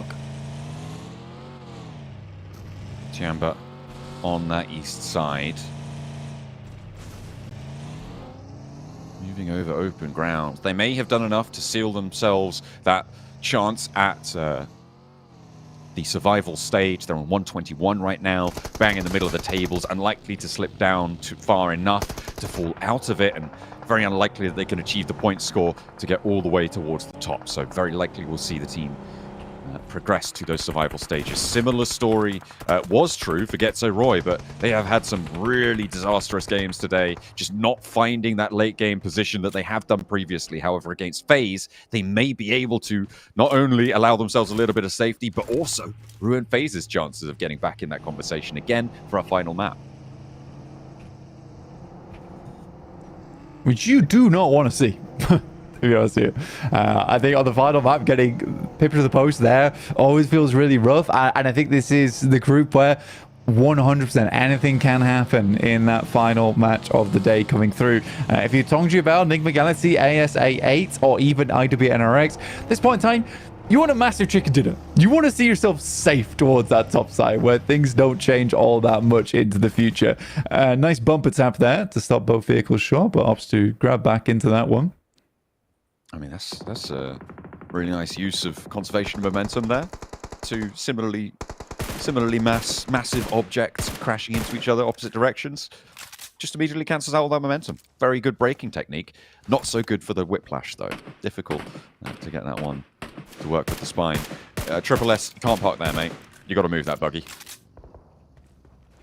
Yeah, get out of the way. Get out of the way. No reason to keep that around because it needs to get maneuvered into a spot where it's not going to get taken out. And especially on a map like this, you need those vehicles. With all the high ground that's in play here, you need to be able to maneuver yourself into a better position inside the lobby. Big north shift. Ooh, Ow. Pops all the way up to La Cobraria, gives Na'Vi a lot of that ground, but what we've seen from previous games where teams taking up that wide split on the north side is that they just get cut off. Teams move in between them, and slowly they get shredded away. So for Na'Vi, they need to make sure that that doesn't happen to them. The question is, how do they go for that? Do they move the players down towards the south, back up towards the north side? I feel like that high ground is going to get severely diminished in value fairly quickly, so I think that might be the play. You know, for Na'Vi, it's a case of...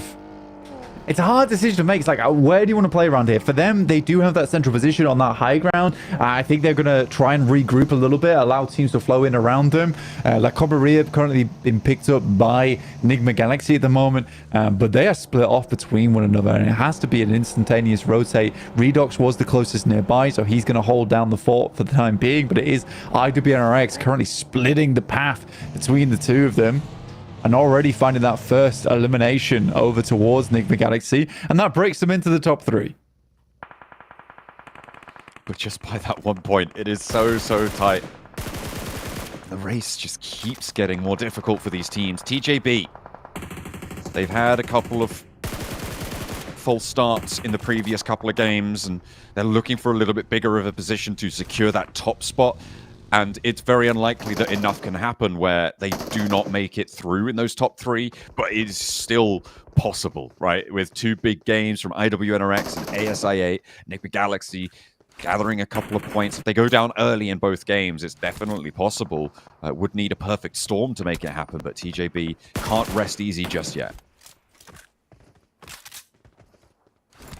Yeah, again, 173 points, although it seems far ahead, when we looked at the jump up coming through from the phase, like, it's an insane grab in terms of points, and that happened in 1 game.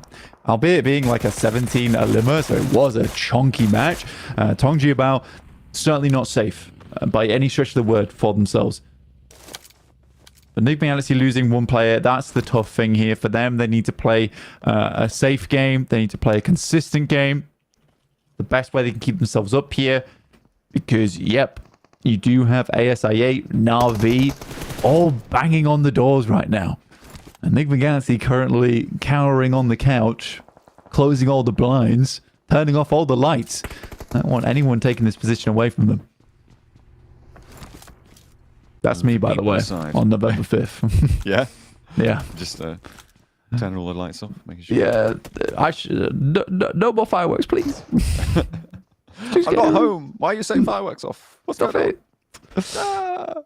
Very scary. That's, for anyone who doesn't know, November 5th, the day that everyone in England sets off fireworks. Yeah, my cats hate it. Yeah, that's pretty awful. That's the worst part of fireworks night. The fireworks are pretty, but yeah. Yeah. I just have... I am a big fan of fireworks, though, to be fair. I enjoy people enjoying themselves.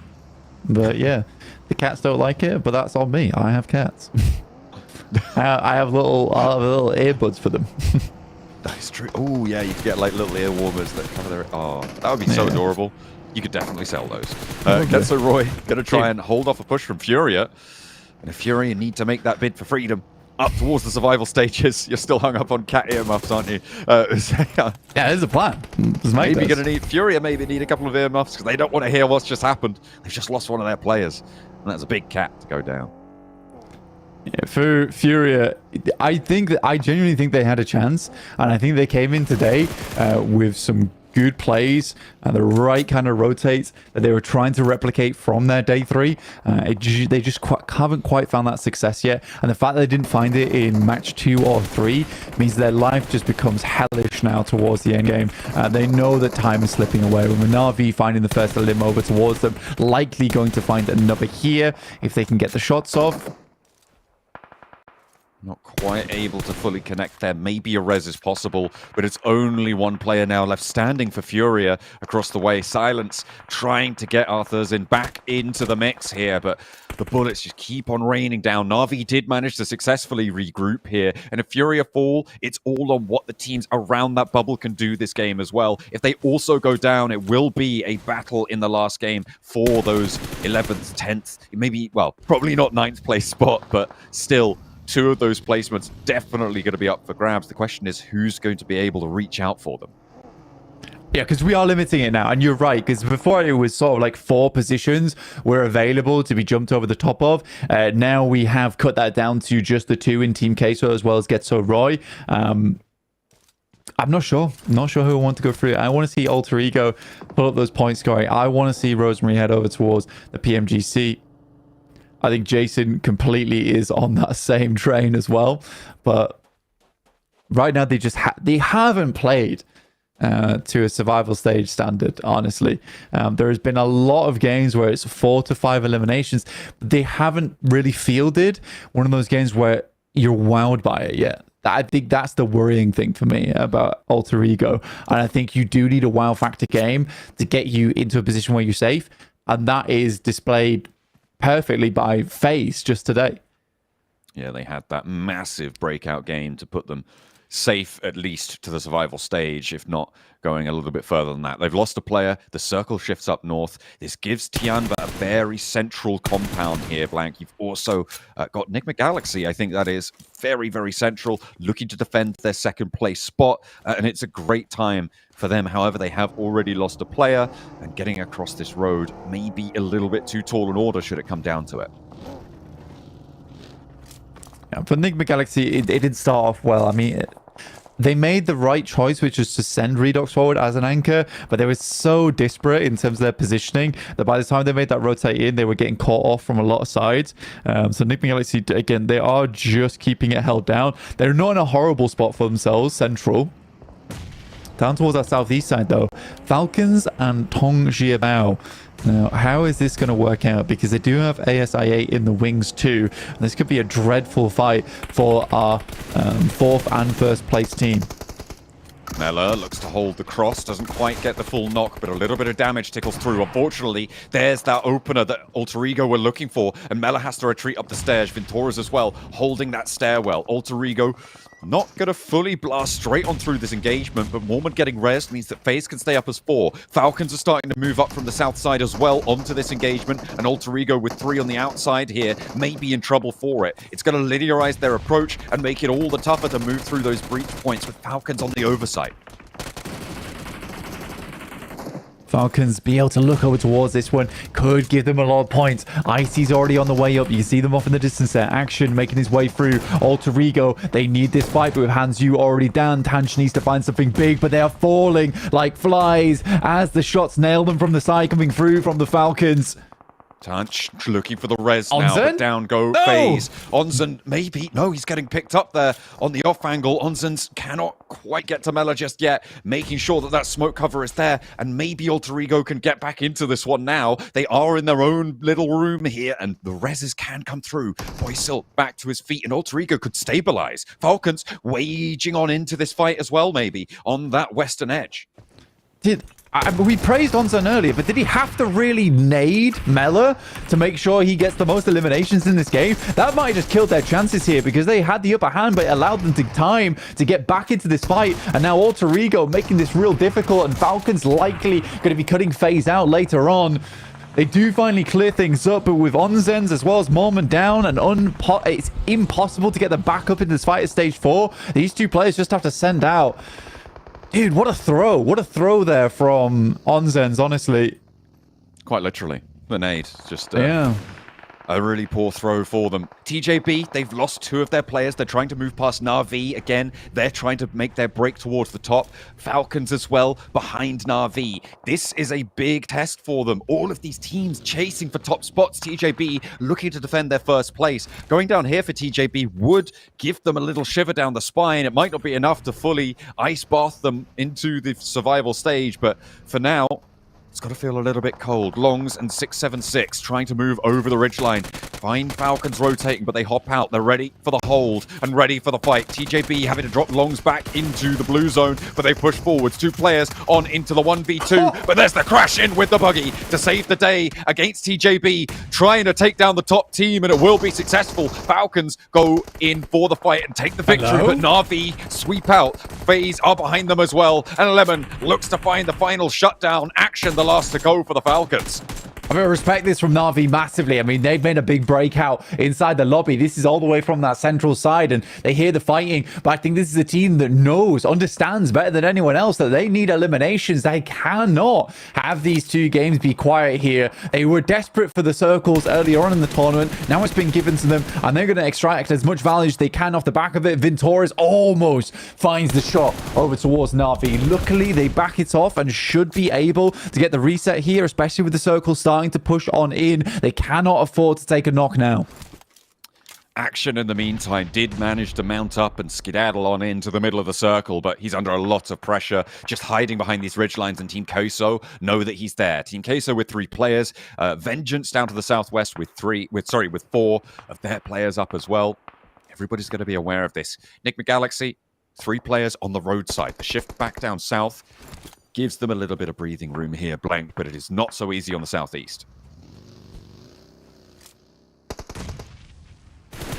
Nade over the top. Team Queso still rocking with 3 of their players. Look over towards Action. He's the final player now from Falcons, able to put up 4 eliminations. You can see all of our teams, 5th, 6th, 7th, they understand they're not safe yet. They're still putting up those numbers, which is great to see. FaZe still with Vintoris left remaining. Great shot from Na'Vi, though. Should take down Colgo. But I think he just about gets him to cover there. Happy Potro might be able to pick him up. If I was Na'Vi, I'd be looking to crash this bad boy soon. I mean, it is potentially an opening, but the question is, do they know that there's only 3 players in there? You're really worried about that open range in front of you, and you don't need to go for it right now. Maybe try and work it a little bit more. They haven't pulled the trigger, and they can't go for it now. The res is very likely to have come through, and they'll be back up in an action to hold off that approach very quickly. And remember that Getzo Roy are on that north side as well, who could get that side swipe. Na'Vi, a dangerous roll-up in their future. I mean, sure, you've got that knock, but you don't need to go for it just yet. And maybe a better opportunity will present itself, but you can't wait too long. So Roy, underneath and on the bubble. 11th place. 1 elimination found for them so far in this game, but playing really quite safe now. Not wanting to make any mistakes into the end of Group Red. Tiamba on that north side, they know that they're slipping down the tables a little bit. They're still fairly safe, and I think that even if they just get a few points here on this game from that central position on the northern edge, they could see themselves happily into that survival stage. But 42 players and 14 teams at stage 6 is somewhat surprising. I think that that is a symptom of the circle being cut off in the middle by this mound, essentially, this big hilltop, which is allowing a lot of teams to stay outside of each other's sight lines for quite a while, and we do send a backup over towards it. Action has found that approach in towards the middle, so could survive for a little while longer here for the Falcons. This circle is big for both IWNRX and for Na'Vi, not in terms of the ease of approach, but in terms of what they need to achieve in it. IWNRX need to push in from the western side, defend their 3rd place spot. Na'Vi from the southeast and try and push up towards that 3rd place spot. Both of them with a chance to prove themselves here, but unfortunately for IWNRX, they've already had a knock over to Frozen, the forward position on their approach towards IHC, who are holding out with 4. Vengeance are up top as well, which does slow everything down. I mean, for IWNRX, this is really rough to move on into, and I don't expect them to be able to get too much further, to be honest, Blank. I think for IWNRX, they're getting cut out big time. It's like you say, it's a rough push for them over towards IHC. It would require an opening knock to allow them to find a bit of an avenue inwards, but without high ground up top, like without vehicles Zedwolf to make that push, might be difficult. But Zedwolf, he's potentially taking fate of IWNRX into his own hands. This is a crazy push out from him. He's just scouted all the way up towards Vengeance, underneath IHC. That may give them time to get the res, but he's into the fight. He's just 1v4ing. He has the backup coming in, though, fairly soon. The nades don't quite find their way in through the window. He's not down just yet. IHC playing up on the top floor, and the nades still bouncing off. IWNRX need to be landing these. That's 2 now wasted nades that could have found an opener, but Zjol is into the fight as well, on the ground floor, looking for Zedwolf, but it's just him and him alone that they're dealing with, and seemingly they don't know how to do it. IWNRX now finally getting all 4 of their players in. 1 is cut out on the back as Furia go down across the way, but Swain is in the building. They could look for these reses. IHC just not stopping them. It's just hilarious, really, that Zedwolf was able to get over towards this building, and it has caused so much pandemonium for IHG that IWNRX basically were able to just walk up. Crazy Molotovs coming through from Zol, though. Only Swain left remaining here. Can heal back up, but I think that will confirm onto at least one. There is another nade sent back down the stairs, and though IHC was struggling from the get-go, considering Zedwolf just said, "What's up? Hey, hello, I'm in the building now," and he still is. Yeah, that really confused him in that moment, but he is waiting, biding his time. They should have seen him now right up onto the counter, but has to go for this 1v4. It's not possible. It's a shooting gallery over towards him, but yeah, I mean, still trying to make something happen. They are technically ahead of ASI8, but depends when ASI8 are going to go down, because I think that at the moment, their position sat over towards that northern side, it looks fairly safe for now. And in the meantime, Na'Vi have passed their test. They're into this circle. They're up to 6 elims. They're 2 points behind ASI8, 3 points behind IWNRX. If they can push ASI8 out of their location by the roadside, that would be huge. You've also got Tianba, who are going to be looking towards ASI8. So a difficult hold for ASI8 to come on through. And the circle will choose its location soon as well. Action has survived through it all for the Falcons. Nigma Galaxy, dead central. Keeps the north side of the road in. ASI8, Na'Vi, Nigma Galaxy, all in there too. Yeah, not a bad position to be in. But again, 11 teams at stage 6. This is... you can tell just how much all of these squads wanted to stay here and remain within PMGC. IHC still trying to get it done from that western side after they cleaned up that fight between them and IWNRX. It's Team Queso right on the money right now. Ghetto Roy as well. Vengeance moved their way in. Team Queso versus Vengeance. Right now it's going very well for them with only Yamak left remaining. Extremely low, but Na'Vi moves up.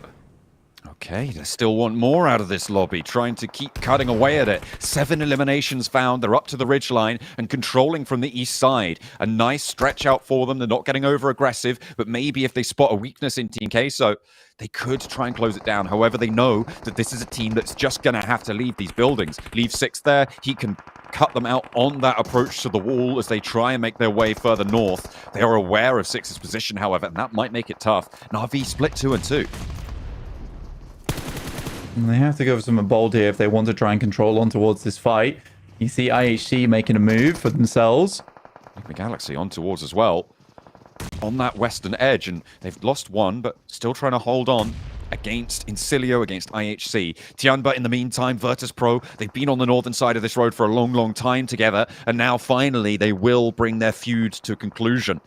The question is, which way is it going to go? Nades in from all 3 of Virtus Pro through the door frame. A nice bouncer, and Shan is found. One in the back door as well as Icy steps in with the spray down. They're hopping on through. A step out and a break wide comes through from Tianba to get a little bit of an answer back, and it's 2v2. Healing not coming through for either team just yet, but Bond wants to make sure he's healthy for this fight. Across the road, you've got ASI8 and Getso Roy both looking out this way, which makes it so hard for Virtus Pro to find an opening. The healing wasn't there, and Malloy nails the nade. Just one player left standing, and another cook is on towards the back, looks for the flush onto Shan, will find it, nearly the full wipe on towards Tianba as well as Malloy and Icy up into the fight. The Molotov to slow them down on the corner, gets the flush, steps up onto the bed, and will not get burnt away just yet. Malloy with the cook, they know he's close, but the blue zone's closer. A bouncer on the nade, and Q's just away from that angle, pushed back off there.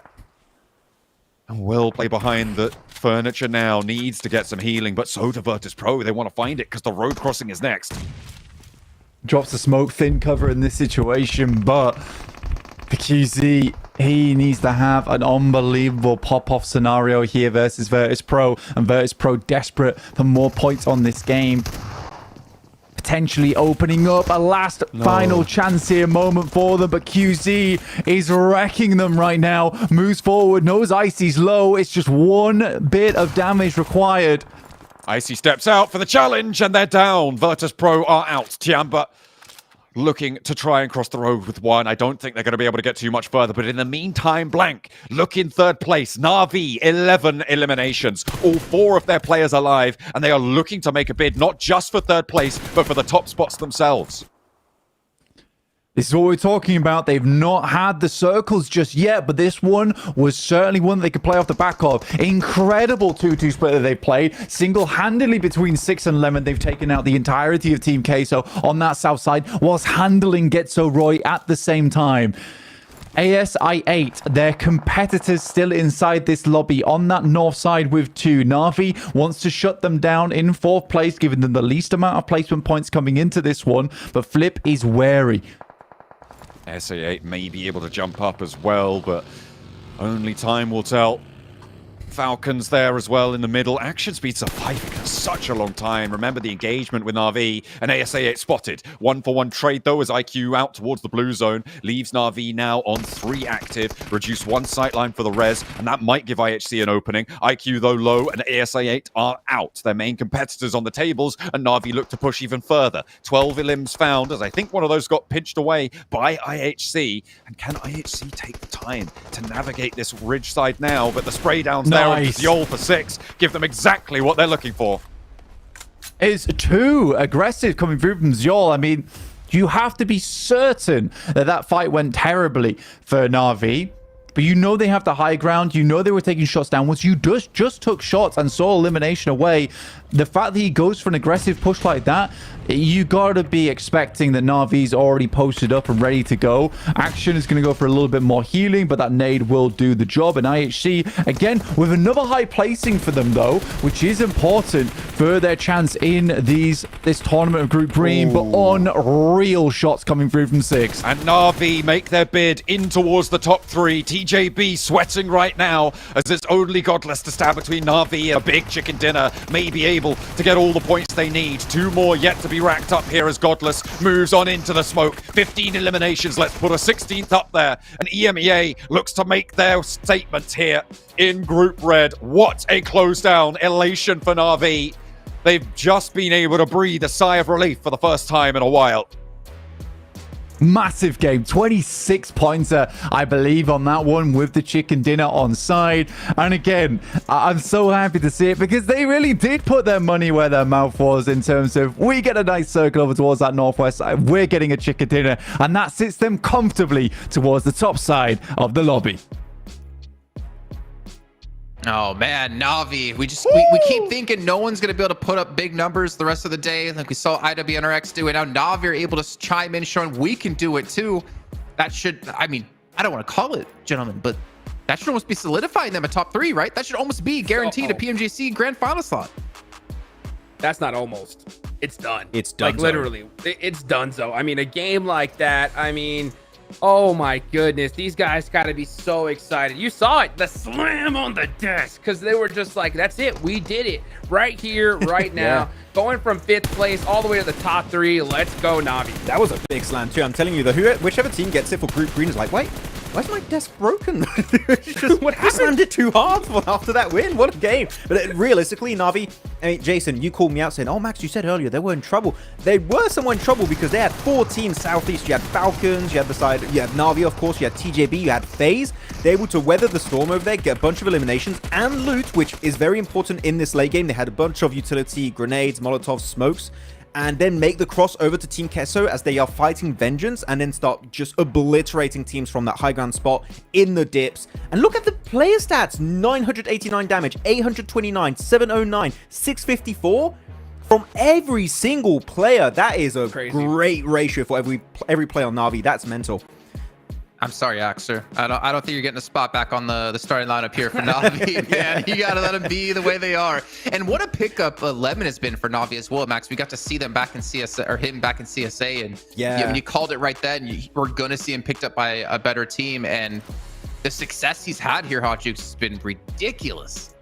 I mean, clutch time, baby. Clutch time. Lemon shows up with 6 eliminations, second to last game here. I mean, they were down and out. I mean, you couldn't write a better story for these guys. So they've got to be so pumped. 1 game left. At this point, it's just about holding on, right? Yeah. It's just about holding on and defending yourself from other players. You're going to be watching those elimination counters. You're going to see which teams are going out.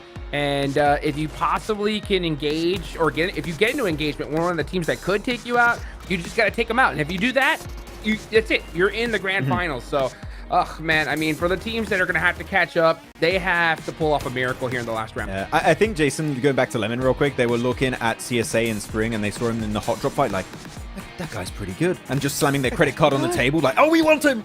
How much do we have to pay? We want Lemon on the squad! And to be honest, this is one of the most successful pickups we have seen in a long, long time when it comes to EMEA, right? Like, you have other pickups like Novalo and Snowix for the side of Nigma Galaxy that they are playing especially well for this group. But yeah, Na'Vi putting on an absolute clinic in this match here, sweeping so many teams on the eastern edge of the circle. And you can even see the dips they were playing, Jukes, were so strong because it kept them safe from other teams taking shots, but they were just taking shots pretty much the entire game. And the only reason why they could shoot as long as they did is because they were looting the crates of everyone they obliterated on the pathway to that chicken dinner. So the amount of bullet shots by that team must be an insane number. What the hell? Oh man, Virtus Pro up against Tianba. Oh no. It hurts to see. We don't need to talk too much about it, but obviously that was a fight that probably Virtus Pro should have won and should have won earlier, as you were saying, Max. They need to push it quickly or else they're going to get third-partied. But one team I do want to mention about holding on, Hotchukes. IHC, they're kind of holding on here. I don't know if you heard me earlier, right? I said knock, knock, right? I said that the nail was already in the coffin, and now IHC decides to do something in the final hour? This is gonna be tough. I mean, yeah, 18 points. That is solid. They gotta be stoked. It's gonna go into the last match. It really, really is. I can't wait to see the overalls because I want to see just how far they jump. They were in obviously last space. Getoroy was at that cutoff with in 11th with 105 points. This will definitely put them in that. The reason why I counted them out is because you hear about everybody's mental game at the bottom. Just seeing their play every single game before this, just so safe, right? Playing it like that, I was like, there's no way they're going to get enough points to do it. Then all of a sudden, they take out IWNRX, who just won the game. That's crazy.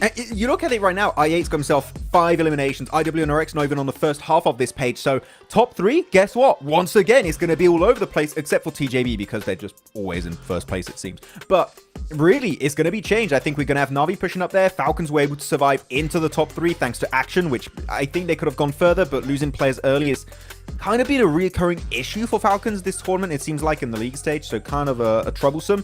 But one thing I'm a little bit sad about, Furia have not been able to maintain that momentum, man, and here this 0-pointer, that is really hurting them and maybe putting an end to their hopes of making it to survival stage. Yeah, I think we're almost have to call it as over for them, unfortunately. And Max, are you sure TJB are still going to be holding on to number 1? I mean, they should be. I was just said that because they had such a big gap, but maybe Well, I can kind of tell you from my quick maths, looking at our overall rankings from last time, that we might have a new number 1 team. But we'll see when we get there to see Lemon going to be the MVP and our overalls. And Na'Vi will surpass TJB by 2 points because they got 26 and TJB got 1 in that last game. Well, that's a first, Jason. I cursed the team before going to the leaderboards graphic. That's my power was undefined. But okay, so Na'Vi, I mean, a game like that is definitely going to jump you up the leaderboards quite significantly. Going up to first place, overtaking TJB after an insane day they had yesterday, getting 2 chicken dinners and a podium finish. Absolute madness here. And going into this game, this point sponge is going to be a real issue for the bottom squads. Like, all the points are going towards your top team, Na'Vi in particular. I don't know, man. This is great. It is very competitive, this group. And IHC on 12? There's no way they qualify in the last 2 games. No way. I hope Hotchukes does not work at a funeral home because he won't know if those bodies are dead or alive. Counting out IHC before, man. 3 points away, bro. Hotchukes, it is very possible for IHC to come off the bottom of the leaderboard and make it through the survival stage. I don't even know what to say if this happens, honestly. They're doing the PMWC, Jason. They're doing it. I'm gonna ask you, Jason, what did you say earlier at the top of the show? 5 points a game, right? Let me ask you this. If IHC gets 5 points this next game, do you think they make it? It depends if Getzeroy goes out early. I mean, obviously, right? But just saying, like, but if you really think so, do you think 5's gonna cut it? I mean, I think it can, for sure. It just depends on how Getzeroy plays. Yeah, I think they could. Dinner will cut it for sure. Getzeroy have been, I mean, like Max said before, right? They've slipped from like 5th or 8th place down to potentially not even qualifying. Like Getzeroy has had absolutely no results these last 2 days. They've done absolutely nothing today, to be completely brutally honest about Getzeroy. They've had nothing go their way whatsoever. They've had circles go even somewhat close to their initial drop locations, and yet nothing's been happening. And you know, Jason, we've heard so many people say, oh, IHC, they play well in PMGC, they just don't care about the other tournaments. No, they forgot to say they play well in PMGC in match 23 of the league stage. Very specifically. But I'm telling you, how do you feel when you had such a big game that is literally keeping your dream alive to continue your PMGC adventure for 2024? Do you go for Hail Mary play we mentioned a few times, Hot Jukes? Do you play it passive to maybe get those 5-6 points you're mentioning? I don't know, but you have so many thoughts going through their minds right now. I'm telling you, they are lost right now as to what they're going to do, but they need to make a decision and fully commit to it.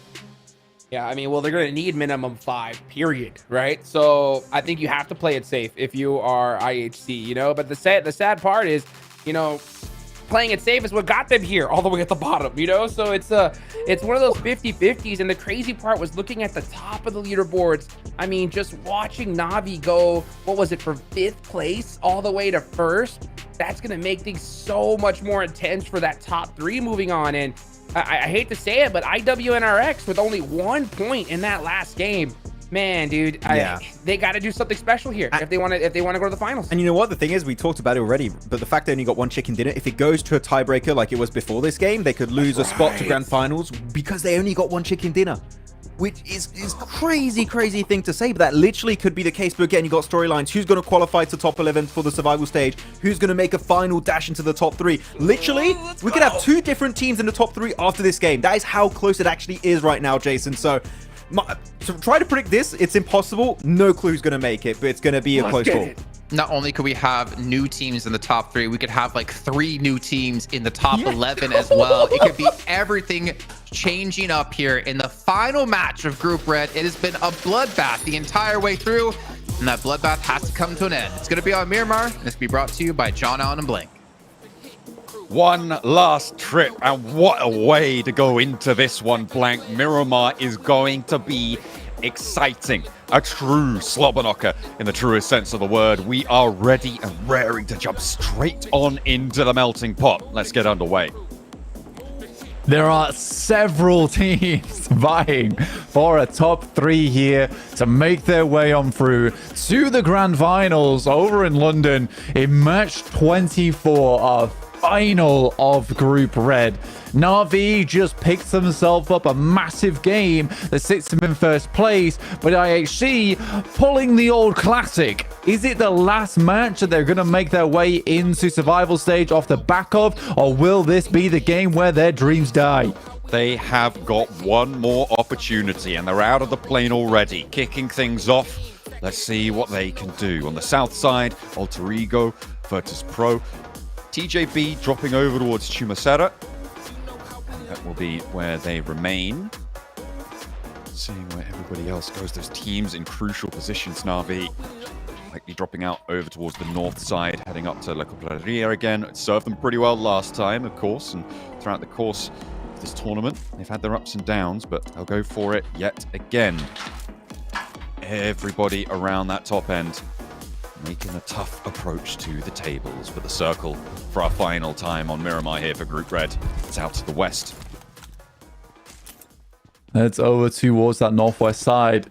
It's not quite as hard up towards that side of the map than it was last time, so Na'Vi may be slightly worrying about this, but to be honest with you, in first place, I think they'd be okay. It should be a confirmation over towards the Grand Finals, though I'm scared to say anything quite like that at this point in time with the way things have been shaken up the top side of the lobby at the moment, John.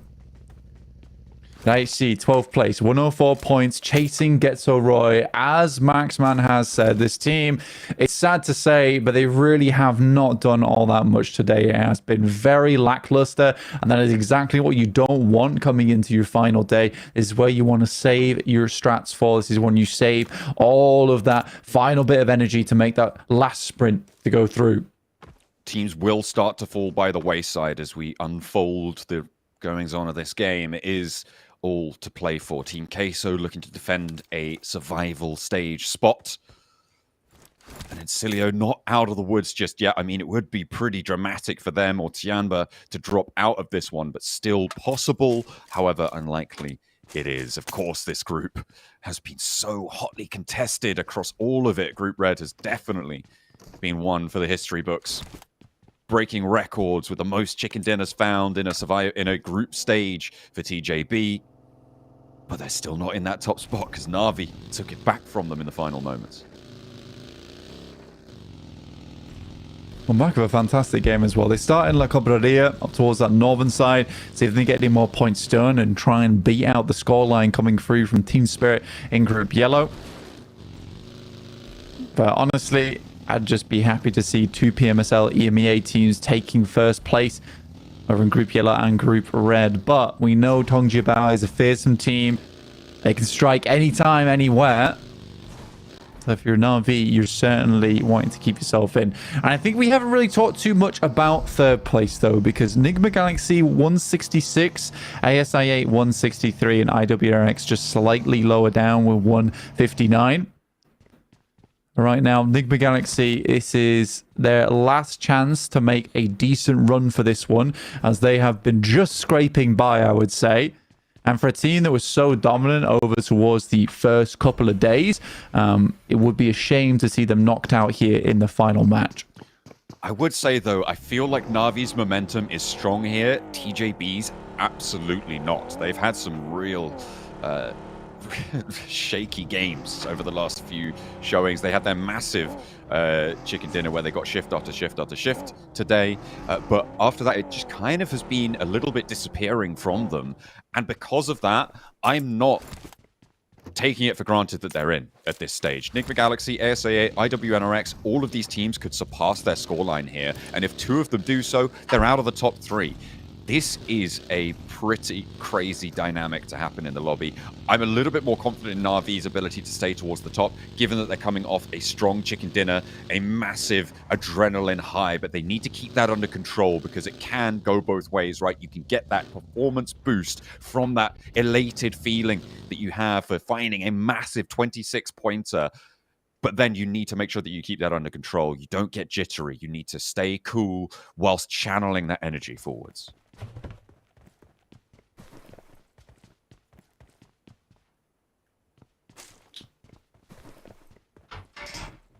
Making the most of their opportunity when it comes to them. FaZe, they've fallen a little bit by the wayside. They have had that wow factor game that you talked about previously, Blank, but they haven't really been able to make convincing arguments as to why that is a consistent feeling. It is just these one-offs, it seems, from FaZe, but they should be able to see themselves safe into the survival stage. Furia, in the meantime, on the northeast side, they, again, same story for them. It has not been convincing from them this tournament. They had a little bit of a glow-up, but it has been pushed aside by the teams beneath them. IHC, most notably, up into that 12th place now. Vengeance losing their first player on Yamak, player that has put up quite a performance for Vengeance as well. Maintaining their presence inside the lobby, so losing Yamak early for Vengeance in 13th place. It's not quite a death sentence just yet, but it does not feel good. It's a real rough time for them. I mean, everybody has got to be so nervous. I think probably the team that is the calmest right now is potentially FaZe in their scenario, right? It's very unlikely that they can jump too much further up. Similar story for Tianba. So I'm interested to see what they do with this match because everybody else needs to defend or attack on these tables. And with Vengeance losing that player early, the 101 starting to look terminal at their scoreline. Virtus Pro, for them, it just feels sluggish. The performance feels sluggish. They feel out of sorts right now in 16th place. But even so, 16th place has a chance. It's so close to ladder up.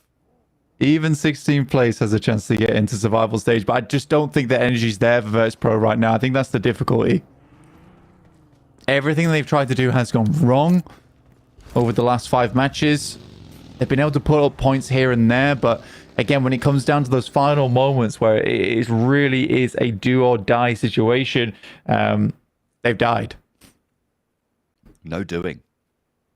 No doing. And it has been their undoing so far. So hopefully they can tie up this tournament with a little bit of a stronger performance, even if it's not enough to get towards those top 11, right? You have to feel like it's maybe, if nothing else, a good morale booster to be moving forwards into the next season as players, as a team, to be able to show that you can. No, you do have talent. It's just that this lobby was really bloody hard, and it absolutely has been.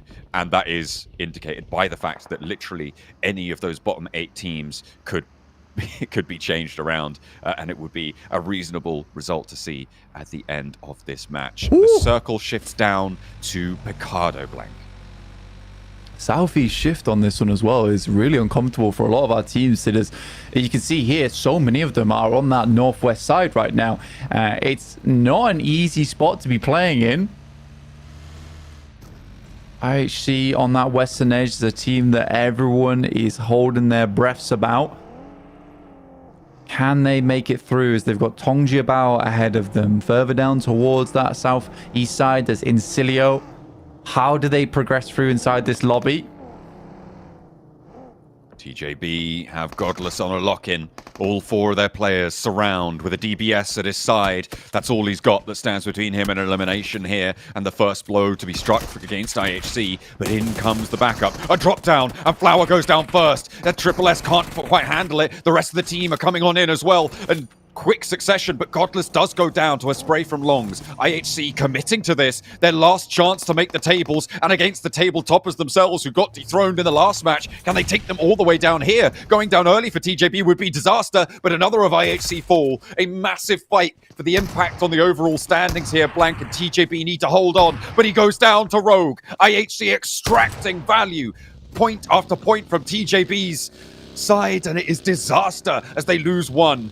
As both teams going down to 3. Demo needs the res. He's across the road, and Rogue is in with the nade. Looks for the cook over towards 676, and he finds it. Big. TJB now again on the ropes as the crash comes back in from Ziol. Rogue and Ziol looking to take on the 2 from TJB themselves. It is so down to the wire, and in the first fight, everything could be decided.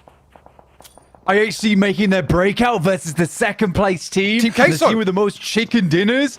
Team Queso on the side as well, taking shots. Oh my days, Rogue is down. 1 player left alive. It is IHC in a 1v1. Rogue gets flushed out, and IHC's dreams might just be shattered in these moments. They go for the res, but so does the enemy team. A long-range nade though, heads across, doesn't quite do the damage, and TJB is still alive here, but IHC right on the brink. Gets Roy down a player. Every point matters though, Blank. Both teams come away losing 2, but gaining 2 points. That is huge. TJB are back in first for now, and Na'Vi need to make a bid back for it. If TJB fall here, if they get cut out now, it is a big opportunity for multiple teams to get past them here.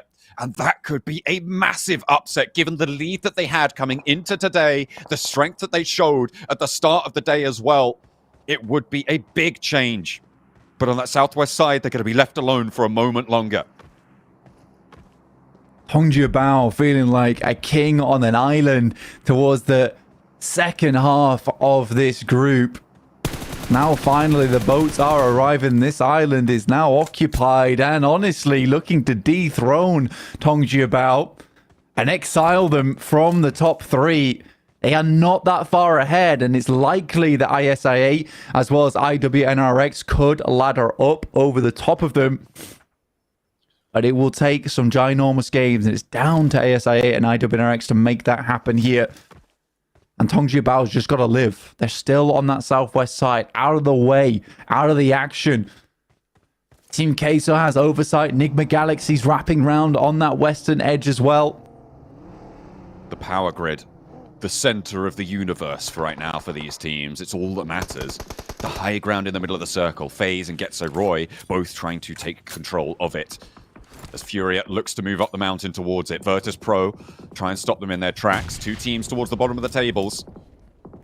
And both of them, as we said before, with a potential opportunity to move on in, but there are shots coming through. It's the Falcons to chime in. And the third party peek over towards Virtus Pro takes Tixie out of the mix. This is Virtus Pro's last chance. Like I said, the energy wasn't quite there, and they have to lift themselves up somehow, some way. Someone's got to prop this team. And shots from the backside, it's East. Oh, finding the off angle, that's 2 down, and Virtus Pro might be our first team to be leaving the tournament here in Group Red. But a Fury are going to beat them to the punch. Well, you're going down, we can go down faster. Let's see who can do it first. As the Falcons may be the main beneficiary of this strategy coming on through. Look at where they are on the tables, Blank. Falcons on 154. They are 12 points behind the bubble. Picking up 4, 5, 6 points off this engagement would be huge for the Falcons and their chances into this one.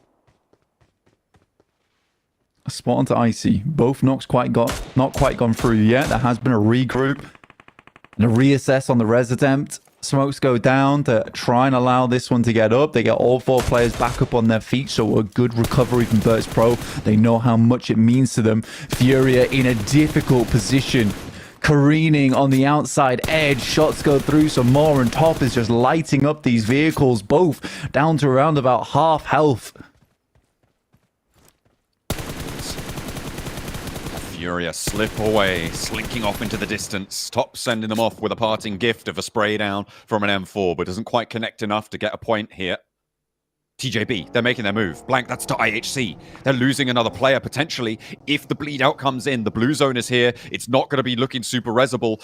And IHC maybe not confirming now, but the blue zone should just crash in and make it unresable. I think that might be it. TJB are in stage 4. I don't think you can get this one back up. Flower should just be a goner here, and Longs is committing. In the meantime, Na'Vi are in a fight with Furia. Lemon, he's on his own. He's taken 2 down, but that might be a little bit too much for him to chew, even if he is Lemon himself. Na'Vi towards the top of the tables. DJB losing players to Renox coming on in. You deny the point to IHC if you get the revive, I imagine. But in comes the crash. The rest of Na'Vi are here to play. 2 pivotal fights on this fight will unfold now. A Furia from the bottom of the tables could have a massive impact, but there's only 1 player left standing against Na'Vi. Six and Puncher trying to break out wide. They've already lost Lemon, and they don't want to lose any more. Nade goes through, denies that res attempt. Another nade from Arthursin. Furia, 1 player left remaining. Na'Vi somewhat isolated on this engagement between the 2 of them, but they need to be quick as the Reds start to pile on in. Oh no, IHC down! IHC are out! Blank! That's it, they haven't been able to make it. That denied point doesn't put them in the tiebreaker with Getzo Roy, denies them any other opportunity, and TJB with the res deny the access for the reigning champions. It's anybody's game now, the throne is empty. IHC out is such a big deal. A lot of re-aggresses here coming through from Na'Vi onto Furia. Furia currently in 15th place, had a chance. Nice nade, doesn't quite do the damage.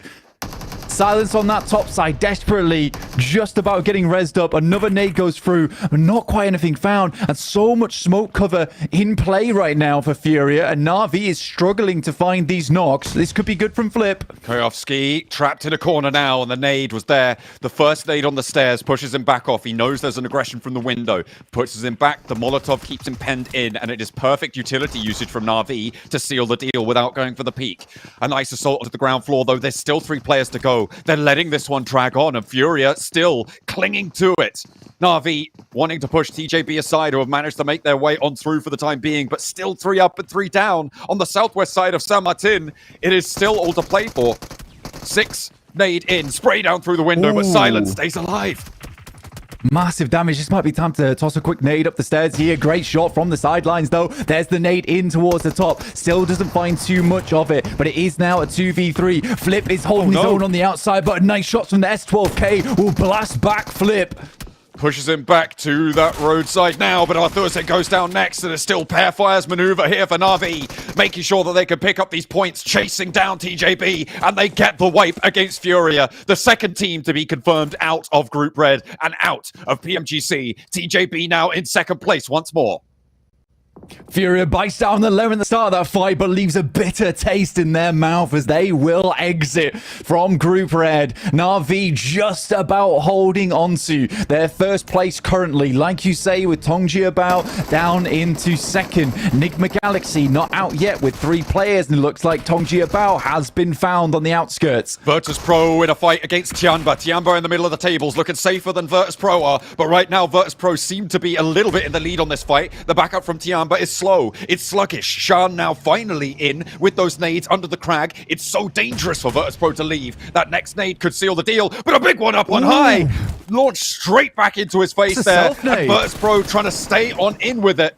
The nade dropped at his feet, and there's the light up from the off angle. 2 players down from Virtus.pro, and it's only Icy and Koa cowering under Pride Rock. The shelter from the top rope, and it's the Falcons above them, perched on high, who could change everything. One Mongolian team goes down and another steps up here for Falcons. They start to cross open ground versus Tianba. 2 eliminations found, but a long journey ahead of them to try and get up into a top 3 scenario. The nades going long here, not quite finding Virtus.pro. In the meantime, it's Vengeance up against Enigma Galaxy. Doing damage going both ways at the moment on that northwest side. Such an important time for Enigma Galaxy as well. Falcons are making their big strike towards the top, but Enigma Galaxy looking to try and hold on to those spots. They are in 3rd place right now, Blank. Going down here would be disastrous. IWNRX and ASI8 are clashing on the south. There is so much popping off here that means so much to so many. And IQ, first blood drawn towards him in that engagement. Falcons finally take down Virtus.pro, a 4th team to go down. It's only Alter Ego who can change our survival stage now, but it's the top of the tables that draws the focus now. IQ falling short, IWNRX. This is such an important fight for them to ladder up above ASI8 into 4th place and challenge for a top 3. Second nade goes in, will take down Falak, and that is the drums of war in the ears of IWNRX. What a shot from Noki, threads the needle. And nearly gets a second. Kane has to retreat here off the angle, and the wall is his to control, but Noki with the hop shot gets taken down. The off angle now as IWNRX making a bid for the top 3. It's traded off, but ASI8 falls short just at the final hurdle. They are scratched away time and time again, and the blood beneath their feet will be the lifeblood of IWNRX as they try and make their push towards it. But Enigma Galaxy are still holding on. TJB are in the distance. I say cut out, unfortunately, will not make that top 3 of push for themselves. Alter Ego, 3 players alive. Last chance saloon for them. Getso Roy holding on weakly to that 11th place position. Down towards the south, they control a lot of the compound there, and that might just be the position that keeps them safe going forward. Insane shots coming through from IWNRX over towards Encilio. There is a little bit of a clap back, and it's over towards Swain there, but 6 eliminations found already. 165 points, lagging slightly behind from Enigma Galaxy. Alter Ego versus Getso Roy on the south side, the only fight that can matter in terms of the survival stages. Alter Ego on the back foot with 3, Getso Roy with 4 in the buildings. They have the stronghold. They have the strength to hold out the south side, but Getso Roy have not been performing today. Now is when it matters most, though, against Alter Ego, the team that could push them out of the way. Will they be able to do it? Enigma Galaxy on the west, they've got Longs to deal with, and again, he is the team that's in their way. If they can get over TJB, they've basically sealed their ticket in the top 3 as well. Longs somehow surviving into this match. Alter Ego takes themselves a knock on the south side. And Getso Roy lays down the riot shields at the rioters protesting at their position inside of this leaderboard in 14th place. Only 2 eliminations. They'd need 8 more points. Not to mention the placement points or any eliminations that Getso Roy might find in this game. And it's looking less likely by the minute. Enigma Galaxy out on this western edge. It's Tongjiabao in front of them. Just Longs remaining. If Enigma Galaxy can secure this one, it will be Na'Vi holding onto that first place position for now. Enigma Galaxy could take it from them, so could IWNRX, so could the Falcons. It is still all to play for. 6th place to 1st is a strikeable distance to make. And that, in the final match of our 24-game set, is crazy. The scorelines here are so close. And Team Queso look to move in ahead of Getso Roy. Team Queso in 10th place. If Getso Roy and Alter Ego jump up ahead of them, they could fall down as well. But they got that Orm in the hands as well. A high nade goes on in towards Longs. I don't think they know where he is. Because that's definitely not where he's sat right now. Nigma Galaxy. With their chance. Snowix on the outside. Could be caught on the broadside by Longs in the bush. There's a vehicle right next to him. That should give the game away. Long's in the fight of a lifetime right now. Hidden inside the bushes. I'm having flashbacks to Luxie.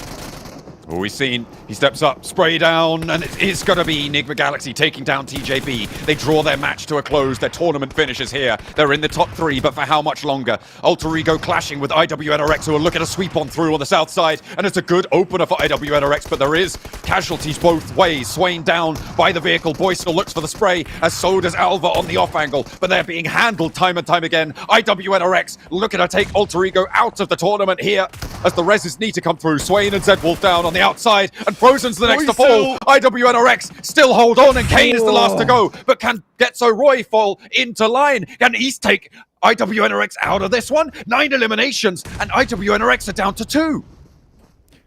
Last chance there for the survival stage with Alter Ego now out. Boysil had an unbelievable chance there to potentially push Alter Ego further into that match. A 1v1 it came down to. And luckily, IWNRX is able to win that one in the end. Team Queso, nothing really left to play for both them and Getso Roy. They'll be in their own fist fight here as Team Queso does fall, but will make their way into the survival stages. It took a while. They did not have the confidence today, but they limped in towards that position of survival stages, and that's really what it's all about. This point in time, just gritting your teeth and getting what needs to be done out of the way here. Now all eyes on Nigma Galaxy and IWNRX, potentially even Falcons, who hold a massive amount of space on this eastern edge. This is all up for grabs here. Every single team with something to play for. Getso Roy, they've already done the job they need to. They're the only team right now that won't really be able to do too much with this game, but they definitely have a chance to take it home here. IWNRX with 9 eliminations blank. They only have 2 of their players alive, and with the Falcons putting the phalanx together on the south side, they need to break that shield wall. Navi claim a northern spot on this circle, but with the Falcons, honestly, they can just control the majority of the central of this circle here. Nigma Galaxy on the outside need to push on through versus FaZe, who have had themselves a nice day today, but with Mela going down first, a bit of a star player for the squad, and getting rid of him will definitely dim the prospects of FaZe going forward. Only 2 eliminations for them. FaZe really crunched in on this one with Getso Roy stopping their route out, but Mormon tags a nade onto Redox just before he repositions. That slows Nigma Galaxy down. That allows Getso Roy to actually move on in, and FaZe want to use this as a go signal. Victorious goes down though to Snowix on a step-up spray down. Redox, is he getting rest in the meantime? No, they have to just hold the ridge, and Nigma Galaxy could fall down here, give IWNRX the mark to shoot for, but with 6 teams remaining, the placements add up, and they're quite a way ahead already. The question is, what can Nigma Galaxy do to stop this one? Because FaZe will bear down upon them. Mormon, with the fury of the DBS and the backup from Onzens, take Nigma Galaxy out, and IWNRX have the door flung open, and so do the Falcons. I think with the top 5 as well, IWNRX might just be able to get in off the back of this one. For Tongjiabao, I think Falcons need roughly 17 more points, so a chicken dinner and 14 elims on the game. It's going to be rough for the Falcons here, but they can certainly excel over 3rd place quite easily. I'm so curious to see what happens going forward, but I think for the Falcons, they have a real good shot at that top 3 right in those final moments, John. Oh, it's all down to the wire. The numbers gonna get crunched fairly soon, but right now we need to crunch these teams out of this lobby because there are only 5 remaining for our final match here in Group Red. And the Falcons seem to be in the driving seat. What a way to take this one back. You said it earlier. 1 Mongolian teams, the defending champions go down, and back in, another rises. Getso Roy looking to make their way on out, but they have been curtailed, stopped on their route away. Icy on the back foot, but Na'Vi on the north side still out for blood. East, 6 eliminations on this game, leading their team True North towards a strong victory here. They just back it off. They know all these squads towards that western side. They're in awkward terrain right now, and they have to come out. Na'Vi, though, Puncher, as well as Six, this dynamic duo. We talk a lot about Flip as well as Lemon, but Six and Puncher together in these final moments as clutch maestros on the team. They've certainly done a lot for them. Falcons want to extract more value. They don't want to leave this up to chance. They want to secure a big win here and be happy in their performance. With IWNRX going down, I don't know if they've done enough to jump up over Enigma Galaxy with those placements, but we'll see if the Falcons can spread their wings and get towards the top, because top just goes down there to Porsche. Gets a Roy on their breakout from Power Grid, looking for more as well to move past the rest of the Falcons. Their backline now is the only thing stopping them, but FaZe look to chime into this fight. Look to try and seal themselves in the middle of the tables. They are in the survivals, but how high in that bracket can they go? Na'Vi looking their way, and now it's just Mormon remaining. They get a little bit too big for their boots, and they get humbled, Blank. Yeah, FaZe has been a wild ride today in day 4, and it has taken them quite far, but finally, I think it will start to push them off.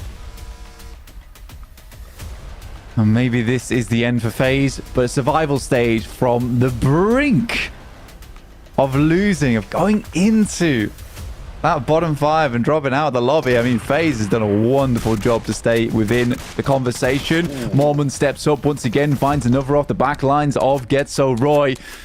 Na'Vi, Falcons, as well as FaZe, 2v2v2. What a way to end this one out. Will the Falcons be able to do enough to push their way back into the top 3? I think with this game, we may have a second EMEA top table, Blank. That first place for Team Spirit over in Group Yellow, and Na'Vi defending the title over here in Group Red. They will pass the torch to Group Green and see what they can do. But the Falcons still want to try and push them out of the way. I think it might just be too distant for them now with the top 3 confirmed for Na'Vi. And the duo have done enough. 2 players on either of these 3 squads. Falcons, though, a lot rests on this game for them. They know they're close, but to really confirm it, to feel good in those final moments, they want that chicken dinner. East and Icy still up and alive. Six the first to fall in this 3-way engagement between Falcons and FaZe. Quick step up, but you can see the pressure is certainly mounting now for the Falcons. Feeling constrained, constricted in this game. Puncher so low and Na'Vi are out. FaZe 2v2 against the Falcons. Looking to move up from the low ground here. Ventores up on the knoll. Will take the shots down towards them. Suppression, but Mormon breaks forwards first. If they can isolate this fight quickly, they can handle him and move on to the next. But the spray downs are difficult to make work. Mormon behind the tree. The roll, the wrap around with the buggy, and the jump out wide. It's FaZe to take the chicken dinner, but have the Falcons been able to find enough? Beating the chest. But what will the final table say? The top 3 are in flux here as FaZe Clan take down the Falcons.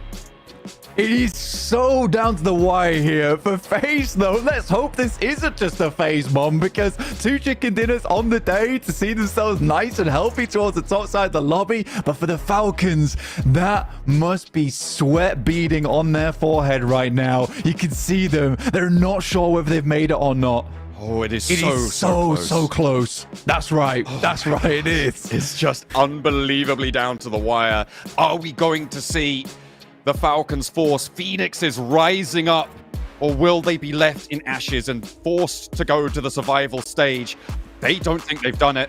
Let's see over on the desk who's going through. I wouldn't want to be Maxman right now. I could hear the sweat beating to head as you're just wondering, did Falcons do enough to qualify? I mean, let's run this back though. IHC getting caught out almost for the roster, but IHC just couldn't hold on long enough and went out their hopes of making it through into the next stage. Even just survival go out the window. So the rotation makes sense for IHC early on, right? It makes so much sense to go for it, but unfortunately the timing's a little bit off in the sense that they rotate at the exact same time. as Tong Jabal, and that causes them to then have a crash. There's only one player there, and then the entirety of IHG just try to send it to get that player back up to win the fight versus TJB. But as we saw, Hodgix, they got almost over-involved in that fight, lost 2 players, and after that tried to survive, but maybe just trying to leave that one player to go out and survive as 3 would have been the better option for IHC.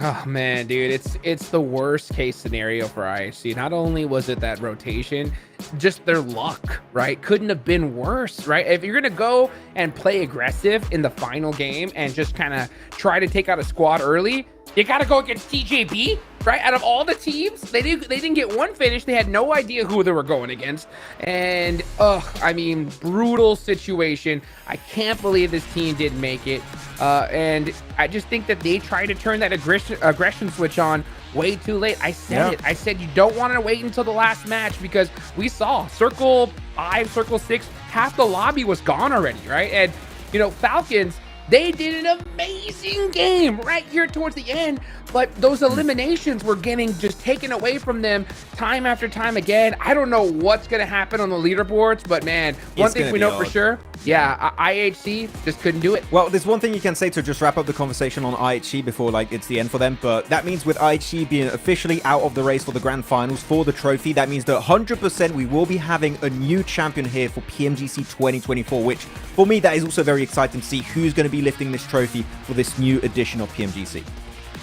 It could be one of the teams from this group, as we've seen every, well, I'm not gonna say every team, but majority of the teams really showing that they are definitely viable of being the ones to secure that trophy when we get to that stage. But honestly, looking towards the top again, like IWNRX, have they done enough to get into this one? I would imagine not, though, with a crazy back-to-back fight. They fought up against I8. They kept getting shut up against Falcons thereafter. They could just not get comfortable.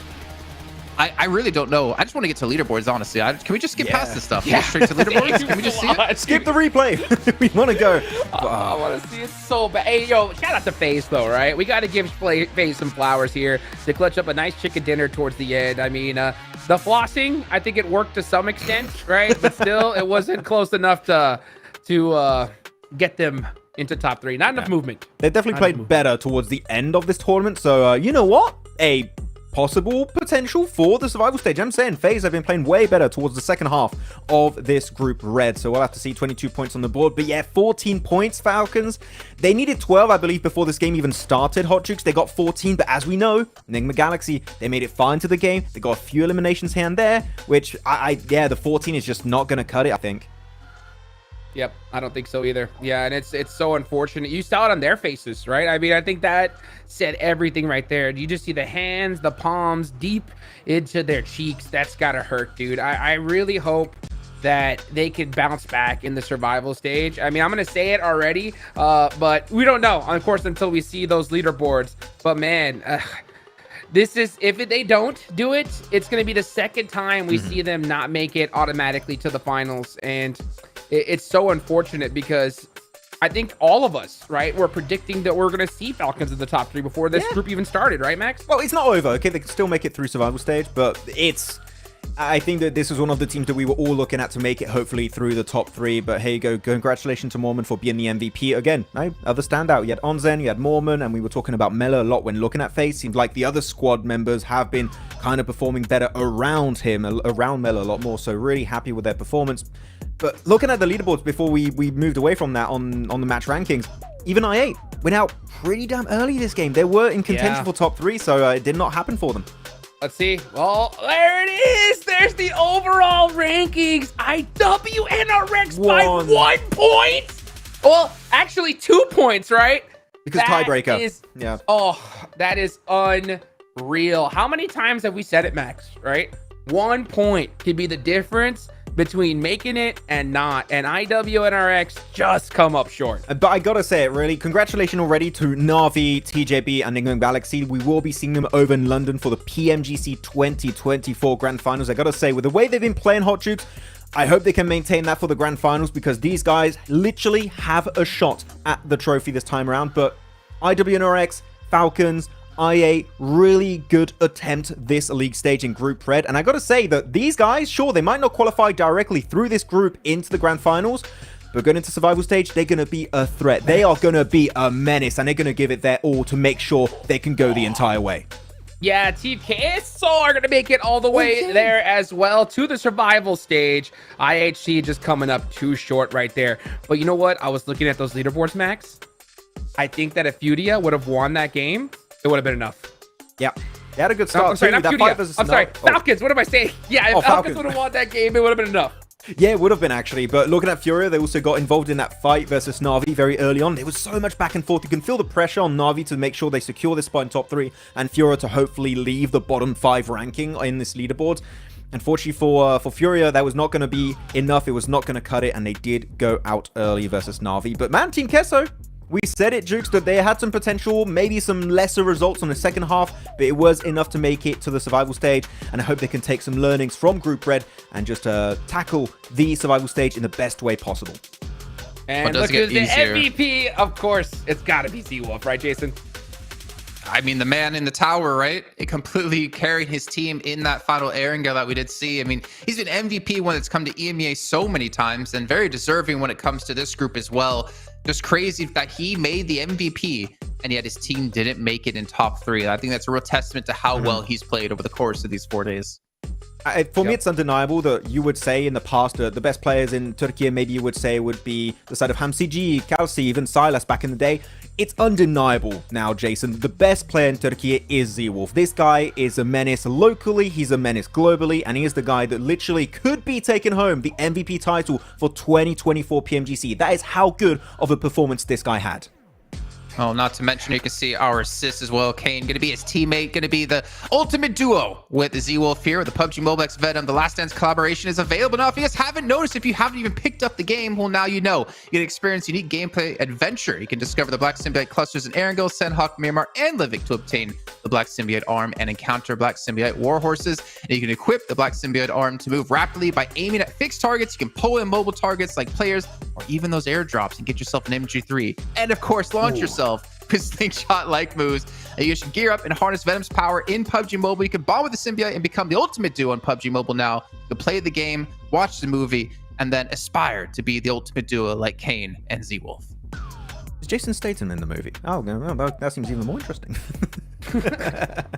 You know what else There's is an MG3 interesting, in the dude? movie, I'm going to Max. tell you. Oh, okay, I'm going. Yeah, I've got my C reserved already. Oh boy. And there you Well, go. I'll tell you one thing. MVP. You know what? Of the week. Z-Wolf MVP, but one thing's guaranteed.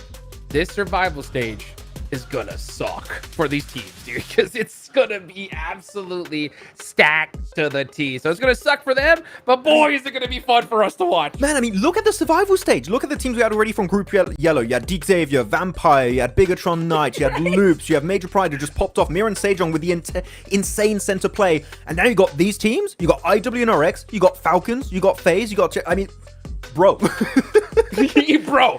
Who's making it? I don't know, but it's going to be tough. That's the real group of death, is the survival stage. I'll tell you that. Yep.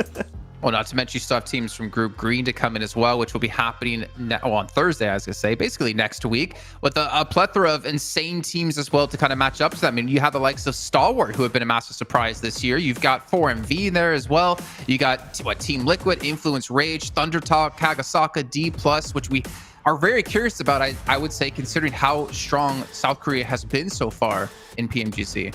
Yeah, especially excited to see Osal, Favian, especially playing those two guys that have been just top-tier star players of the South Korean region. And I think they're going to take, a page out of the book of DRX, Amir, and Sejong of how they played in their group. But yeah, South Korea's here to play. So many regions are here to play and then to make it to the Grand Finals. Yeah, Group Green, I gotta say, Group Red was not my group of death. It was the group of entertainment. And now I've had even higher expectations for Group Green to deliver in that aspect also. Is there any upset, you'd say, in your eyes, Hot Jukes, of a team who didn't make it top 3 that you kind of feel like deserved it?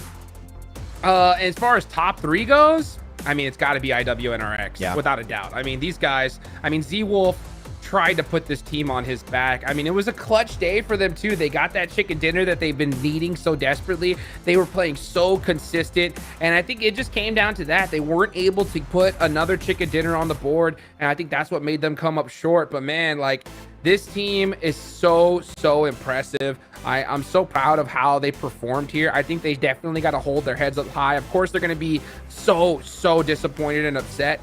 But you know what? The survival stage is coming around, And honestly, these guys got to get to work because I said it before, I'll say it again, right? That survival stage is going to be absolutely brutal. What about you, Max? Any team in particular? I have to echo the sentiment of IWNRX. But if I had to go for another team, I think that Falcons, Jason, still has to be the highlight of teams we wanted to see make it directly to the Grand Finals.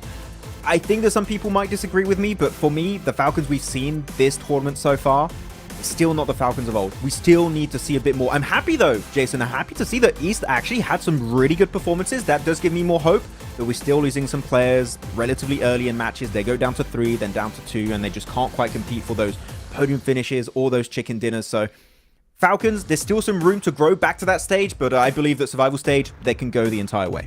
Well, maybe if Action didn't go out to the blue in that last match, maybe Falcons could have qualified top 3. For me, it was going to be I-8 because this team from Pakistan proven to be definitely the best team out of Pakistan, but they still have another chance. In the meantime, though, we're going to head down to the stage for the interview with Enigma Galaxy as they get themselves into the finals.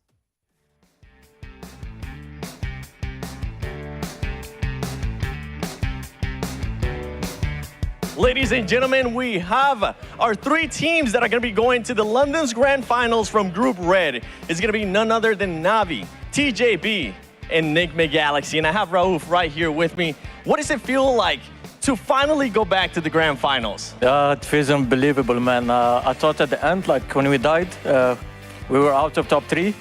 But thanks to God, we were in top 3 still. And I'm really happy.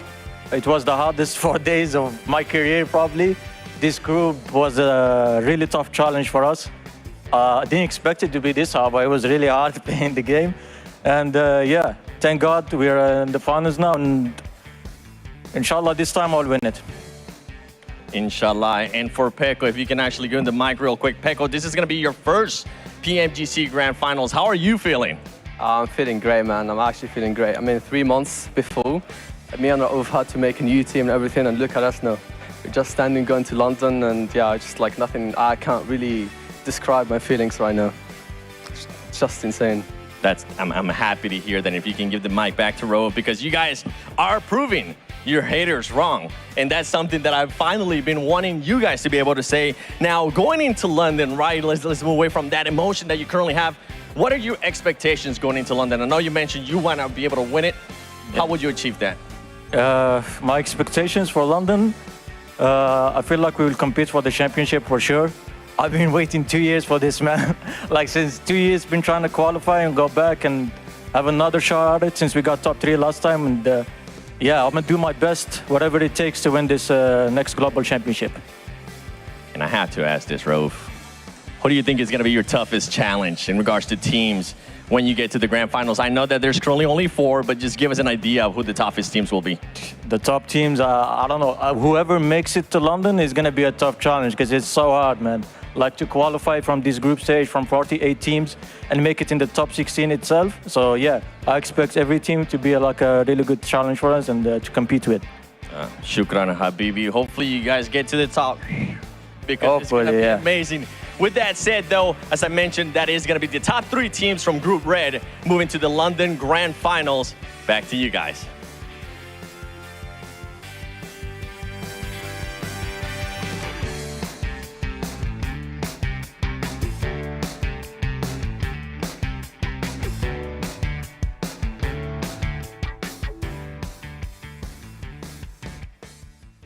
Well, you heard Rauf there. It took him 2 years to get back to this point.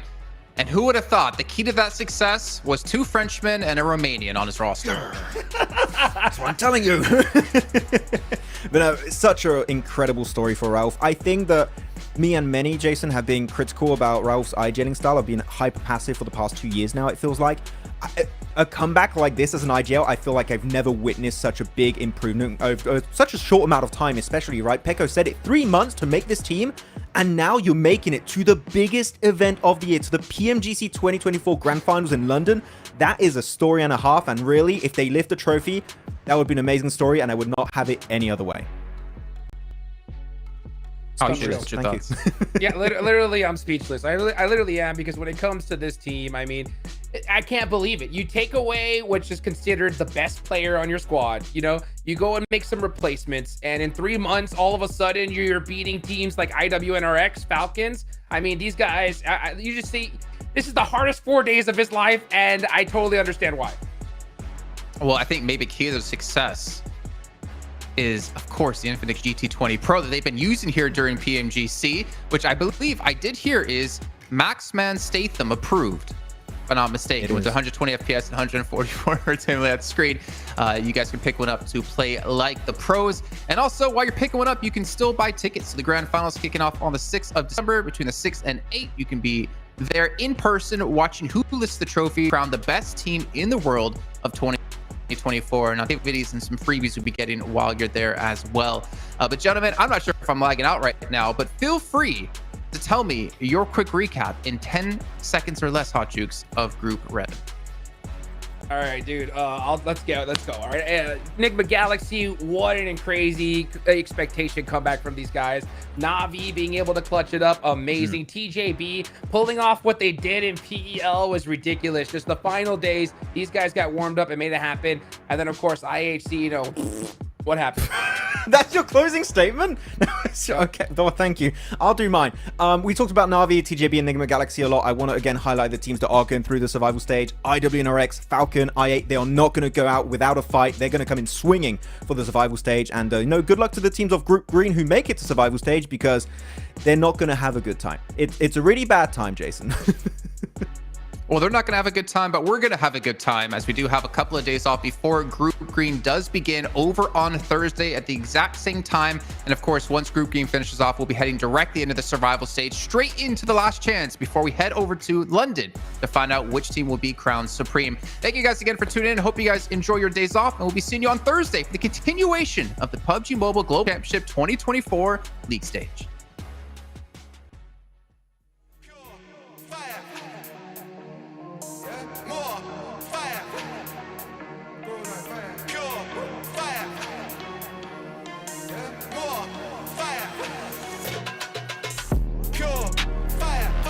Can't bring that fire, yeah? We could've gone lifted higher, yeah? Out of control, inferno, wild, more fire, fire. We're gonna come bring that fire, yeah? Wait, so lift that higher, yeah? Out of control, inferno, wild, wild, fire, more fire, go that fire, pure fire, yeah? Pure fire, go that fire. We've been getting real lit with the way we ride. Make a move and we dip, we can meet west side. In the dark as a bitch with the flame ignite, yeah. It's a bag full of bricks getting switched tonight. Pure fire, ripping the drill, bringing the heat, and you know that the deal. Getting the go, babe, you know that the real. I'm gonna confirm that I'm lit in the field, yeah. We're taking the block, breaking inferno, we're breaking the lock. Selling our beats and we're selling the lot. Burning the heat and we're ready to top. Pure fire, fire, we're gonna come bring that fire. Lifted higher, yeah? Out of control, inferno, wild, war, fire, fire. We're gonna come bring that fire, yeah? Wait, so lift that higher, yeah? Out of control, inferno, wild, wild, fire, yeah? More fire,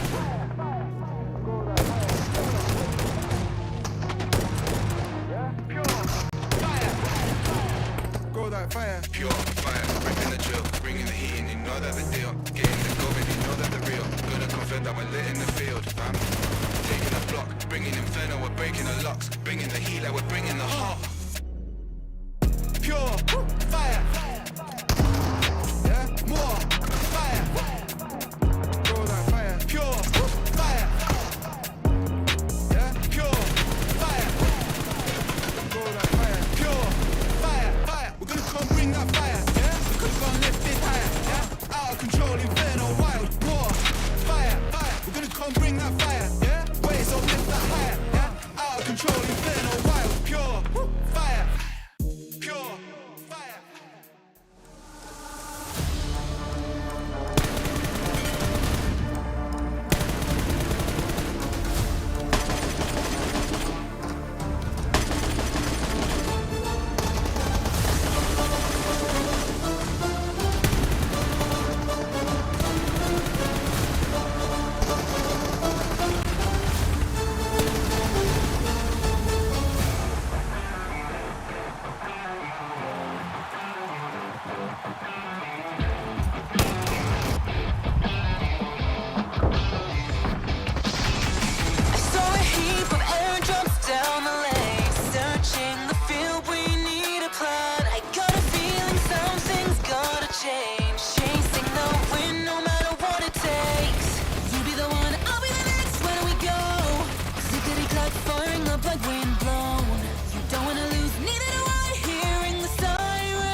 your birth. You're not alone.